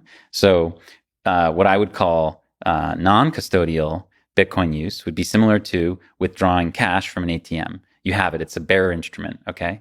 So that's what it's called, the bearer instrument. I know. I apologize. I'm outside this community. It just sounds funny. No. So like a bearer instrument would be like a bar of gold or a banknote or Bitcoin that you control, meaning you have the seed phrase, right? Which for the listeners essentially is 12 to 24 English words that you write down on a piece of paper. Yeah. That's your like password to get into your Bitcoin account. Mm-hmm. And that gives you that bearer instrument quality, right? But unfortunately, most users still use Bitcoin in a custodial way, meaning they buy it on Coinbase, so Coinbase, or Square, or something like that. You would put into the custodial category, it's like a Bitcoin bank. Yeah. And look, the good news is you can withdraw to your own control. And in the Bitcoin community, we try to teach this idea that it's not your keys, not your coins. In the same way that if you deposit your money at the bank, you might not get it back. I mean, it's low likelihood, but it's very possible. Same thing in Bitcoin. Like if you want to get the full experience, you want to actually custody your own Bitcoin. You want to put it, whether it's on an open source software wallet, like the Blue Wallet is a good one for people to check out, or a hardware wallet like Cold Card, for example. There's different ways to do this. But essentially, like around the world, people are innovating. Like, don't think so low of your fellow man. You know what I mean? Like, people are able to figure this out.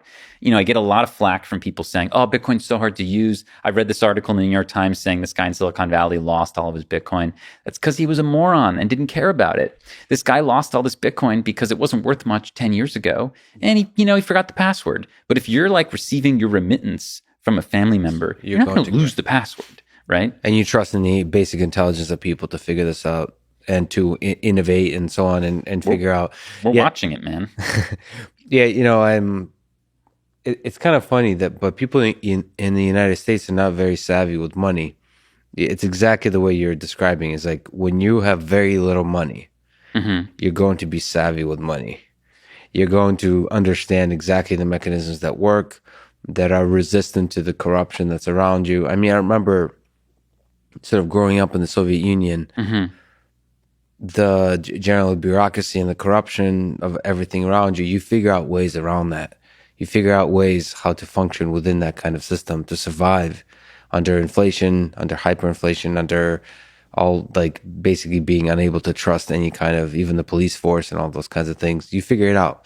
And in that same way, perhaps Bitcoin could be all the different ways to store and gain Bitcoin. These mechanisms could be something that's figured out in the third world as opposed to in the I would say the capital of Bitcoin could easily be Lagos and not San Francisco. Yes. In terms of users, in terms of people using it. And again, the two use cases, as a savings account and as an unstoppable payment rail. These are the two ones that you should really think about. This is how people are using it today. Now, when it comes to, could it possibly be adopted by like a sufficient majority of the population? I say yes. And it's very similar to the way the mobile phone spread. At the beginning, the cell phone was only for rich people. It was only for the elite. It was huge. It didn't work very well. The interface sucked. It was clunky. Over time, it got smaller and smaller and cheaper and cheaper and easier to use and easier to use. And today, everyone benefits. So you're going to watch a similar technology upgrade process with Bitcoin. Already in the last 10 years, Bitcoin has gotten so much easier to use. I mean, there are now mobile wallets that are so slick. There's one called Moon, MUUN wallet from a team in Argentina. And these guys created it because they saw their own currency devalued like 3 times in the last 20 years. And they've had a hell of a time trying to get their money back and forth from different countries. So they were like, let's make this easy for people. Again, this is the people's money. This is something that cannot be controlled by governments or corporations. And that makes it very powerful. And I think it's actually quite exciting to be here in the adoption phase. In the early days. Yeah, man, this is the early days. And you also mentioned that sort of Bitcoin is the mechanism of a peaceful revolution. So it's a way to resist authoritarianism in a peaceful way. It's ultimately you mentioned sort of politics, information, and money. It seems like in the space of money, this is one of the peaceful mechanisms. It's a way to opt out. You can opt out peacefully from the system. And yeah, it's beautiful. It's beautiful. So Bitcoin is currently by far the most popular sort of dominant cryptocurrency. That said, and I look forward to your letters, Bitcoin maximalists.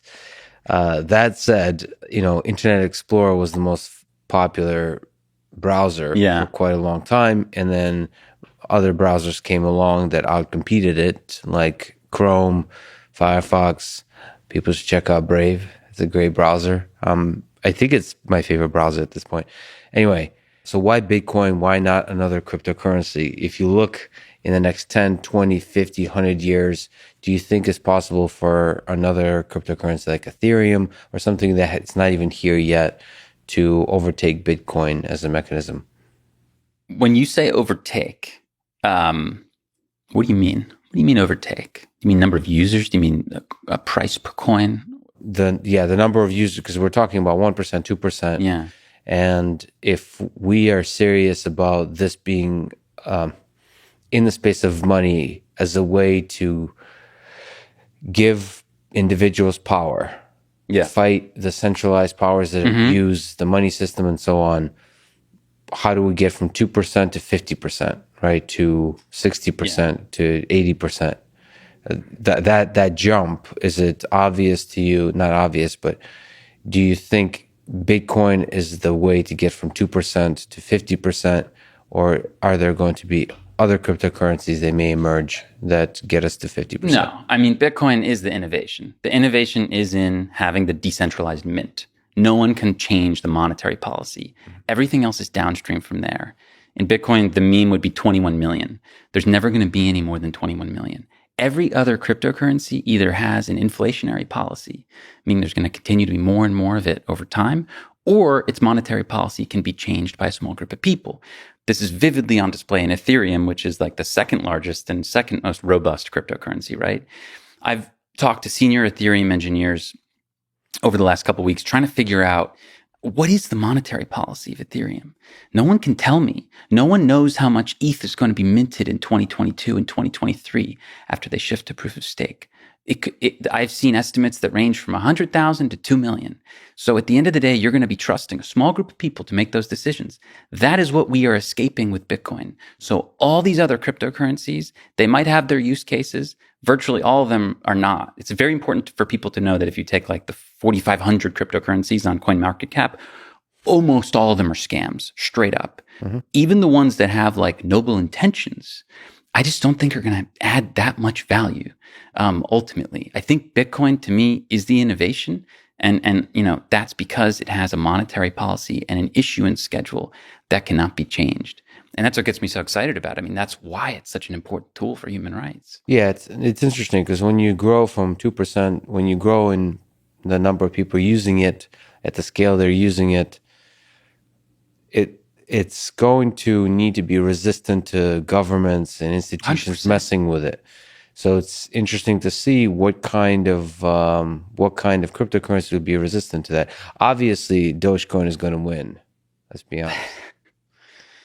Well, I mean, look, the number letters. 2 cryptocurrency in the world, probably by like how useful it is to people, is Tether, which is totally centralized, has blacklists. So I'm not saying there won't be like new digital assets that are lumped into this category that have usage, but they're not it's not the same innovation as Bitcoin. It's just sort of building on this idea of like a euro dollar, maybe like a dollar that is minted outside of the control of the US Federal Reserve, right? It would be a euro dollar. So stablecoins are kind of like euro dollars, just minted by private actors in a way, right? But they're still tied to the dollar. They're pegged to the dollar. They're not escaping the system. Escaping the system is Bitcoin. We aren't reliant on the dollar. We have our own, full store value, medium of exchange, unit of account eventually. And, the Bitcoin world will be denominated in different terms. And I think everything else will be tied to it. I really do. It does feel currently like Bitcoin is like pirates or something like that. And there's still like the central banks that are like the main navies of the of the different nations. Yeah. It's just this, if you talk about scale. I don't know. Can we talk about tokens a little bit? Generally speaking, there's been a meteoric rise of a bunch of different tokens. We could just talk about Bitcoin and Ethereum as examples. Bitcoin, I think, crossed $60,000 in value. What are your thoughts in general on this rise? What's the future of Bitcoin? What's the future of Ethereum? There's the total value locked metric that I think generalizes the different kind of value of these tokens. What does the future value and impact of cryptocurrency look like if we look through the lens of these tokens?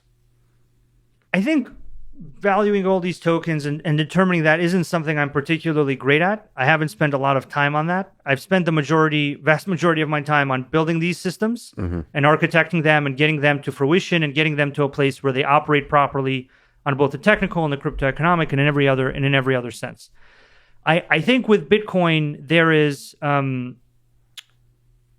certain conception of non-governmental fiat money that Bitcoin is really the first creator of, right? So there's this very powerful idea called fiat money. It's basically more or less a kind of 40-year experiment. I think on August 15th of this year is maybe, I think, even the 40th anniversary. A government can say, hey, I have a currency and it's worth something, and here it is. In terms of the way that governments have stopped that in the past is if anyone tries to make another fiat currency in their country, they immediately shut it down, right? They immediately say, hey, this is really bad. You've done something really bad. It's time for you to stop. Don't do it anymore. And it stops, right? That's been the history of non-governmental fiat currency. Bitcoin is really, due to its decentralized nature, the first and possibly in some cases, in many people's minds, still the only true non-governmental fiat currency. Now, how powerful is non-governmental fiat currency? I have no idea, right? This is why it's really as powerful as the ideas that people ascribe to it are, right? So let's say people start saying, like right now people are saying, hey, it's internet money. It's the money of the internet. Okay. Great. What's that worth? I don't know. It's probably worth a lot. I have no idea what it's worth. But it's worth as an idea, as a concept, to underpin the fiat money, the let there be aspect of fiat and of Bitcoin. You basically look at it and you say, yeah, internet money. Okay, that could be worth whatever, 60,000, 600,000. Great question, right? There are other versions of the world, right, where people say, there are countries that don't have a good fiat currency, and I see a lot of people using Bitcoin. So Bitcoin isn't internet money; it's countries without a good currency money.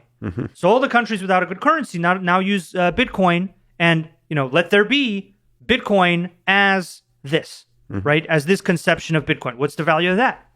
I don't know. That's a great question. Probably a huge amount of value.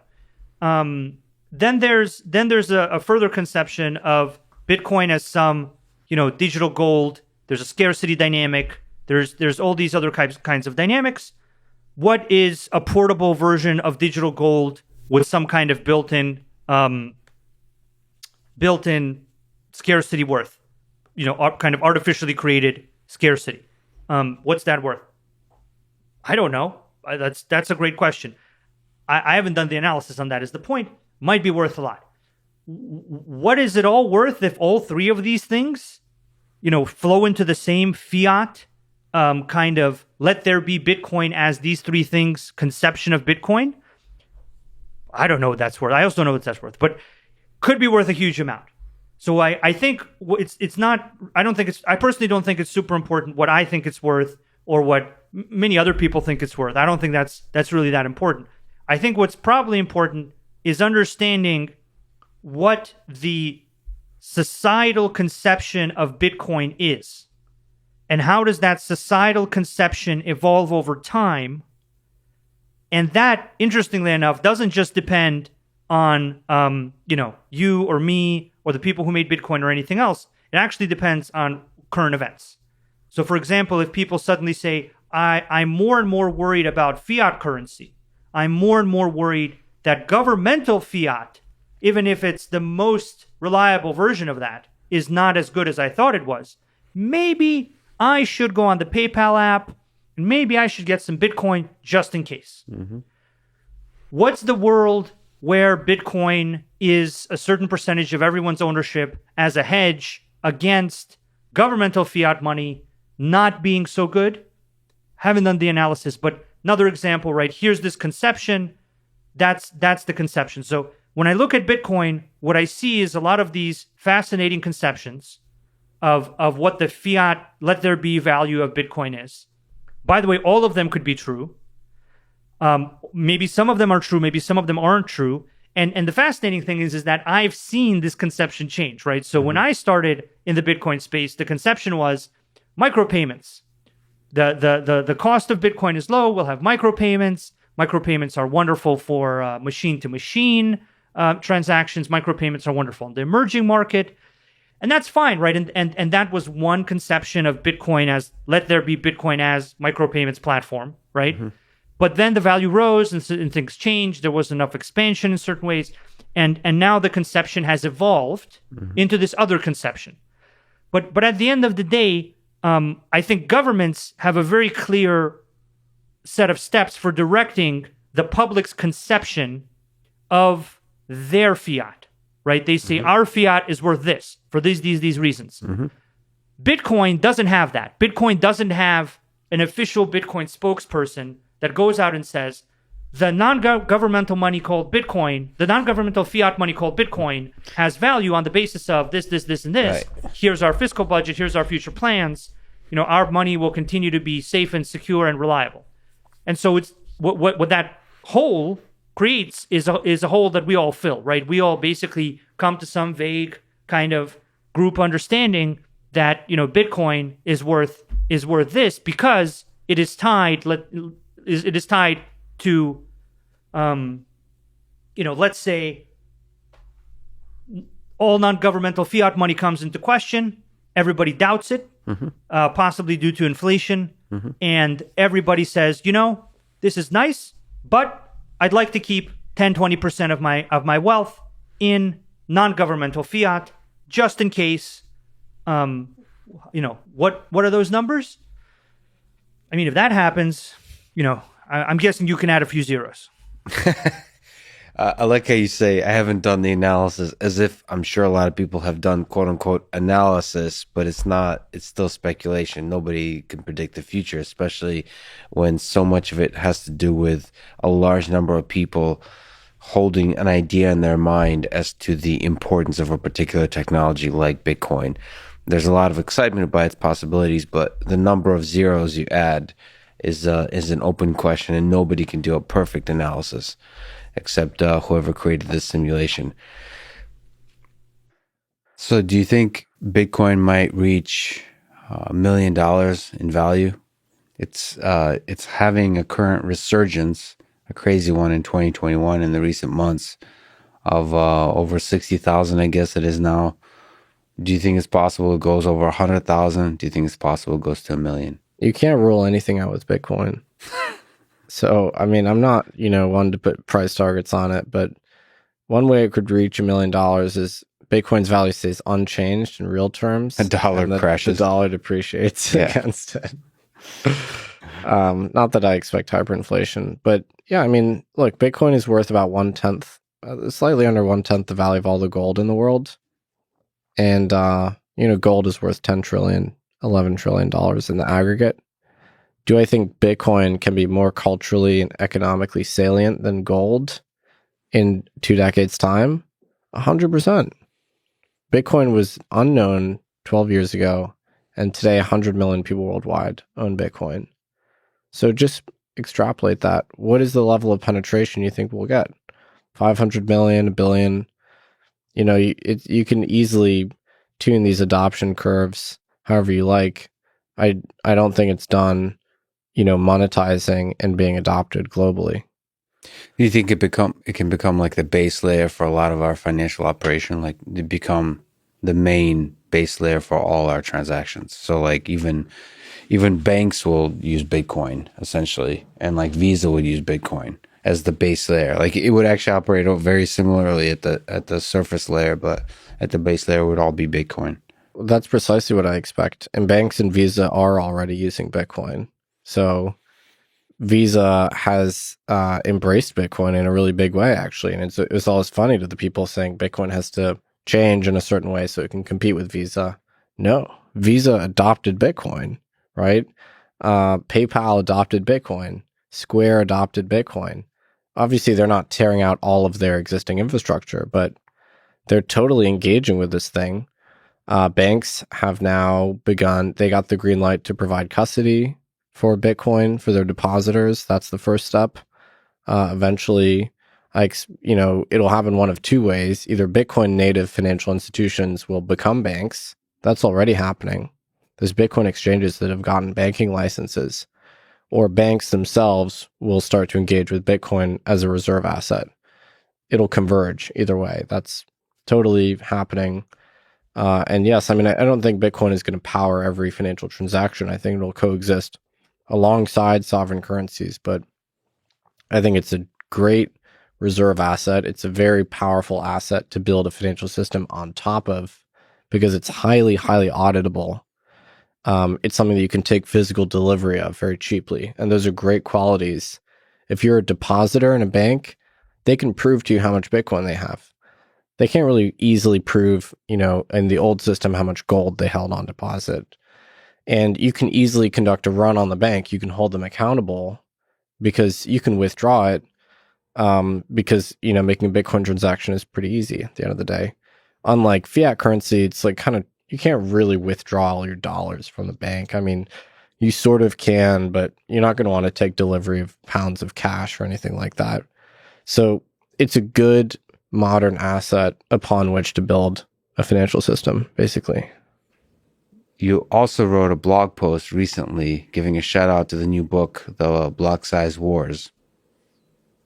What is a block size? What are the block size wars? Its history, its importance, its philosophical foundations. Yeah, I mean, Bitcoin, at this point, we have our own civil wars, if you're wondering about how politically intense it gets. It's currently not hot, it's cold. Oh yeah, we're in a détente right now. There's no tanks or missiles, at least not yet, hopefully. It can get a little violent, I guess. I think one of the Bitcoin core developers or one of the participants in the war got swatted at one point. What swatted means? When someone does a fake phone call saying that you're holding someone hostage at your house and the SWAT team goes. It's pretty scary. Wow. Internet warfare tactic, yeah. But the block size war, I would say, effectively ended. Although we're definitely going to have more civil wars in Bitcoin for sure. But basically the core argument was a technical one on its surface, but a very deep political one at its core. The technical question is how many megabytes should be in each successive block? So Satoshi basically installed a limit of 1 megabyte per block. So we should backtrack. There was no limit in the beginning. And it seems like Satoshi, what is this, 2000? The war started in what, 2017 or something like that? I don't know when the 15 was when the battle cries began. What was the first battle in the Civil War? I'm trying to remember. But sort of Satoshi, I don't know if you can comment on it. Like, why did Satoshi set the limit to 1 megabyte all of a sudden, almost secretively? And in the beginning, there was no limit whatsoever. Yeah, I mean, we can get into, and people have spent thousands of hours poring over Satoshi's writings to find which side Satoshi was on, and you can find, like any textual exegesis, you can find evidence for either side, right? Yeah.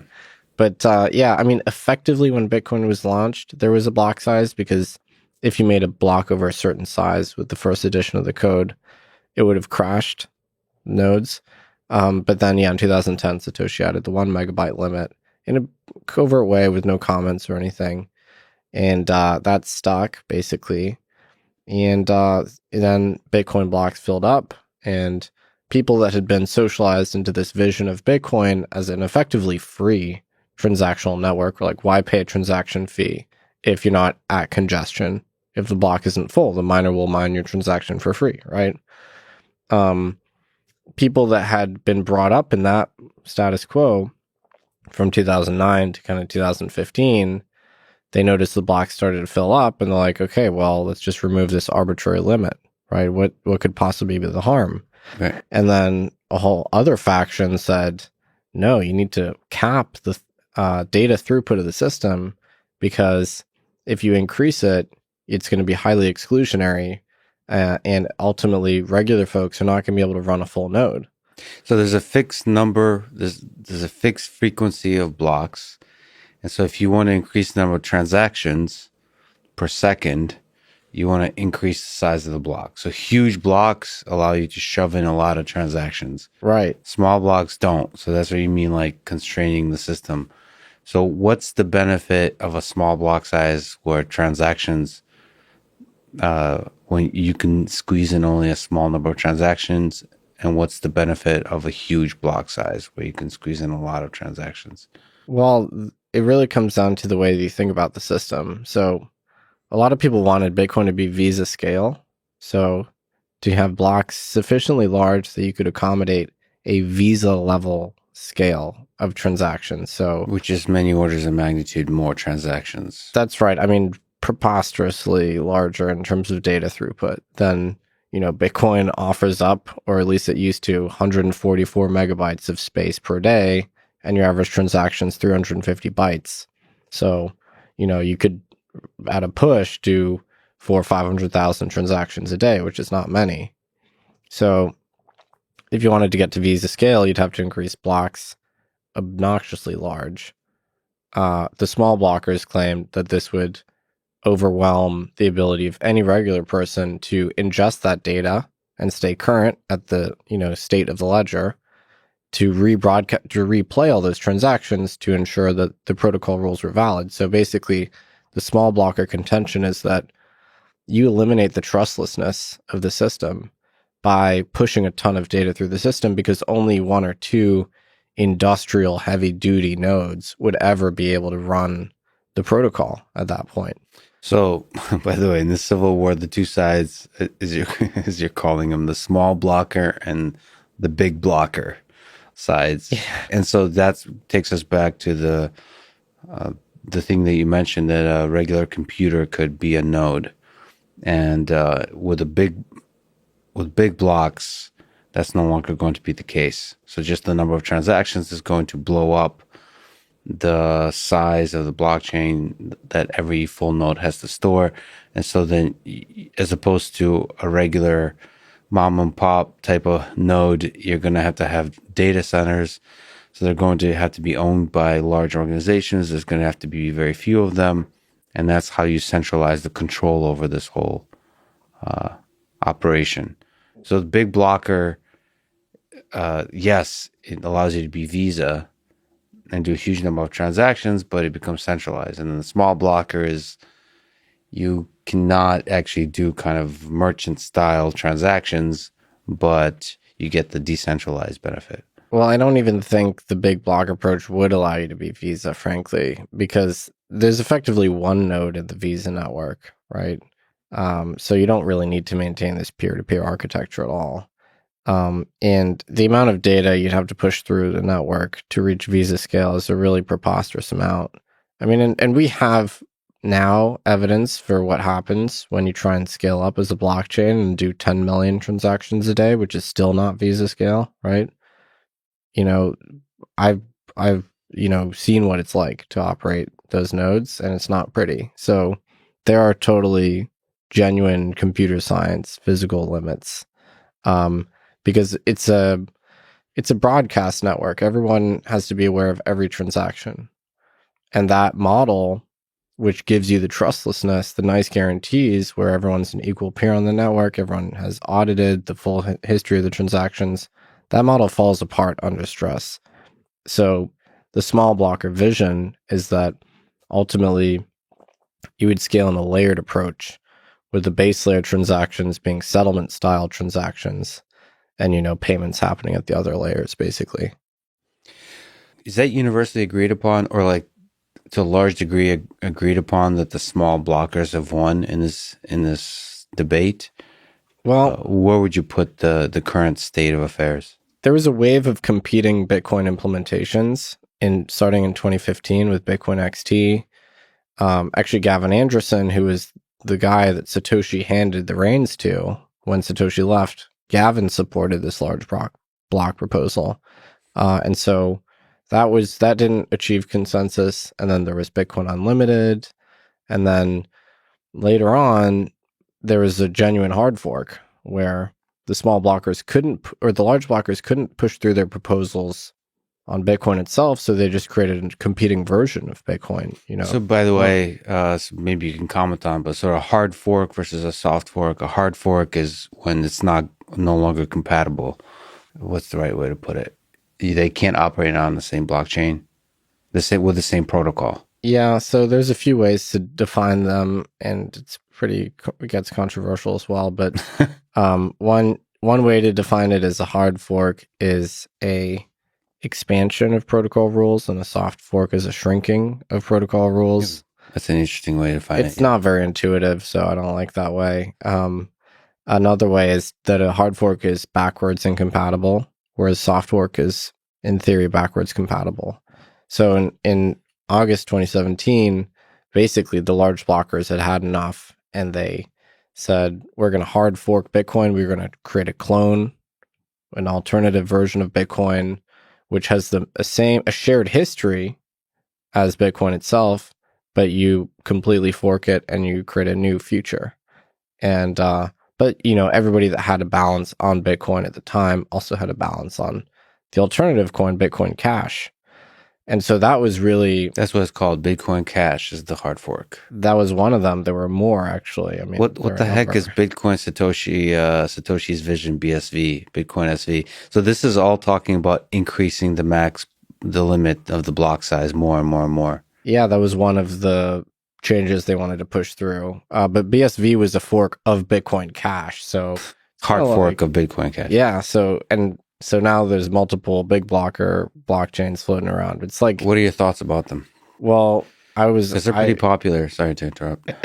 Are they popular? I mean, if you look at the metrics, they're not, and they don't trade. I think each trade below 1% of the value of Bitcoin itself. I see. So measuring popularity is like how much they actually value. Or frequency of trade. Oh no. I mean, they do like a fair number of transactions, but there's no way to know that is genuine or just contrived. So, ultimately the true measure, I think, in my mind, is just where the market prices these protocols relative to Bitcoin.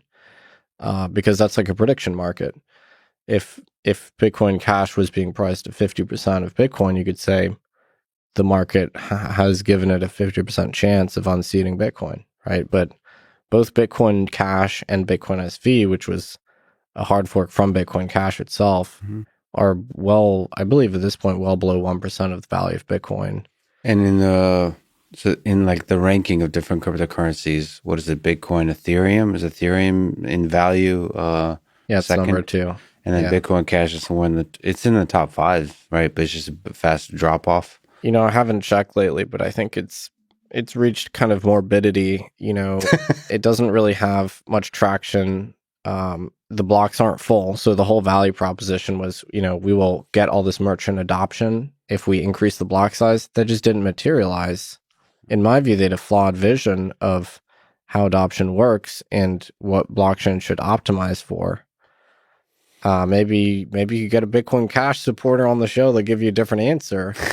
But yeah, full disclosure, I have my sympathies, and I think the small blockers won that skirmish for sure. So at this time, there's no merchant adoption and so on. So it's kind of its vision, the whole reason for existence, at least for now, hasn't materialized. And so that's a indication as possible that, well, it's a sign that perhaps that's the wrong way to accomplish the scalability. Well, do you mind if we go through some potential criticisms of Bitcoin? Totally. And, I spent the last 5 years, tackling these every day. So are the dice the same? Those two are the same. Yeah, there are 3 editions. So let's go. Okay, let's go with the dice. What do we got? Silk Road. What does that mean? Silk Road, classic situation. So that was the darknet marketplace set up by Ross Ulbricht in the early days of Bitcoin. That's one of the first killer apps for Bitcoin, was being the payments network behind this darknet marketplace, and where you'd go to buy drugs and things. And so that became associated with Bitcoin, if you remember the press coverage from back then.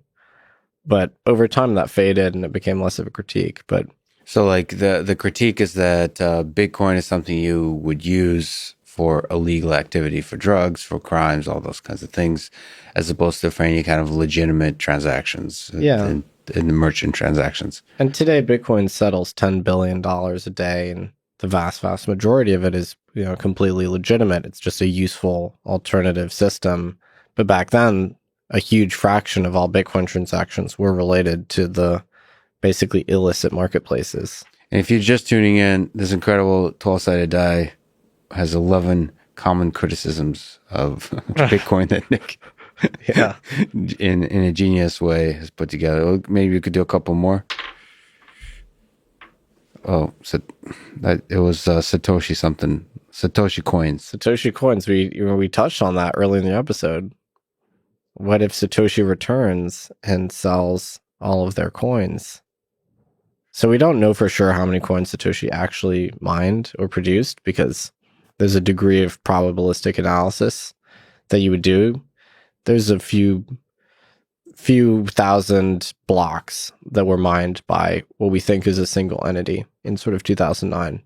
And so if you add them all up, you get to about 1 million. So people think that Satoshi mined 1 million coins, and then they're worried that Satoshi would return and market sell all the coins, thus crushing the price of Bitcoin.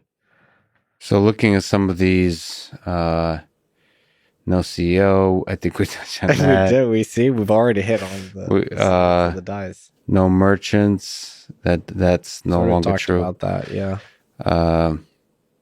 There's a scalability one, and I think that one is addressed.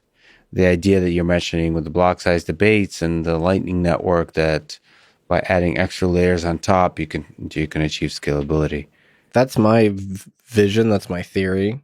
And you can do it in a permissionless and a permissioned way. Like Coinbase is a big Bitcoin exchange. They provide scalability. They're a financial institution. You can settle up internally on their own database and then, periodically settle to Bitcoin. So they don't, they do something like the Lightning Network internally. So something like this, similar kind of mechanism. Well, honestly, I'm not sure exactly how it works. They might have that built in, but just generally speaking, institutional scaling is a model for scaling, right? Where you could have banks holding Bitcoin and they issue notes against Bitcoin, and those are your payments, and then the base layer is the settlement layer. I think that's what you're getting with the boiling oceans. This is like the impact on weather, on the environment. Yeah. So, that is a concern that people have in terms of like the proof of work requires that there's a lot of computational resources being used, and that requires a lot of energy, and like some large percentage of the world's energy is used to mine Bitcoin. How would you respond to that criticism? Yeah, that's been the loudest critique of Bitcoin this year in the press. This year, really? Yeah, so, it's not like a new criticism, but Bitcoin is consuming more energy than ever. So as the price rises, the electricity consumption rises. And so we've heard renewed, belly aching over this for sure. If you don't believe that Bitcoin is useful, then you're inclined to think that all of the energy consumption is a waste. So that's, it's something that's sort of unrebuttable if you fundamentally contest the validity of the Bitcoin system. So if Bitcoin is like a thing that will take over, will become like the main mechanism of financial transactions or transactions period in the world, then you say, well, the cost of energy use is actually quite low relative to the benefit it provides. If you think it's not going to be, if it's just a volatile way to make a little money in the short term, then you see the energy use as really wasteful. It's totally spurious. Yeah. So then there's no really response, I suppose.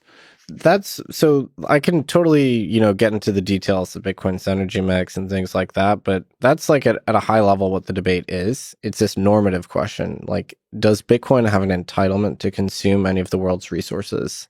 And that's actually where the debate should end much of the time, because a lot of people fundamentally dispute the validity or usefulness of Bitcoin as a system. And so, of course, they're going to consider the energy usage illegitimate.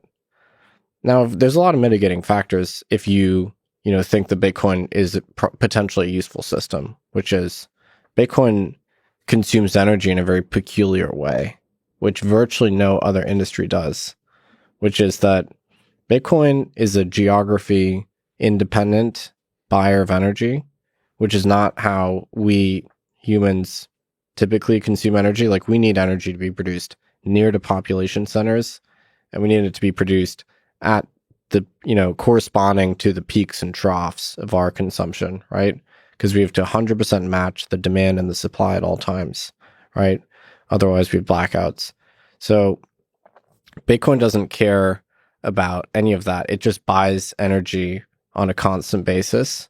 And so it's, indifferent to where it's being produced. And so the consequence of all that is that Bitcoin will buy energy that's otherwise being wasted, basically. So it will buy so-called stranded energy assets that would not make it to a population center. And in fact, most energy produced is ultimately does not sort of make it to, your socket in your wall. And so this is why so much Bitcoin is mined in China, for instance. It's not because, Chinese industrialists had a special affinity for Bitcoin. It's because the Chinese grid had a massive overabundance of energy, and particularly in 4 provinces: Sichuan, Yunnan, Inner Mongolia, and Xinjiang. So in those 4 provinces, those are all pretty distant from major population centers. So because of that, you can't really transport the energy that easily. And so huge amounts of energy are curtailed or basically wasted in all these provinces. And so miners set up shop there because they could mine Bitcoin with the excess energy. They could monetize this thing that otherwise was going to go to waste. So, there's things like that, which, I think mitigate the reality. Bitcoin is not really rival with our consumption of electricity. It's not depriving anyone of electricity. It's mostly these stranded assets that are going into supporting the Bitcoin network. So maybe let's do a last one, since you mentioned China. It says China control. So if so much mining is happening in China, how do we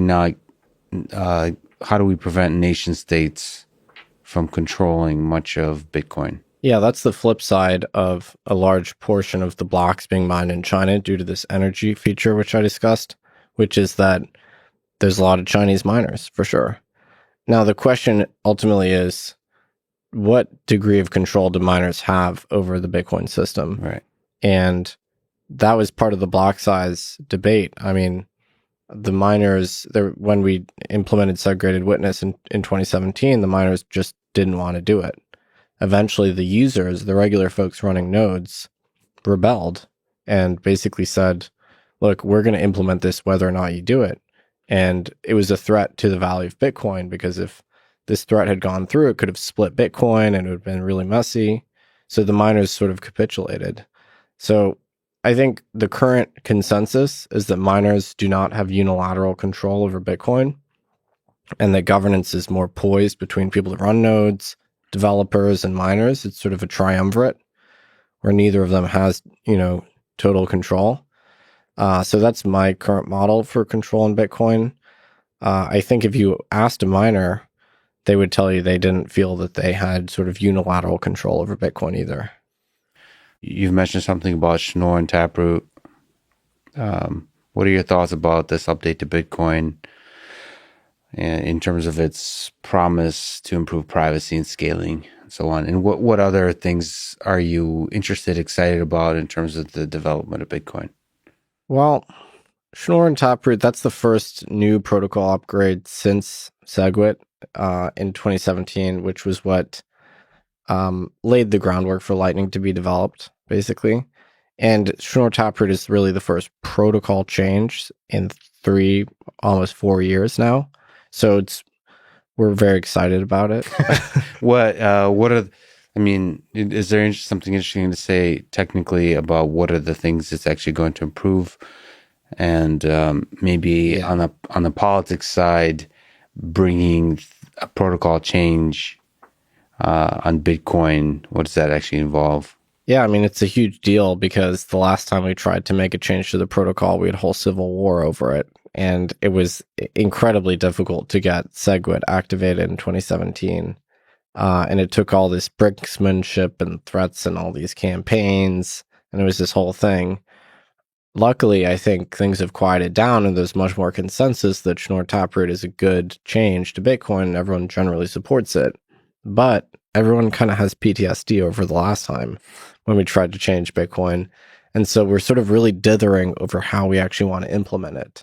So it's taking forever because we're trying to set the protocol for how do you change Bitcoin itself. And that all of our assumptions went out the window last time. So we're trying to reset and decide what is a legitimate way to institute a change to Bitcoin. So that's actually the big question right now. It's not, should we implement these changes? We basically all agree that we should. It's a meta question is, what's the valid way to implement new changes to Bitcoin? What's a way that is scalable in the long term and will last and people will consider credible, even if this one isn't controversial at all? So that's where we're at. We're basically debating over how do we implement this change that we all want. To get a feeling of how slow Bitcoin governance is and how deliberate it is, everybody collectively wants the change, but we haven't fully agreed on how we're going to put it into Bitcoin. So it's a classic sort of Bitcoin situation. But what it is, I mean, Schnorr is an alternative signature scheme. I think it was encumbered by a patent, and it had only just been unencumbered when Satoshi created Bitcoin, I believe. It's a better signature scheme than elliptic curves, which is what than ECDSA, which is what Bitcoin uses. And so it's been long enough that we now trust it. You know, kind of in cryptography, it's meant to be Lindy. You know, it's sort of, you want to test it over time, and then it's considered safe to use. So Schnorr has been around for long enough that we've decided to rip out ECDSA and insert Schnorr, which is just a different signature scheme, which is more efficient. And it has better properties. Like if you want to do a multi-signature transaction where many people collectively sign in order to permission a spend, that would be more efficient in a bytes sense than ECDSA, for instance. So it's pretty incremental. And then Taproot is all about having transactional conditions that are sort of withheld from final entry onto the blockchain. So it's kind of a way to have more private conditional transactions on Bitcoin. So both of them, I would say, are incremental changes. Is this an over-exaggeration that Schnorr Taproot might improve privacy and scaling, which is at the high level things that people mention? Is that just like a dramatic way of trying to frame what's fundamentally an incremental improvement? Yes, but incremental is the word, right? We're not going to get an order of magnitude enhancement to either privacy or scaling, but we will get a considerable enhancement. But privacy and scaling are actually two sides of the same coin, because you get more transactional privacy by removing data from the ledger so that there's less metadata for people to surveil and analyze. And that's also how you scale, by compressing and being really space efficient with transactions. And the more parsimonious you are, the more economically dense each byte that everyone has to retain on the ledger is. And so those are, very closely allied concepts. So it depends whether you like the computer science, the economics, or the history. But my recommendations would be, obviously the Bitcoin white paper, that's and Satoshi's complementary writings. That's very important, is to try and understand the intentions behind the system, and also to understand the system without having your view colored by some third party's description of it. Most descriptions of Bitcoin are really bad. So just go to the originals, go to the Hal Finney's posts, Satoshi's posts on Bitcoin Talk. There's a huge amount of lucidity there. And actually, most of our questions about Bitcoin today that we have a decade later were really answered in those earliest days. People just don't know it. The canonical economic work relating to Bitcoin, a lot of people don't like it. I think it's fine. Would be the Bitcoin Standard. A lot of people don't like it. I just read it. It's good. Yeah, I like it. I think it's a good description of sort of the Austrian perspective and then how it relates to Bitcoin. There isn't that much about Bitcoin in there, but I think the point is, once you've understood, Saifedean's view of monetary policy, Bitcoin makes a ton of sense, so you don't actually need to argue for it that much. So the Bitcoin Standard is a good introduction to sort of the orthodox thought in Bitcoin. There's a more recent book called Layered Money, which I liked, by Nic Carter, which goes into more depth about what I was talking about early in the conversation, the layered approach to scaling. And that's a really critical thing to understand. Then technical books about Bitcoin. I like Grokking Bitcoin, which is a very computer science heavy one. There's a good textbook called Bitcoin and Cryptocurrency Technologies by Arvind Naranian. I think he's a Princeton computer science professor, which is really good at building intuition. Antonopoulos's books, Mastering Bitcoin, are good. Then there's like simpler intuition building books that aren't hardcore on the economics or the protocol design. So you have like Inventing Bitcoin by Jan Pritzker, which is good. You have Bitcoin Clarity by Kiara Bickers. As you can tell, I have my bookshelf is like mostly Bitcoin books. Okay, well, that's a good selection. And of course, like you said, your writing and your book that comes out this year or next year? Next year? I think I'm going to need 18 months. Okay. But, most of the good Bitcoin content is just online, on Medium, on Twitter. So it's a decentralized, consensus kind of thing. Let me ask you about love. So there is a Bitcoin maximalist community that sometimes, those folks in general have a strong belief that Bitcoin is good for the world, and it's almost an ethical imperative to sort of help Bitcoin succeed, which I think is as a member of any community, I think it's beautiful to believe in the vision of the community. Right. There does seem to be some properties of what some may call like toxicity or derision and mockery and those kinds of things.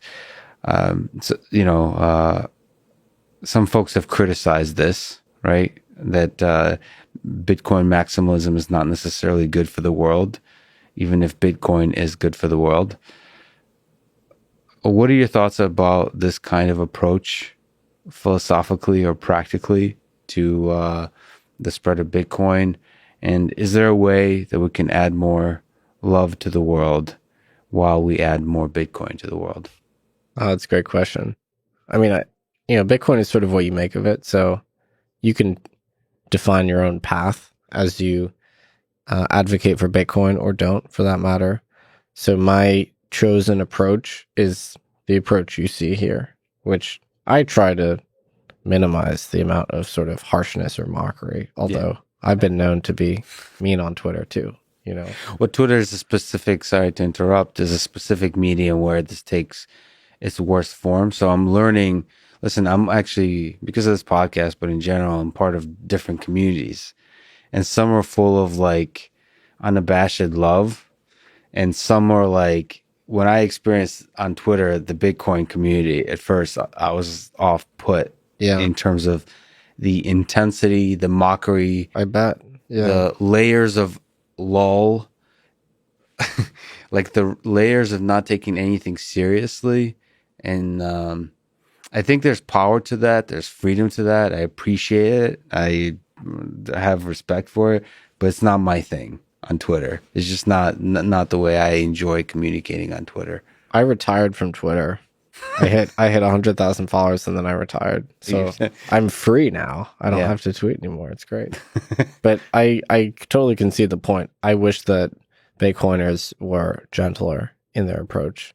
Not all Bitcoiners are like that, of course. There's, 50 to 100 million of them worldwide and a few tens of thousands on Twitter. So I'm not going to claim that they're necessarily representative. The toxicity, though, is kind of a learned habit because Bitcoin has had so many episodes where strong-willed institutions, the dice, billionaires, the dice were pretty toxic, you could say, right? I'm basically mocking critics of Bitcoin. But at the same time, you're saying that the criticism has been predictable and repeatable and it's been the same throughout. Yeah, and that's a pretty, dismissive thing to say, right? That I can reduce you to an algorithm of, with 11 permutations. But, the thing to remember, I guess, is that some of the best funded companies in the Bitcoin space, the most powerful miners, billionaires, have tried to change and co-opt and alter Bitcoin to shape it to their liking. And without these incredibly hardcore sort of high priests of the Bitcoin protocol, it would have been hopelessly malleated in all number of ways. And so there is a reason why someone would be incredibly protective of Bitcoin. Does that justify immense toxicity on social media? Probably not. But it's a leaderless protocol, so the whole point is that it's money for enemies.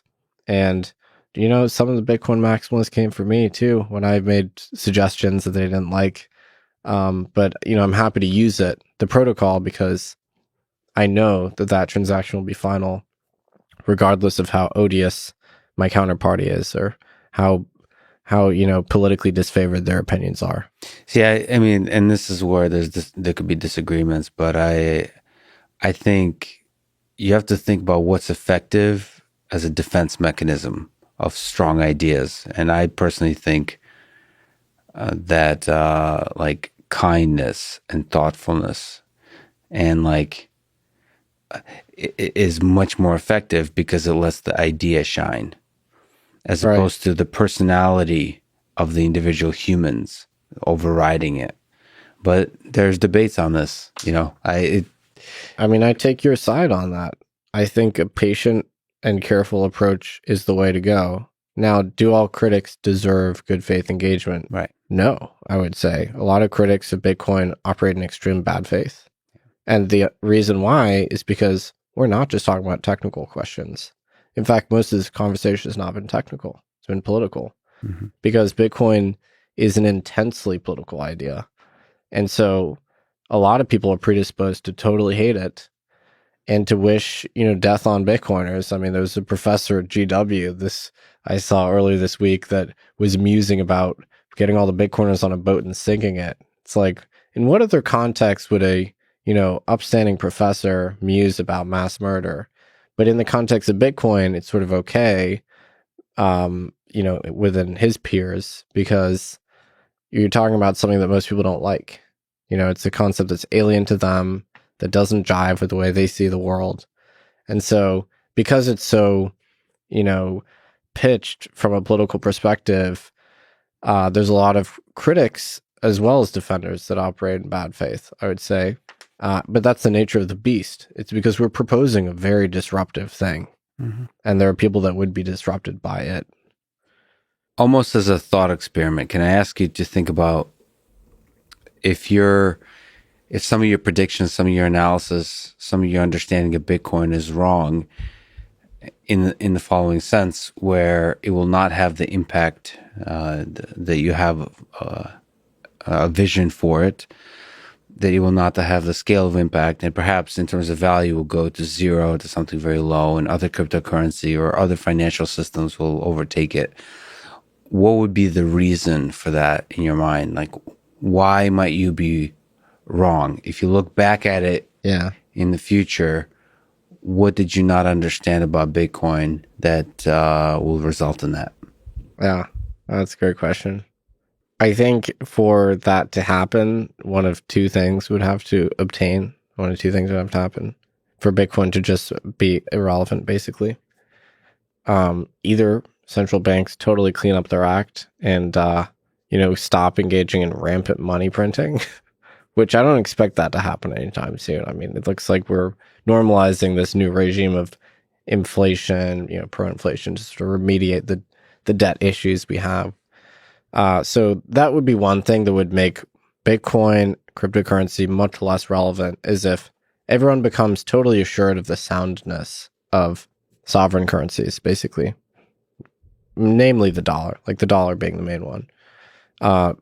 That it seems like we're going in completely the opposite direction. With most people seem to be noticing the stirrings of inflation in society. You might have noticed it too. It's showing up in commodity prices, lumber prices, in food, obviously in financial assets, and it'll show up in consumer prices generally soon. But so that would be one way for Bitcoin to basically become irrelevant, because it's a dialectical thing. Bitcoin is held in opposition to the established monetary regime. So if they completely reform themselves and, the dollar becomes super sound once again, and the Fed stops tinkering the way they constantly do, then we wouldn't need cryptocurrency as much. The other thing would be if a completely superior design for a new sort of state-independent monetary system emerged, but it's really hard to even imagine how that would come to emerge. And there's good reasons to think that Bitcoin, the conditions of its launch were extremely favorable and hard to replicate. Can you speak to some of those conditions? Why it's a unique timing-wise moment for Bitcoin to emerge? Yeah, so obviously Bitcoin was born in the depths of the financial crisis, which gives it a nice historical element, but that was kind of a coincidence. Honestly, we know that Satoshi had been working on it earlier in 2017.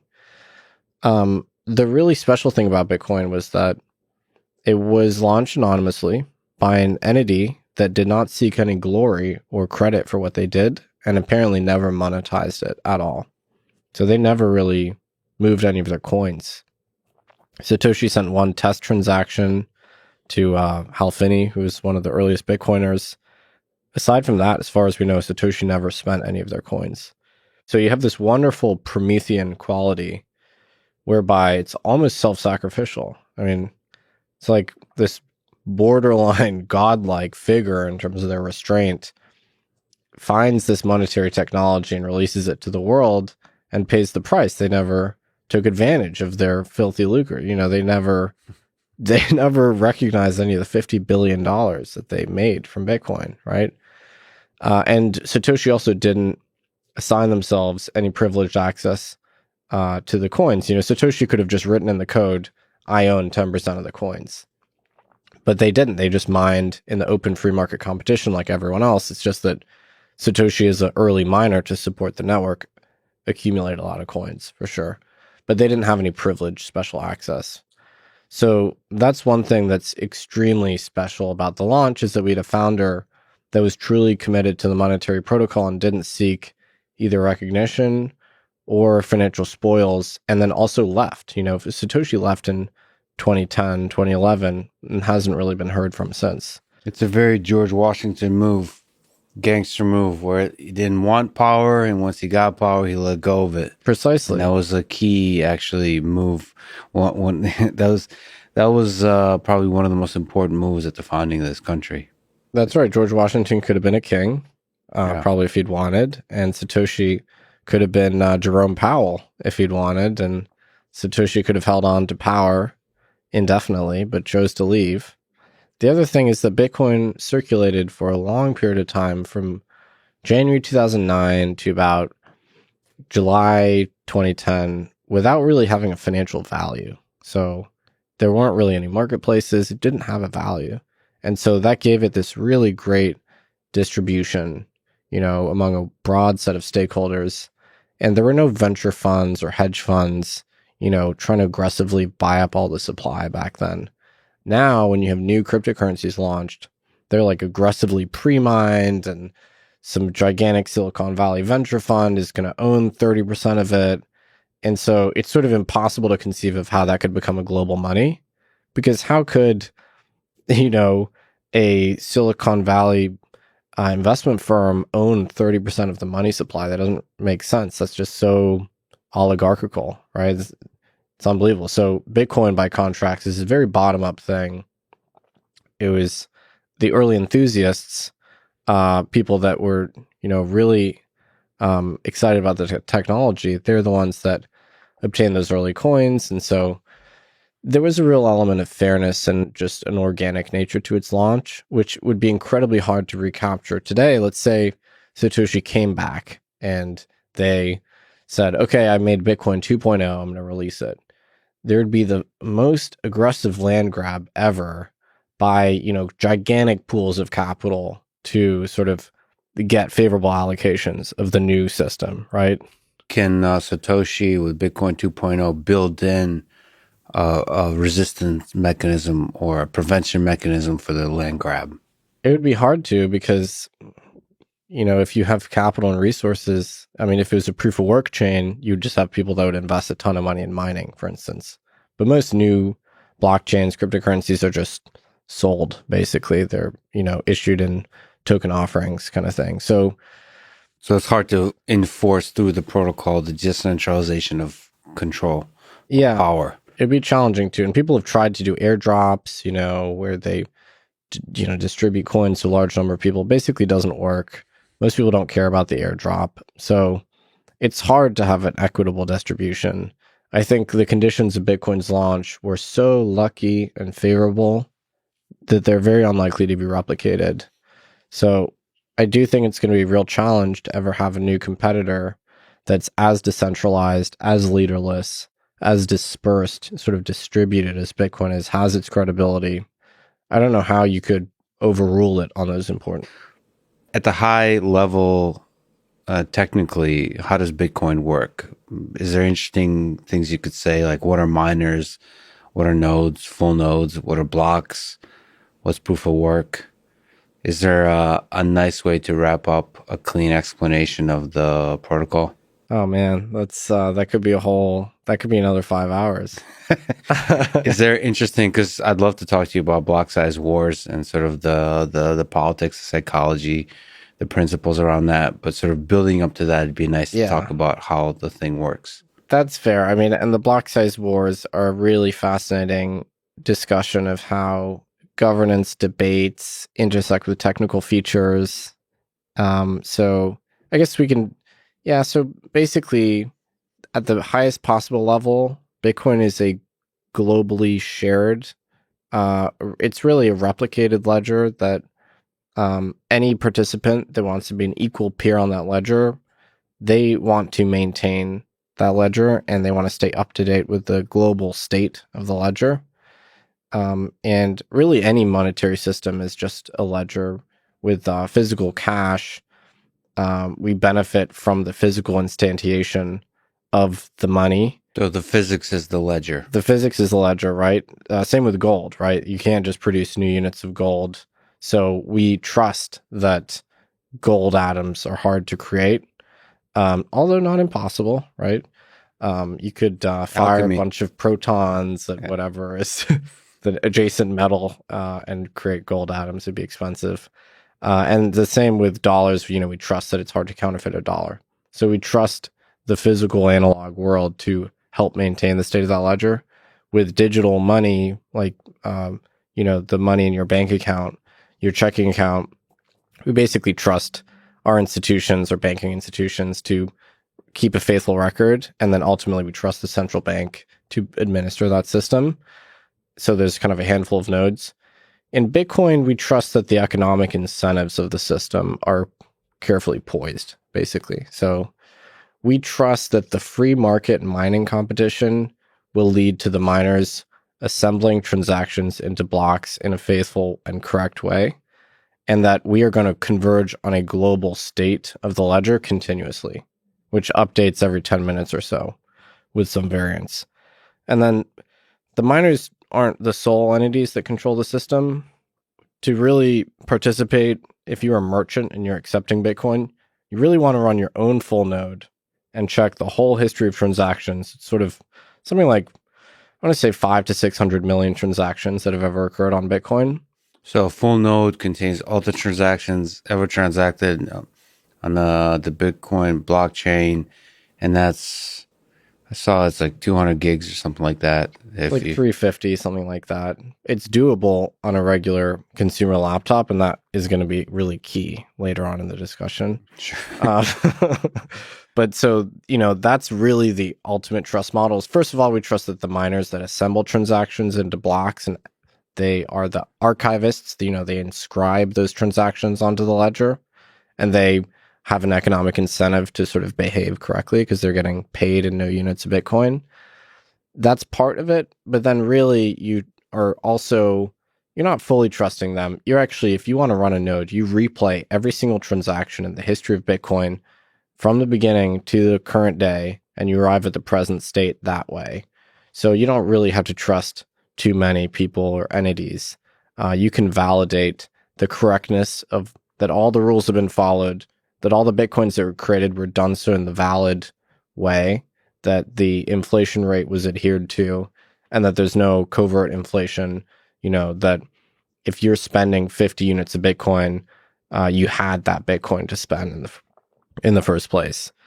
So it's sort of delicately poised between node operators who engage in this validity checking, kind of anti-counterfeiting checking, and then also the miners, which are an industrial entity, and they basically produce block space and assemble transactions into blocks. And everybody, so the miners are incentivized to not mess with the system because they're getting value from the system. So if they mess with it, it's going to decrease the value of their physical work investment. Yeah, so they have to incur a real physical cost to produce a block, right? So right now, you get 6.25 Bitcoins in a block at a minimum, and then maybe some fees as well. And how hard is it to produce a block now? Well, challenging. I mean, you need so 6.25 Bitcoins, and a Bitcoin's worth $55,000 or so. So it's probably going to cost you about that amount to produce it, because it's a free market competition, and miners have very thin margins. So it's like if I auction off $1, you would pay up to 99 cents to buy that dollar from me. It's exactly what happens with miners. They're, basically competing for the right to obtain new units of money. So logically speaking, they would pay up to the value of that money in order to earn it. And for people who are not familiar, the process of mining is solving a difficult cryptographic problem. That's a computational problem. I would say it's not like, people sometimes represent it as like a really challenging puzzle. Like the individual puzzle is very simple. Like you can do it with pen and paper if you wanted, like SHA-256. It's just that you're searching through the big mathematical space to find the needle in the haystack. You're just doing lots of iterations of a simple puzzle. It's just brute force, hence like the stability of the whole idea of the proof of work. If it was if there was a shortcut, it wouldn't work. Exactly. So let's hope nobody solves SHA-256. Yeah, there's a lot of discussions from the quantum computing space, but everybody I talk to, all my colleagues and that work on quantum computers, say that we're quite a long way away from that being an issue in cryptography and certainly an issue in cryptocurrency. That should have been one of the sides on these dice. It should have been quantum. Quantum? Because I don't think it is. I forgot to put it on this edition. People should check out Scott Aronson. There's a lot of people that are kind of selling quantum snake oil. So you should be very careful. I think it is a really exciting space that might change the world in the next decade or couple hundred years, especially for simulating quantum mechanical systems. But in quantum machine learning, people should check out TensorFlow Quantum. It's a nice way to sort of educate yourself about the space. And actually, if you're pragmatically minded to, through software engineering, explore how you simulate quantum circuits, how you run machine learning on those quantum circuits. The main point that Scott Aronson, people should check out his blog too, is that like there's not yet a single machine learning application that doesn't do almost as well on a classical computer. So it doesn't, like, yes, the dream is somehow quantum computers will change the nature of artificial intelligence, but there's yet to be an actual algorithm that or a problem set or a data set where that would be the case. So skepticism is good in this space. Anyway, that said, so you kind of explained how Bitcoin works, the philosophical foundations of Bitcoin. Like, how do you see Bitcoin outside of just a basic protocol and a basic currency? It seems to be, like you said, it seems like sturdy ground. So what do you mean by this? Yeah. So it's not just any protocol for moving value around. It's not just any currency. It's got specific rules and values that are embedded in it. And this is an important point, is that Bitcoin is the encoding of certain values, which are often misunderstood or not acknowledged necessarily. And so it's sort of impregnated with values. And what they are specifically is a topic of debate. And there have been civil wars fought over the values inherent in Bitcoin. One of them was, should Bitcoin be this cheap, scalable, the base layer, low fee payments system with an emphasis on P2P payments, or should it be more of this like gold-like digital commodity that would eventually settle infrequently and mainly between institutions, right? So that's fundamentally a conflict of visions, right? So keep in mind that this is just one man's opinion. I don't speak for Bitcoin, right? So I would say the key number one value that's embedded in Bitcoin is the notion of non-discretionary monetary policy. So algorithmic monetary policy as opposed to human-based monetary policy. Satoshi was very clear about that. Bitcoin is an alternative to modern central banking, where you have constant tweaking, constant intervention, which Satoshi felt leads to credit bubbles and so on. So Bitcoin proposes a completely non-discretionary monetary policy, sort of decays over time. 50% of the coins were issued in the first 4 years, and then the next 25% in the next 4 years, then 12.5% in the next 4 years, until you get to 21 million units. And none of those numbers really matter. Like, it could have been 25 million units, and it could have been a more aggressive slope or a more gradual slope. But what matters is that this schedule was proposed even before the code was public. The schedule was proposed, and then we all collectively agreed to stick to it. And that is kind of a first for a monetary system. I mean, gold kind of has that property, right? Because the supply of gold above ground only really increases at 1% to 2% a year. So it's sort of inhuman, which is a good feature, right? You don't want to give humans that much control over it. Bitcoin is a much more, fastidious approach to that. It really is super concrete about what the supply schedule is, and the fact, crucially, that it can't change. So we can't have a bailout of debtors. Let's say a lot of people had debts denominated in Bitcoin, and we needed loose, accommodative monetary policy to bail them out. That's not possible. We couldn't have a jubilee denominated in Bitcoin, because the social contract that we've all, bought into and committed to is that it's non-discretionary. So that's sort of one of the first things.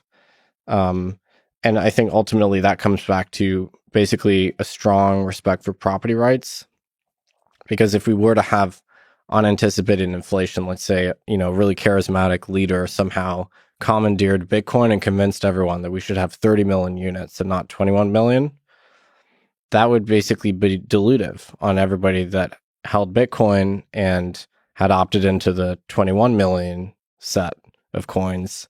An additional 9 million unanticipated would have a dilutive effect on everyone else. And that would be a covert way of effectively stealing their purchasing power through inflation. Is that possible, that kind of thing? I mean, what's the mechanism of Bitcoin that resists that kind of charismatic leader? Well, we've had people that have had a lot of influence in Bitcoin in the past, and they've tried to make changes to the protocol, not as dramatic as that. But Bitcoiners have generally resisted those individuals, institutions, and they, Bitcoiners have a good track record of sort of staying true to those core values. So you mentioned values and like sticking to the monetary thing, but there's bigger values. There's almost like psychological values that are instilled in Bitcoin. You make a point that Bitcoin for many is a vessel, quote, for their expectations, hopes, and dreams. Can the Bitcoin protocol support this kind of complexity of the human condition? So like there's ideas of freedom that seem to be spoken about. There's sort of ideas of even love. Yeah. I mean, some people kind of use it as a meme, like, Bitcoin is love or something like that, mostly to troll me because I talk about love all the time. But, these bigger ideas than just the exchange of currencies. Yeah, I mean, Bitcoin itself is very simple, I would say. Like, ultimately, it doesn't, pretend to do very much. It really just settles transactions. But people do superimpose their own views on it, for sure. And Bitcoin's qualities give rise to these perceptions of it having censorship resistance or giving you transactional freedom or a measure of transactional privacy. So because anyone can operate a node and join the consensus process, and because mining is a competitive free market process, that means that it's likely that you can't be censored by the miners. So that means you have transactional freedom. So you have these computer science technical features of the system that cause it to have these political qualities, which is, it's very hard or impossible to censor a specific individual. So it's interesting to see that flow. But so that's one of the core values for sure, is the censorship resistance. Then you have the fact that it's a cryptographic based system, and you can hold value in your brain by memorizing 12 words, for instance. That gives it seizure resistance, which is, again, a political concept. If you wanted to desert your jurisdiction with your wealth intact in your brain, that, cryptographic feature of the system, the fact that it's built on public key cryptography and that you can encode a Bitcoin private key in 12 words, that gives it this political salience that, you're now empowered relative to a despot, basically. Yeah, I mean, there's so many beautiful concepts behind cryptocurrency, behind Bitcoin, that stand for sort of freedom. So some of the basic things at the founding of this country. The one thing I don't like personally behind Bitcoin and cryptocurrency is that money is involved, and it's like people's life savings sometimes are involved. So there is naturally a kind of fear, a self-preservation, like instinctual kind of dogmatic thing that comes in, where you're not the best of human nature. You stop being a George Washington and you lose touch of the like foundational principles, which I think are beautiful, just like the founding principles of this country. So that's just like, so I like staying on the level of like the philosophy versus the level of like all my money is invested in Bitcoin. And that becomes very tricky territory to have principled discussions about ideas. Well, it's an interesting tension. I try to stay balanced despite being very exposed to Bitcoin. Just by way of advice, is there, if people are interested in Bitcoin or cryptocurrency in your work, what are good books or resources on Bitcoin from you and from others that you can recommend that were in your own journey helped you or you've seen help others? Well, it's very easy. It's much easier today to make the Bitcoin journey because the quality of content is so much better than it was when I started. I mean, when I learned about Bitcoin, there was the Bitcoin Wiki and the Bitcoin Stack Exchange and the subreddit, and that was kind of it. And you had to just pick up everything. And the economic theory hadn't really been worked out very much, so you had to pick everything up from scratch. The good news is that there's a huge abundance of content, and that's actually one of Bitcoin's greatest strengths, is that people are totally inspired to write about it. And it's almost a rite of passage at this point if you're like a Bitcoin thinker to have your book. I don't have a book yet. I would love to recommend my book. I haven't written one. Are you thinking about writing a book? Yeah, I think it's my duty, 100%. Everyone that has created a lot of Bitcoin content probably should condense it into a book to give it an enduring status. It's interesting because you mentioned block size wars, and you've written on a lot of different topics. So you could both write a big, like Sapiens style book about Bitcoin or cryptocurrency, right? But you can also write a book on each, like a specific thing. And now that you put pressure on yourself and talk about simplicity, right? Yeah. Where do you lean on those different book journeys that you might take on? Like, do you have in you eventually like a Bitcoin book? I mean, I tallied up the words that I wrote in the last couple of years on Bitcoin. It's like over 100,000 words a year. So that's 2 novels there. But yeah, I think I do. I think there's so much underexplored space in Bitcoin. I mean, a systematic interpretation of Satoshi's writings, for instance. And a lot of people don't want anyone to do that because they don't want it to have these religious overtones where you're engaging in interpretation, but that's, something that should be done. There's a lot of Bitcoin histories that haven't been written. There was a great Bitcoin history recently published. This is one of my recommendations, is On the Block Size War by Jonathan Beer, who runs probably the best research desk in the industry.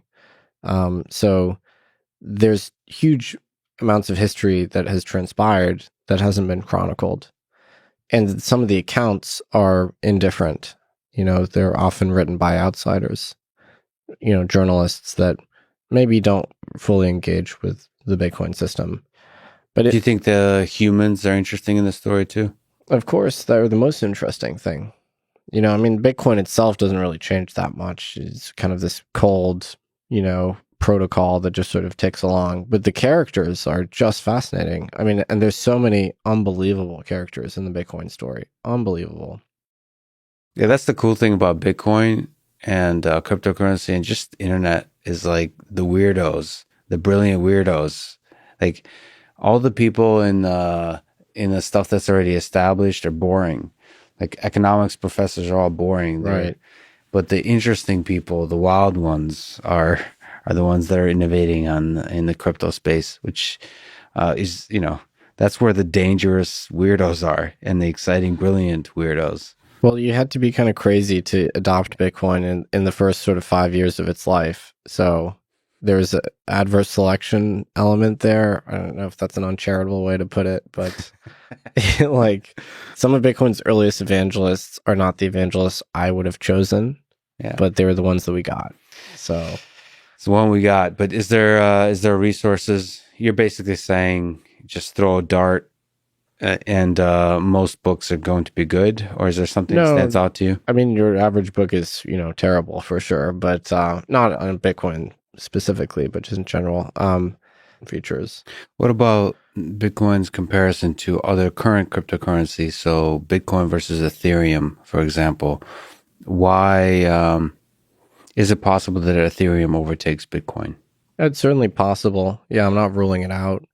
Ethereum leadership is sort of wise enough to understand that they shouldn't compete with Bitcoin on those most profound qualities. Like Ethereum doesn't really aspire to be more sound from a monetary perspective than Bitcoin, right? In fact, the Ethereum leadership are sort of constantly tweaking the monetary policy. So they went for a completely different trade-off, right? They also don't compete to be as decentralized from a governance perspective, right? Because there's leadership. There's an ETH Foundation. There's a charismatic leader, Vitalik. And Ethereum has this policy of hard forks. So In Bitcoin, hard forks are extremely rare. In Ethereum, it's the default way to change things. So it's a much more adaptive system, and it changes more frequently. But that also means that it's sort of they're incurring more risk when they introduce those changes. There's much more complexity. So Ethereum is smart because they sort of understood Bitcoin as the top dog when it comes to a sound money, a digital gold type thing. And they went for all of the different trade-offs. They wanted to be more of a platform. They wanted to have more complexity at the transactional layer. They wanted to take on more risk in terms of changing the protocol. They wanted to change more quickly. They wanted to make the monetary policy more mutable. So Ethereum takes that completely different tack. Of course, I'm not ruling out that it could take over Bitcoin from a market cap perspective. It's just a very different system. And I tend to think that Bitcoin is the most disruptive one because it's the most equipped to challenge sovereign currencies in the grand scheme. Do you think they can coexist? So like in the future, do you see a world where, Ethereum captures some large percent of the market but nevertheless the minority? 100%. Bitcoin has already been tokenized and put onto Ethereum. Many units of Bitcoin, I think over $1 billion worth. So not only do they coexist, they are actually mutualistic.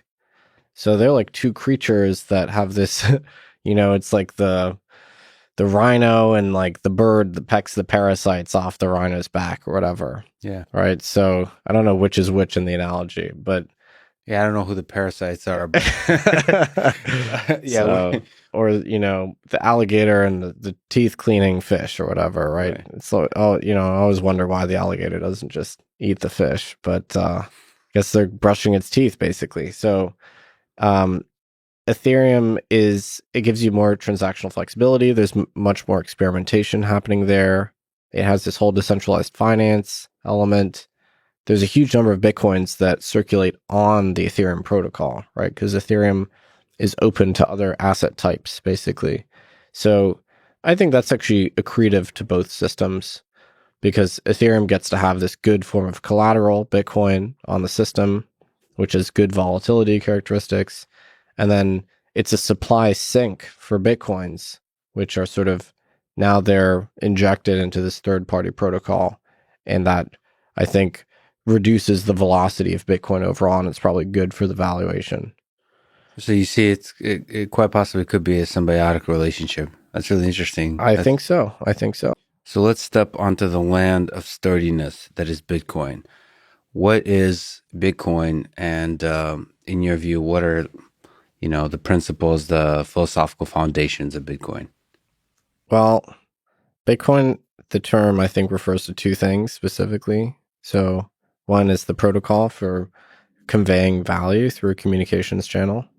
So just a set of rules that we collectively opt into in order to transact online or just at a distance.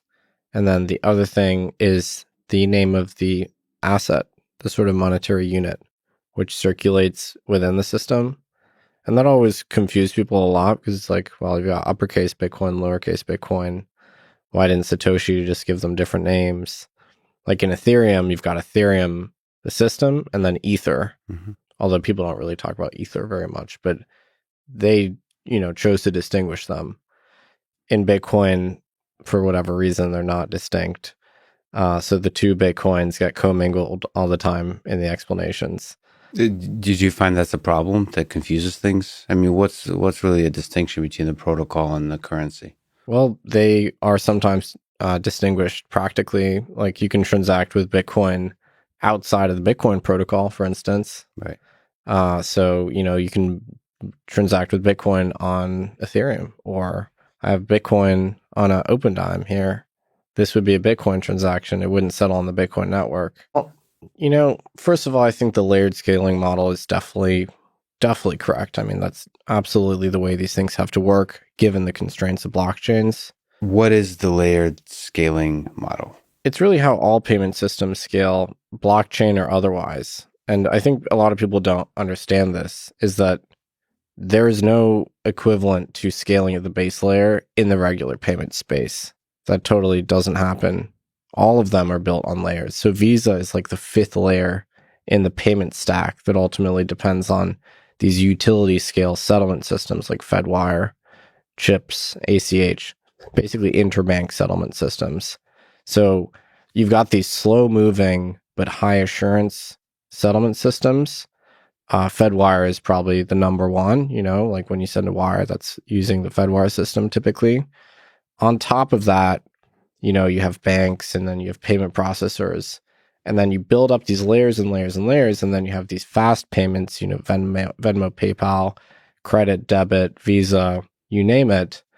Those payments are not final when they occur. A credit card transaction will not be final for 90 to 120 days.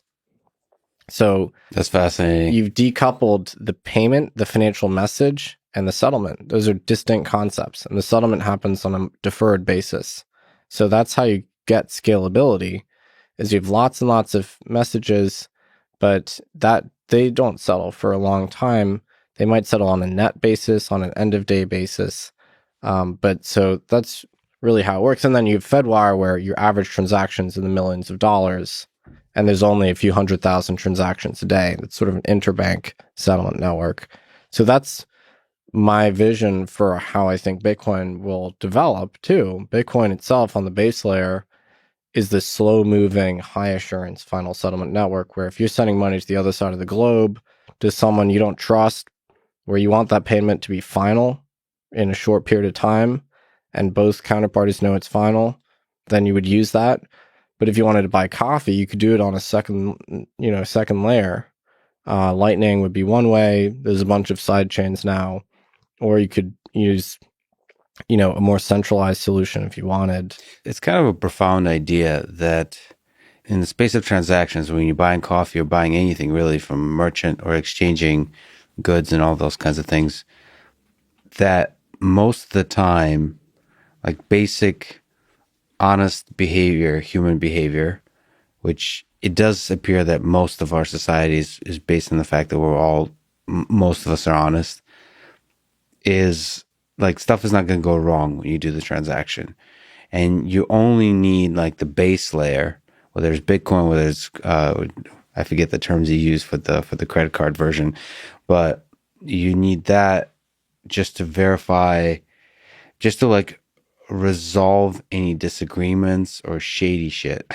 Yeah. And that's a really rare occurrence. So it's okay for that to be handled in a small block debate, handled at a rate that's much, much lower than the rate of the transactions. That's a really interesting idea that when we spend money, we didn't actually exchange the money most of the time. Yeah, most of the time you're not getting final settlement when you do a transaction. And oftentimes that causes there's pluses and minuses. On the plus side, you have huge efficiency if you use a credit network like Visa, but that it's in the name, credit, right? Visa is extending you credit, right? Yeah. They're kind of guaranteeing your reputation to the merchant, but fraud happens all the time, right? There's always fraud because you have this reversibility, right? And so you can, engage in fraud against a merchant.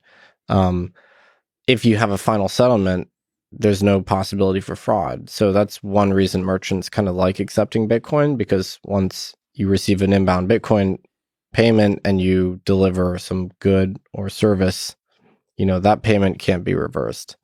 But frankly, most of the transactions we, undertake on a daily basis do not require those strong assurances of final settlement. There's one exception, which is physical cash. With physical cash or with the open dime, a cash-like product, you actually are getting final settlement. Mm-hmm. But most online banking transactions, most P2P digital wallet transactions in the dollar system, they're not really final at all. So one way to achieve layer one scaling is to increase the block size. Yes. Hence the block size wars, quote unquote. And you actually tweeted something about people are saying that Vitalik changed his mind about he went from being a small. No, it went from being big to small. Is it big to small? And but you said I've been a medium blocker all along. So maybe you can also comment on the very basic aspect before we even get to sharding of where you stand on this block size debate. Sure. So the way that I think about the trade-off is I think about it as a trade-off between making it easy to write to the blockchain and making it easy to read the blockchain. Right. So when I say read, I just mean, have a node and actually verify it and make sure that it's correct and all of those things. And then by write, I mean send transactions. So I think for decentralization, it's important for both of these tasks to be accessible. And I think that they're about equally important, right? If you have a chain that's too expensive to read, then everyone will just trust a few people to read for them. And then those people can change the rules without anyone else's permission. But if, on the other hand, it becomes really expensive to write, then everyone will move on to basically second layer systems that are incredibly centralized. And that takes away from, decentralization and self-sovereignty as well. So this has been my viewpoints pretty much the whole time, right? It's that you need this balance, and going in one direction or the other direction is very unhealthy. In the Bitcoin case, basically what happened was that Bitcoin originally, at the very beginning, it didn't really have a block size. It just had an accidental block size of 32 or a block size limit of 32 megabytes, because that just happens to be the limit of the peer-to-peer messages. But then, interesting. I didn't even know that part. Yeah, but then Satoshi back in 2010 was worried that even 32 megabyte blocks would be too hard to process, so he put the limit down to 1 megabyte. And I think by put, you mean sneaked in there. Yeah, just made an update to the Bitcoin software that made blocks bigger than one. I think it's 1 million bytes invalid. And I think the impression that most people had at the time is that, this is just a temporary safety measure. And over time, as we become more confident in the software, that limit would be raised somewhat. But back then, when the actual usage of the blockchain started going up, and then it started going up first to 100 kilobytes per block, then to 250 kilobytes per block, then to 500 kilobytes per block, there started kind of coming out of the woodworks this opinion that no, that limit should just not be increased. And then there are all of these attempts at compromising, right? First there was a proposal for 20 megabyte blocks. Then there was the 248 proposal, which is a bit ironic because the 248 proposal started off being a small block negotiating position. But then when the big block people came back and said hey, aren't we going to do this? They're oh, no, we don't want the block size increases anymore. So there were these two different positions, right? The small blockers, I think they valued 1 megabyte blocks for two reasons. One is that they just really, really believe in the importance of being able to read the chain. But two is that a lot of them really believe in maintaining this norm of never hard forking, right? So the difference between a hard fork and a soft fork is basically that in a soft fork, blocks that were any block that's valid under the new rules was still valid under the old rules. So if you have a client that verifies according to the old rules, then you'll still be able to accept the chain that follows the new rules. Whereas with a hard fork, you have to update your code in order to stay on the chain. And look, they have this belief that, soft forks are kind of either less coercive than hard forks, which, by the way, I completely disagree with. I actually think soft forks are more coercive because, basically they force everyone who disagrees to sort of go along by default. Or they have this opinion that there's it's more difficult to abuse soft forks to do really mean things or that completely violate people's expectations, increasing the supply, which is I think there is some truth to that. So because of these reasons, they just say we're only going to do soft forks, and we want to just not do any hard forks. And they eventually discovered this idea called segregated witness that allows for a very tiny block size increase to the equivalent of about 2 megabytes with a soft fork. It's just a really weird and devious trick. Basically what they do is they take the signatures of transactions and then they put them outside of the block, and then they add an extra rule that says that for a block to be valid, the block has to come with a separate basically extension block that contains all of the transaction signatures. right? So, when you measure it according to the old rules, like, hey, it adds up to less than 1 million, but actually there's this extension block that the old protocol doesn't even know about. So it's a hack that seemed to work to in a small way extend the size of the block size. But so, small block size was like happy with these very low levels of block size, and then the big block side wanted to expand to, at the very least go to 4 megabytes, then, maybe 8, 20. There's disagreements within there as well. I definitely was favoring the big side the whole way through, as you can probably tell. But even though, so the argument against the big is that it makes things more centralized. Yes, because fewer people can run a node that verifies the chain, and also because any of these things would require a hard fork, and hard forks are inherently risky. Do you think there's truth to that? Let me ask perhaps a strange question, but proponents of Bitcoin will say things like Bitcoin fixes everything. So why do we need Ethereum versus like Bitcoin plus Lightning Network for scalability, and then using Bitcoin with this proof of work for security? So in this kind of, it is perhaps sort of a strange question, but it's a high level question. Why do we need another technology? Yes, it has a bunch of nice features, but like, doesn't Bitcoin fix everything already? So the thing that always attracted me about Bitcoin is, these values of, decentralization, creating these open permissionless systems that anyone can participate in, and that aren't just going to flop over and die if whoever created them gets bored, and that are resistant to whoever runs them breaking the rules and all of these things, right? And I think that pretty strongly that these principles are really valid and important to much more things than just money, right? Like Bitcoin is the blockchain for money, and Ethereum is built from the start as a general purpose blockchain, right? It's, there is Ether, the asset on Ethereum, but then you can also make, decentralized financial things, what we call DeFi today. You can make like ENS, the decentralized domain name system. You can make prediction markets on it. You can make totally non-financial systems that just keep track of whether or not some certificate was signed or whether or not some cryptographic key got revoked.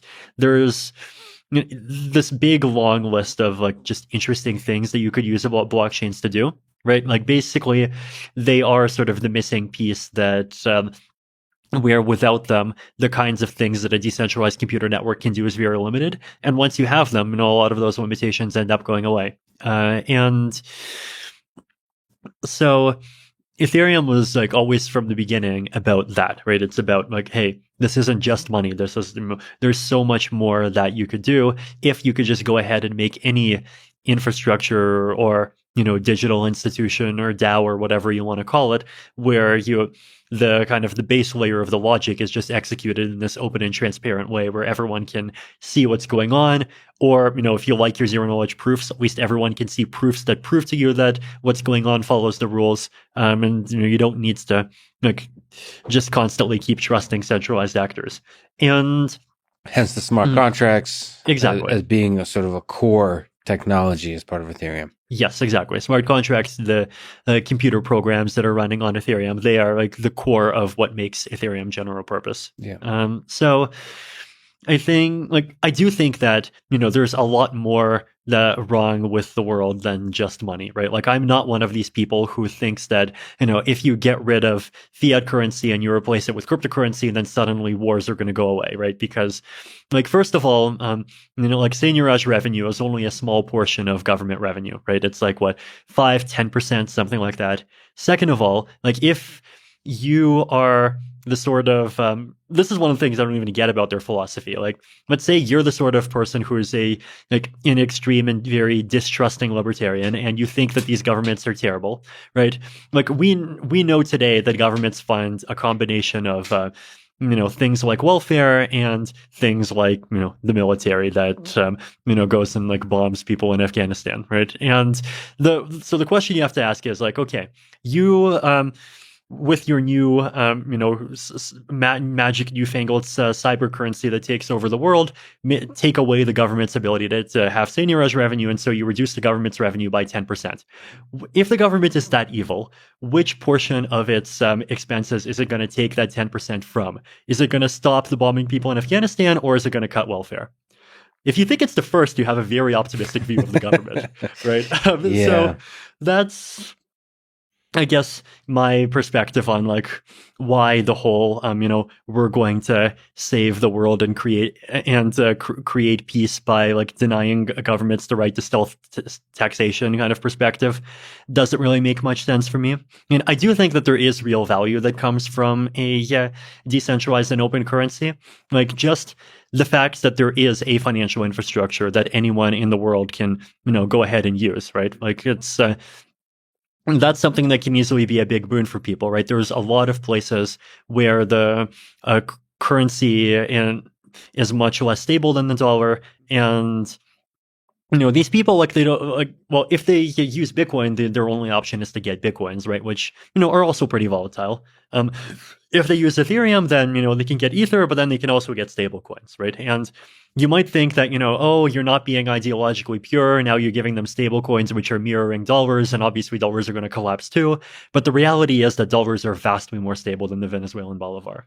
So, like, there are really meaningful and beneficial things that you can give to people by having a global and open financial system. But I think if you want to actually do that, like, you have to have much more than just a currency, right? And then if you want to go beyond financial things, then, you have to obviously have much more than a currency. And then, you also have to actually take scalability seriously, because non-financial applications, like, nobody's going to pay $5 a transaction for them. Can we upset more people a little bit? You already... maybe we'd have to try. No. Can we? Can I ask you to elaborate? Because my intuition was that you would be a supporter of something like cryptocurrency and Bitcoin, because it is fundamentally emphasizes decentralization. What do you? So can you elaborate? On Okay. Look, your thoughts on Bitcoin. It's kind of funny. I wrote. I've been advocating some kind of digital currency for a long time, and when when Bitcoin came out and the original paper on blockchain, my heart kind of sank, because I thought, oh my God, we're applying all of this fancy thought and all these very careful distributed security measures to recreate the gold standard. Like, it's just so retro. It's so dysfunctional. Yeah. It's so useless from an economic point of view. So it's always, and then the other thing is using computational inefficiency at a boundless scale as your form of security is a crime against the atmosphere. Obviously, a lot of people know that now, but we knew that at the start. Like, the thing is, when the first paper came out, I remember a lot of people saying, oh my God, this thing scales. It's a carbon disaster, and I'm just mystified. But that's a different question than when you asked, can you have a cryptographic currency, or at least some kind of digital currency that's of a benefit? And absolutely, and there are people who are trying to be thoughtful about this. You should, if you haven't, you should interview Vitalik Buterin sometime. Yeah, I interviewed him twice. Okay. So, there are people in the community who are trying to be thoughtful and trying to figure out how to do this better. It has nice properties, though, right? So one of the nice properties is that, like, government centralized, it's hard to control. And then the other one, to fix some of the issues that you're referring to, I'm sort of playing devil's advocate here, is, there's Lightning Network, there's ideas how you build stuff on top of Bitcoin, similar with gold, that allow you to have this kind of vibrant economy that operates not on the blockchain, but outside the blockchain, and uses Bitcoin for like checking the security of those transactions. So Bitcoin's not new; it's been around for a while. I've been watching it closely. I've not seen one example of it creating economic growth. There was this obsession with the idea that government was the problem. That idea that government's the problem. Let's say government earned that wrath honestly. Because if you look at some of the things that governments have done in recent decades, it's not a pretty story. Like, after a very small number of people in the U.S. government decided to bomb and landmine Southeast Asia, it's hard to come back and say, oh, government's this great thing. But then the problem is that this resistance to government is basically a resistance to politics. It's a way of saying, if I can get rich, nobody should bother me. It's a way of not having obligations to others. And that ultimately is a very suspect motivation. But does that mean that the impulse that the government should not overreach its power is flawed? Well, I mean, what I want to ask you to do is to replace the word government with politics. Like, our politics is people having to deal with each other. Yes. My theory about freedom is that the only authentic form of freedom is perpetual annoyance. All right. So annoyance means you're actually dealing with people because people are annoying. Yeah. Perpetual means that annoyance is survivable, so it doesn't destroy us all. So if you have perpetual annoyance, then you have freedom. And that's politics. That's politics. If you don't have perpetual annoyance, something's gone very wrong, and you suppress those people. It's only temporary. It's going to come back and be horrible. You should seek perpetual annoyance. I'll invite you to a Berkeley City Council meeting so you can know what that feels like. What perpetual annoyance feels like. But anyway, so freedom is being, the test of freedom is that you're annoyed by other people. If you're not free. If you're not, you're trapped in some temporary illusion that's going to fall apart. Now, this quest to avoid government is really a quest to avoid that political feeling, but you have to have it. You have to deal with it. And it sucks, but that's the human situation. That's the human condition. And this idea that we're going to have this abstract thing that protects us from having to deal with each other is always